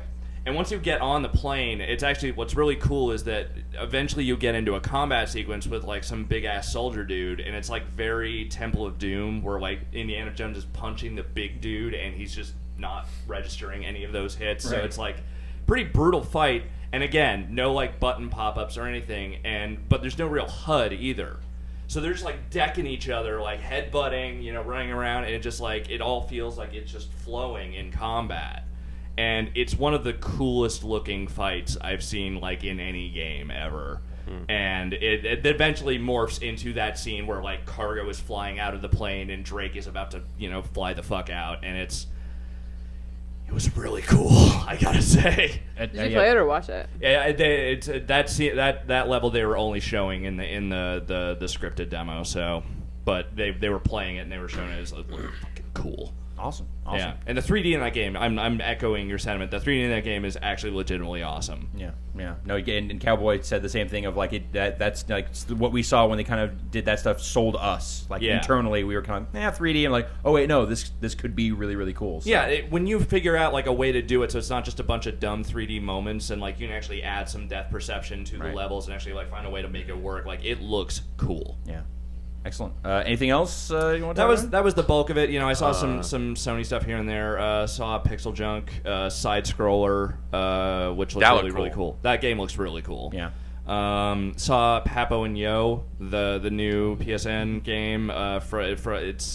It's a first time developer. It's the game that is a loose metaphor for addiction and abuse. It's the one with the frogs. And The monster eats the frogs, and he's addicted to eating frogs, and he turns into a monster when he monster when he eats the frogs.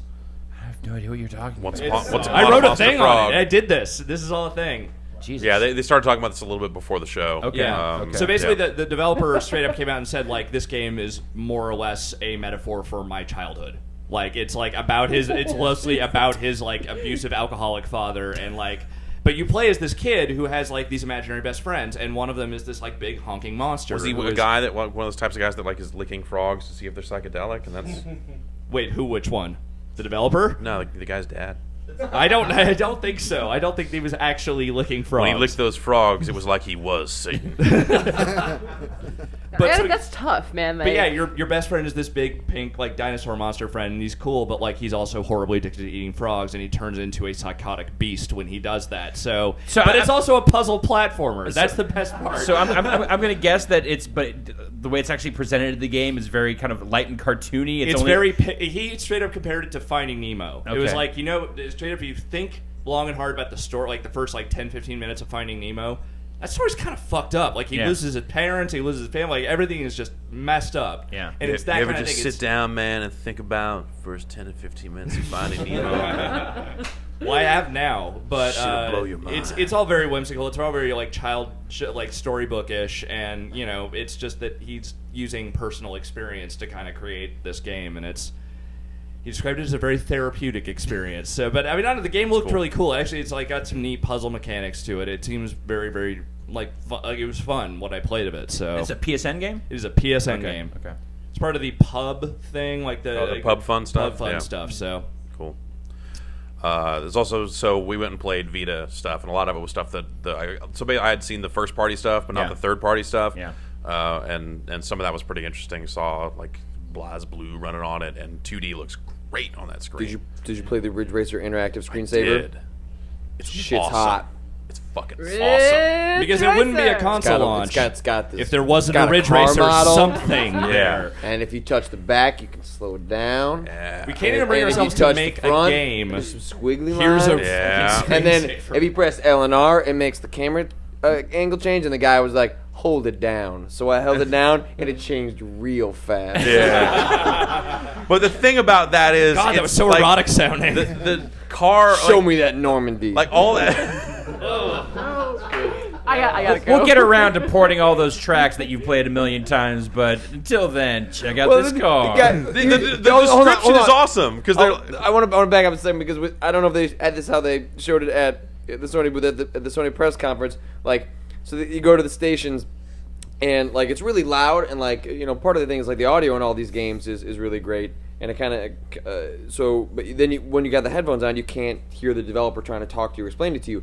So the Ridge Racer one, the guy had microphones attached to it. So is this the same thing? Same. So it's like all these other games where the sound's really important, and like there's interactive games. Like this one, it's Ridge Racer. It's just like a tech demo, like with just a model, and the guy's like fucking walking you through, and he's like, I just want to make sure I could like give you a taste of the Ridge Racer experience. Let's get the sounds and the shapes, and like what you think you're gonna get out of a Ridge Racer game. In my mind, I'm like, yeah, the same like tracks I've gotten from like the last 6 Ridge Racer games. So like that aspect of it is fucking insane. Like this shouldn't even have anything to do with Ridge Racer for what it is. It's like a cool sound, like music editing toy where they've got this track and you're basically remixing it. Okay. So yeah, it changes the video, but actually when you're touching the screen, it is like cut off and resonance knobs on the music. So you're holding it down and going wow, and also it's got wobble bass all over. Oh, it. So good. it's- Some so it's- wobble bass. so it's- Finally. So it's more of a. Hey, John Drake, can you confirm some wobble bass in Dance Central 2? Dance Central 2, all the unannounced tracks have wobble bass in them. Fantastic.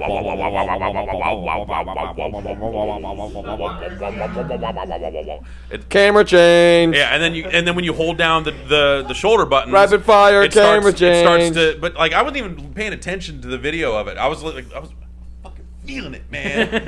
and you hold it down, it starts like repeating the current part of the track. So, and yeah, it's. But I think I did this for like a minute, and the guy's like, "Go as long as you want." And I'm like, "I'm done." It eventually stopped. Man. But well, so Can I go now? When I saw it, And I felt bad, so I'm like still kind of doing it. I'm like, at what point is it appropriate that I am bored with your demo? when I played it, it was like a minute and a half long, and then it went back to the title screen. Don't mind, So, just kept going. I'm just so like, when I went up to I it, guess like, I'll make that camera change yeah, again. Like they did it first. So I went. So it was one whole loop of the guy who's like the sound designer, like the music guy for Ridge Racer, doing it and showing me like, okay, and he's doing it, in time with the music and stuff like that, and making his own little remix of this track. I was like, cool. And he's like, now you try. And I was like, okay, yeah. And then I did it, and he was like, cool sound, yeah, good, go, yeah. And like, so because I, have some rhythm, so I was able to work the like on time with the music, and I suspect that a lot of people were just up there going like, I don't. Just, like, all right, whatever. How do I drift? They were scribbling. Where do I? How do I drift? Yeah, so it's fucking weird because it's just why is it there? Like the placard on the station just says Ridge Racer working title, and I'm like, oh, awesome, okay, Ridge Racer, totally. And you get up there and it says Ridge Racer, but it says like interactive trailer sound experience. And yeah, they're saying like, we just want to give you a taste of what you can expect from the next Ridge. And if that's what I can expect from the next Ridge Racer, it'll be the fucking greatest Ridge Racer ever made because it won't have any fucking Ridge Racer in it. Oh, yeah, because it's not a fucking Ridge Racer You know game? what this Ridge Racer is? Unbounded. Did. And also Mr. Inkjet. Now, hold on. Now, this is the point I brought up to the publisher. It's like, isn't Inkjet a trademarked thing? Like, by somebody, like HP, somebody like Inkjet is like a trademark owned by someone who makes printers? It's but not Mr. Inkjet. No. And his response was, yeah, we should probably look into that. Literally, that's what he said. But, we should ask. So he was a Sony guy, but the game's by AQ Interactive, so I don't even... No, that was an AQ guy. Oh, was he? Oh, yeah, the dude showing the game said AQ, yeah. Okay. So they should look into that. Maybe they spell it with a Q. Maybe it's There you go. INQ Jets. Done. 2 T's. Perfect. What? I can dodge copyright law like a motherfucker. So this game is all rear touch. Yeah. Keep going. And he's got a paper doll. All right. You know what I'm saying? Show me on the doll where you rear touched it. Yeah. So you got this paper doll, right? And Yeah. you can use a camera to take a picture of a body. Ooh. All right. And that body will get mapped onto that paper doll. Now uncomfortable. yeah. Patrick, I'm looking over here. Camera change. What do you actually do in this game? Hey, whoa. I just wanted to cycle the meme. Sorry. Working title.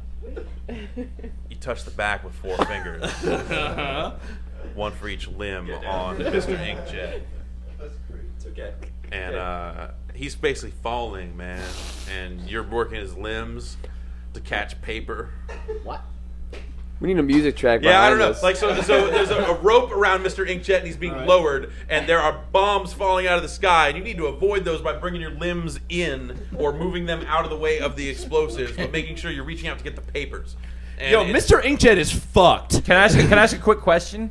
Why would you call this game Mr. Inkjet? What about because when you first said he's a paper doll, baby. When you said it was okay, Mr. Inkjet, I thought like okay, it would be like a crazy little squid or something, but No, he's a paper printout. Actually. yeah, squid would make more sense. So they have made different mini games using the Mr. Inkjet character from the Mr. Inkjet family of products. Great. Sponsored by HP. Yeah. So in another one of those, he is just falling, and there are other paper doll men falling, but they're wearing suits, and you got to punch them. All right, Patrick, I'm actually now legitimately turning. There to was you. a third one, but I forget what it was. Patrick, what did you do today? We saw XCOM. We did see XCOM, which 1960s Mass Effect. They'd gone dark for a full year after last E3 when everyone tore them a new asshole over what they were showing for XCOM then. It was less that I didn't. That game looked cool last year. I agree. I thought it looked cool last year. It wasn't less they tore him a new asshole as much as like when you ask like, so what's the structure of their game? They're like, fuck if I know. Yeah. They were legitimately honest. Like, this is all we've got, and we're kind of figuring out the rest of the next year. Yeah. And I mean, it didn't seem like they had necessarily like fundamentally retooled anything. Like from what was shown last year to this year, it's more of just like okay, yeah, you know, the enemies stuff. now like, it's actually a game. The enemies it was like, more like a pitch video, like right, that. right. You know, like well, and so in the theater demo, when they were showing XCOM, they were like, you know, yeah, we were fresh off of BioShock 2, so. You know, there was that was kind of where our heads were. So when we started working on XCOM, you know, there was some shit in there that was, you know, too BioShocky, and you know, so they changed some of that stuff. They changed the look of some of the enemies. because they said the enemy's a little too much like splicers, and some of the abilities a little too much like tonics or whatever. Gotta harvest Adam out of these aliens. Think about it. But they've kind of it seems like they are going to lengths to kind of incorporate and kind of interpolate some of the ideas from the old XCOM games, because this is still a first-person shooter. Yeah, it's a first-person shooter, but it's also squad-based, and there's also RPG mechanics with the squad stuff. They seem like they're Morgan Gray, the creative director over at 2K Marin, was up there kind of talking about it, and he's very honest about look, we looked at what are sort of the base elements of what makes an XCOM game fun, but also that game doesn't sell anymore. So how can we take the sort of fun, the elements that people liked about that, and modernize them for an audience? And but even in this demo, Morgan Gray was very honest about what stuff they haven't figured out yet. They have these squad characters that you level up and you sort of customize for yourself. But someone asked well, do they die? And he's like, I don't know. That seems kind of harsh. And so I got a completely different guy and a completely different demo. I mean, not completely different, really? but they were saying because afterwards there was a little Q&A in the theater. Yeah. And talking about the other agents that are in your squad, and they were like, basically, they will go into a penalty box if they die too many times. But so even the people on the game don't know. Yeah. So apparently, it's that's how much influx that shit is. Apparently. Yeah. I mean, it sounds like a lot of this stuff is up in the air, but the sort of base gameplay of, again, my comparison is 1960s Mass Effect, because it's the best way to describe the base mechanics. But I love the idea that. They're taking the XCOM thing of you're doing all the R&D, so you'll collect different alien technology, but you have the choice of you have to make a conscious choice during combat. You'll see a turret, and you should just take it out. It'll make your whole combat sequence easier. But if you don't take it out, then you go behind it and then collect it. Then you can take that back for R&D. But you also have the option of during combat to take that turret and redeploy it as a player-friendly structure, and you can do that even with some of the crazy giant enemies you'll find during the combat. There's kind of a risk reward over whether you want to take that back for a big weapon you want to research, or you just want to take out a room. Either way, they are definitely a big part of that game. Big part of the experience seems to be really incentivizing trying to capture as much of that alien technology. And R&D was huge in XCOM. That was a massive Yeah. part of that game. So they're definitely bringing a flavor of that into the new one. And the style, it's got Super 8's coming out this week. It had the same sort of vibe of coming off of 1950s America when everything was perfect, and communism is coming in. They're sort of using that to sort of bring in the aliens that have kind of become sleeper agents, and it was hitting on all cylinders for shit I like. Yeah. And I'm really looking forward to that. They kind of got a bad rap in BioShock 2 because it was called BioShock with a 2 on it, and I'm excited to see what those guys do kind of with their own thing, because I think there's a lot of talented guys over there that had some strong ideas, but it's kind of tough to follow up Ken Levine. Sure, and I mean, to be fair, and it's tough to compete with the legacy of XCOM and people's fondness for that too. It's they took out the Dash, man. That is just X-Com. They're just a studio of unenviable positions, aren't they? They just are constantly thrust into these situations of I don't want to have to do this. They seem to be taking Bethesda's approach they did with Fallout was honor what was there and acknowledge the legacy, but we're gonna make a good game. We're not gonna worry about doing that to the point that it harms our design. And I think as long as it's a good game, they can have their XCOM fans what's the Fallout one with no mutants allowed. Yeah, internally with this, they're just don't read that site. We tried, and it's just not worth it anymore. I mean, there were elements in BioShock 2 that were really great. I mean, regardless of how it figured into the mythology or whatever. But Minerva's Den, the best piece of best piece of story content for that game that isn't the original BioShock. Yeah. So, we also saw Darkness 2. Yeah. Yeah. Not so much. I mean, I recently played through the original Darkness. Did you And watch Street Fighter in it? Some No. Chiba movies are all in there, on the in-game TVs. You can sit there and watch a 2-hour. You can watch all. Yeah, you can. And there was someone on Twitter that said I just wanted to challenge that game and see if I actually could do that. So I sat there for 2 hours and I watched one of the TVs, and you can actually walk it all through. Yeah, I don't know. It didn't have the flavor I liked of I guess we didn't get any of the real story stuff. Yeah, The demo was very like, hey, our combat is good now, which it wasn't in the Darkness. Understandably, that they would want to show that off, but This was different from what they were showing at PAX, right? I don't know. I didn't see it at PAX. Okay. You and I did. Oh, all right. Yeah, Well, neither of us have seen that game. It was a lot of like showing new Darkness powers. Okay, That shooting is enjoyable and fun. And So what they were showing at PAX was like a restaurant scene where you're getting led to your this table. is in a circus. Okay. Or, Okay, or they- a carnival. rather. They referenced that scene where attempted hit on Jackie, and like that's where the Darkness powers. Actually, no, that was an interview. Never mind. But yes, that was different scene. Okay. that scene was referenced. Different scene. But yeah, this was just like run through a carnival area, and there are these Brotherhood agents that are trying to take you out with light and kind of showing off some of the light mechanic stuff. Which whenever there's bright lights, you can't use the darkness. You should have to fight a guy with like a lightsaber. Yeah, no, I guess the story stuff and sort of the Sure. interactive first-person sequences, the commitment to first-person and narrative was my favorite part of the Darkness. So, the combat wasn't that great. That's not what I was looking to see. If they could, you can make it. It was really obvious how a Darkness sequel would have better combat. I was curious to see what they're going to do with the other stuff. It's been made by Digital Extremes, Yeah. right? So I'm kind of already like.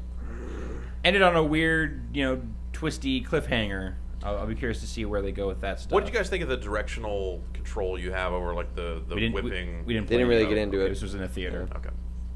Judge. No, They this is let a us package. play. Oh, really? Yeah. Okay. Yeah, no, this was just in the theater, and they kind of ran through this. I'm supposed to be a judge.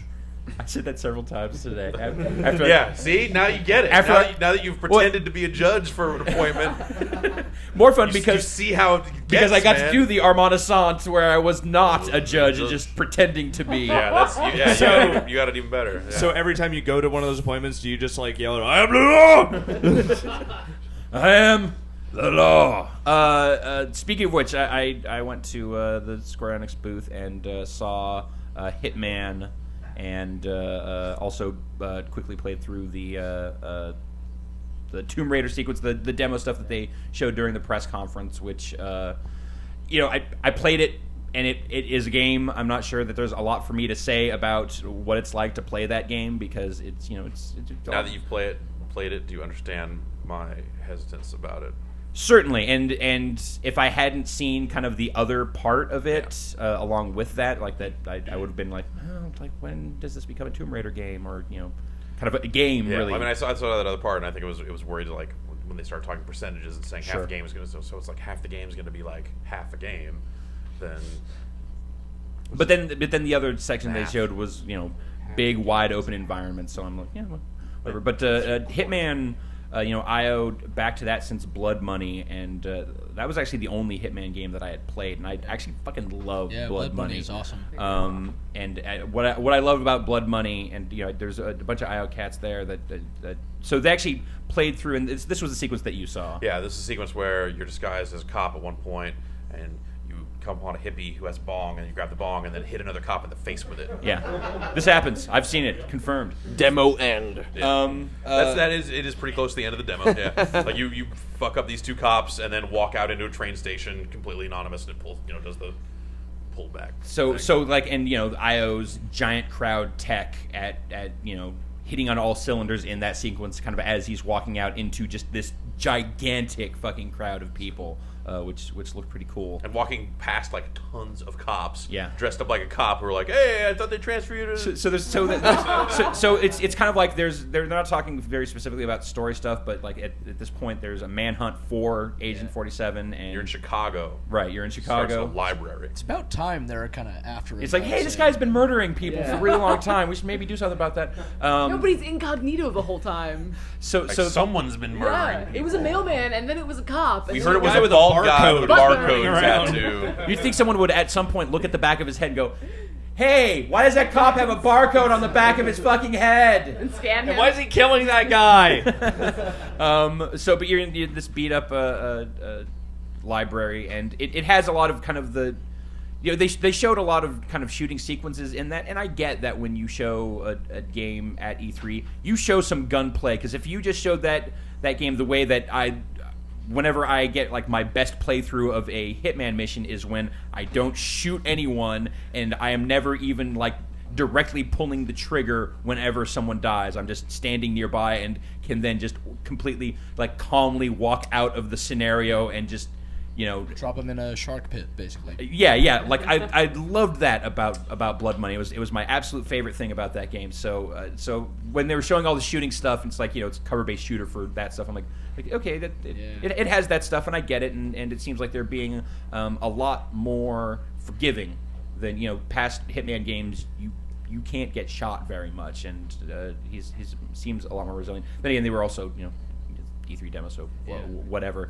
But they've introduced so it had a lot of the same beats that you expect from Hitman still, of like you're in hiding near groups of characters, and there's just tons of dialogue, and that dialogue is, you know, just you're eavesdropping on this dialogue, and it's really informing you. Like, you're getting to know, like, okay, there's this kind of young rookie cop, and he's been part of the squad, and there's this asshole captain that's giving him a hard time about you know, not being able to keep the lights on in this place, and you start kind of finding the threads. Like, they leave you these weird, you know, kind of breadcrumb trails of like, okay, here's a potential path to explore to figure out a way to take out these guys without anyone noticing or you know, getting through this stuff real slickly. But they've also added this mechanic that's like some sort of like kind of assassin's vision or something. I can't remember what they called it. They called it detective vision. But it's not just you see dudes through walls, but then they not really call it detective vision. You see dudes through walls, but then there's also like you'll also see, and it's a thing you have to like charge up. You have to, you know,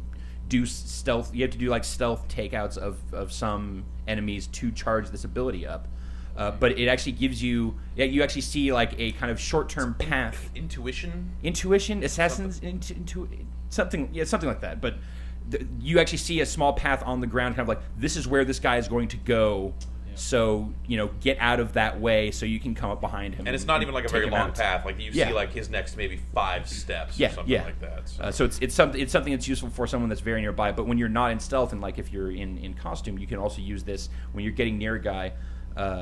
To actually kind of go, so like do like a little incognito move. So like you're walking past a guy. Oh, actually, this was the part that I really liked. I thought this was fucking cool for a Hitman game, and this like makes the stealth stuff so much easier to deal with. There's kind of it's not always visible, but there's this central HUD element that appears kind of when there's an enemy, like when you're in disguise, like dressed up as a cop, take a cop out, take his clothes, and like when you're kind of walking past guys, when they're starting to become suspicious, like this kind of like it's in the middle, it's kind of this ring-shaped area basically, and it starts off as kind of like there's just a little line on the side, and as they become more suspicious and you're closing to break and cover, it actually starts coming to a point. So you actually have this great kind of graphical feature to know, like, because it used to be like, I don't know how long and how close I can actually get to these guys before cover's busted and I'm fucked. And you know, in a Hitman game, usually when your cover's busted, you are fucked. So to be able to have this, like, okay, I know that when this actually comes to a point, that's when I need to. That's when this is all going to go bad. So being able to kind of use that to manage, you know, where you're going and how you're pathing, I thought was a really cool touch. But there's also the thing where, like, when you're walking by a guy, if at that point starts happening, you can use that same ability. And he'll do a thing where he'll kind of like put his hand up and kind of like move the hat a little bit to the side and kind of like, you know, kind of collar up, kind of shoulder up some to just like, and you can use that to then to, you know, reduce that and shrink that down. And I thought that was a nice, cool touch. But you know, other than kind of these things that they've added and the you know, just overall, you know, production quality of it, it definitely felt like Hitman game, which I thought was really good. And in traditional Hitman, you know, kind of.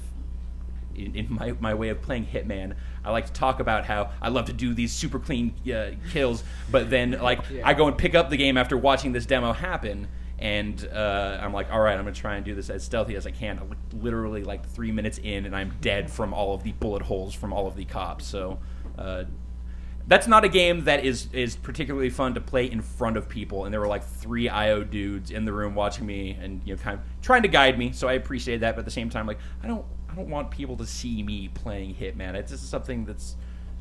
Is this your secret shame? Playing Hitman. It's very personal. It's like peeing. Can't do it in front of people. It's. You can't put that on the back of the box. Knowing the Hitman's like peeing. Knowing the IO guys, I wouldn't put it past them. But fair enough. So at one point, Vinny and I hang out in the back of the booth and talking to the IO guys, and can't remember how it came up. Oh no, so I was telling them specifically the love, just walking straight out, totally clean and no dirt on the hands. And Vinny says like, oh, well, it's better than going out in a body bag. And he said, oh, actually that would be kind of cool to have a sequence where you actually get into a body bag and have someone drag you out, like someone else unknowingly drag you out of that, and that's kind of the end of the sequence. And then I can't remember who it was, but one of these guys there had been on the Hitman series since the very beginning. That was Vinny that said that. Vinny said that. Yeah. This guy like turns and looks at him and just daggers. And he actually says to Vinny, he says, I hate you now. And Vinny's kind of like didn't know how to respond, wasn't sure exactly what was going on, but it seemed like what he then said is like, I can't believe we've made all of these Hitman games and we've never actually had that sequence. Like, I think it seemed like he was pissed that Vinny had just kind of off the top of the head just said, oh, here's this cool idea, maybe you guys, that would be kind of fun, whatever. And they're like, fucking. That is, by the way, that is the worst. Because they were saying like, yeah, it's actually really goddamn hard to come up with all of these different ways for you to sneak through these scenarios. Like, and then you dress up like a milkman and you drive out. And then you transform into a snake. So I think it was either one of two things. Either he was like legitimately pissed that this guy just came in and did that, or that's already in this game, and he's like, fuck, this guy already knows one of the things, and now he's going to see it in the game, and he's going to think that we ripped that off from him, from this mention. So when you see the body bags in the new Hitman game, think of Vinny Caravella. Think of Vinny Caravella. I'm sorry, Patrick, I took you over there. It's cool. A little bit. Or were you we just done? Change of cameras. I think that I may be partially responsible for if it actually goes through one of the achievements in Street Fighter Cross Tekken. And what achievement would that talk be? About that now. Okay. Do it. So a couple weeks ago, when they had all their pre-show events and stuff like that, the Capcom had one, and they had that game. Played a lot of it. And they had the characters that they unveiled here, like Sagat and Julia and stuff like that. And Bob is in that game as well from Tekken. Right. Okay. So, yeah. We're playing with Jose from Electric Playground. Yeah. Reviews on the run, I believe. Yeah, yeah, it's 2 a.m. Yeah, and yep. Bob. So we both kind of came to the realization that you can. With the way the Versus screen is built, if you pick Sagat and then Bob, it just straight up says Bob Saget on that screen. And we're like, yo, we're playing as Bob Saget over here. And like Seth ended up taking a picture of it, or someone did. I forget who it was. Like, Seth ended up taking a picture of it, putting it up on Twitter, and then realizing that Sagat had not been announced yet, and immediately but too late at that point. Too late at that point. That's where that screen came from. Yeah. Oh, that's awesome. At the same time, breaking news: Sagat is in a Street Fighter game. Well, yeah, shocking, right? Yeah. And it's like, you got to name it. You got to have an achievement called Full House, where you beat the game with Bob and Sagat, or Bob Saget versus Bob Saget in there, and just call it Full House and go. So if that's is there a way they can put Uncle Jesse in that game? Maybe. So. He was in the previous Tekken game, right? Yeah. Patrick, is there anything else that you wanted to bring up from today's travails? It's 2 a.m. All right, change camera. We're shutting it down. Then that's no. definitely the word. No. No. Stop talking. And that's what. And then the door opens and like 9 people walk in. Iced tea. That is the only way this podcast would keep going. or J.J. Abrams. Yes. Yeah. Suge Knight comes through. Suge Knight, Hulk Hogan, and Kadeem Harding. Hey guys, we heard you guys were doing a podcast. Let's go. We brought a Connect. Come take a seat, brother. You guys see that? You guys see that Normandy, brother? It's turgid, dude. All right, we're ending this thing. It's gone on far too long. Logan and Greg, thank you guys for Logan, Greg, and Greg. Thank you guys for coming and sitting here on the couch, as well as the rest of the Supergiant team. and Eric Pope and John Drake for yawning their way through the evening like a couple of champs. Turn on that gas. I wanna die. Carrie, thanks for not coming a out. Good joke. to see you. Pleasure as I miss always. you guys a lot. Maybe we miss you too. Yeah. And with Except that, the detergents. we are going to say goodbye from here at the Bomb House. Tomorrow's the last day of E3. Not yet. Not yet. Tomorrow's the last day of E3. Oh yeah, I guess. I'm tired. I mean, I'm leaving. All right, no, we're all gonna leave here. No, you're staying because it's your house. Oh no, I have to stay here. You have finished those beers. I opened all of these and took one sip and like, maybe another one of these. This was not quite. This is more like the Duke of beer. Thanks for everyone for watching us here. I'd like to thank Vinny for running the first half and Drew Scanlon for manning the boards back there for the second half. You guys are champions. One more day of E3. We'll be back with our final day wrap up tomorrow. We'll see you then.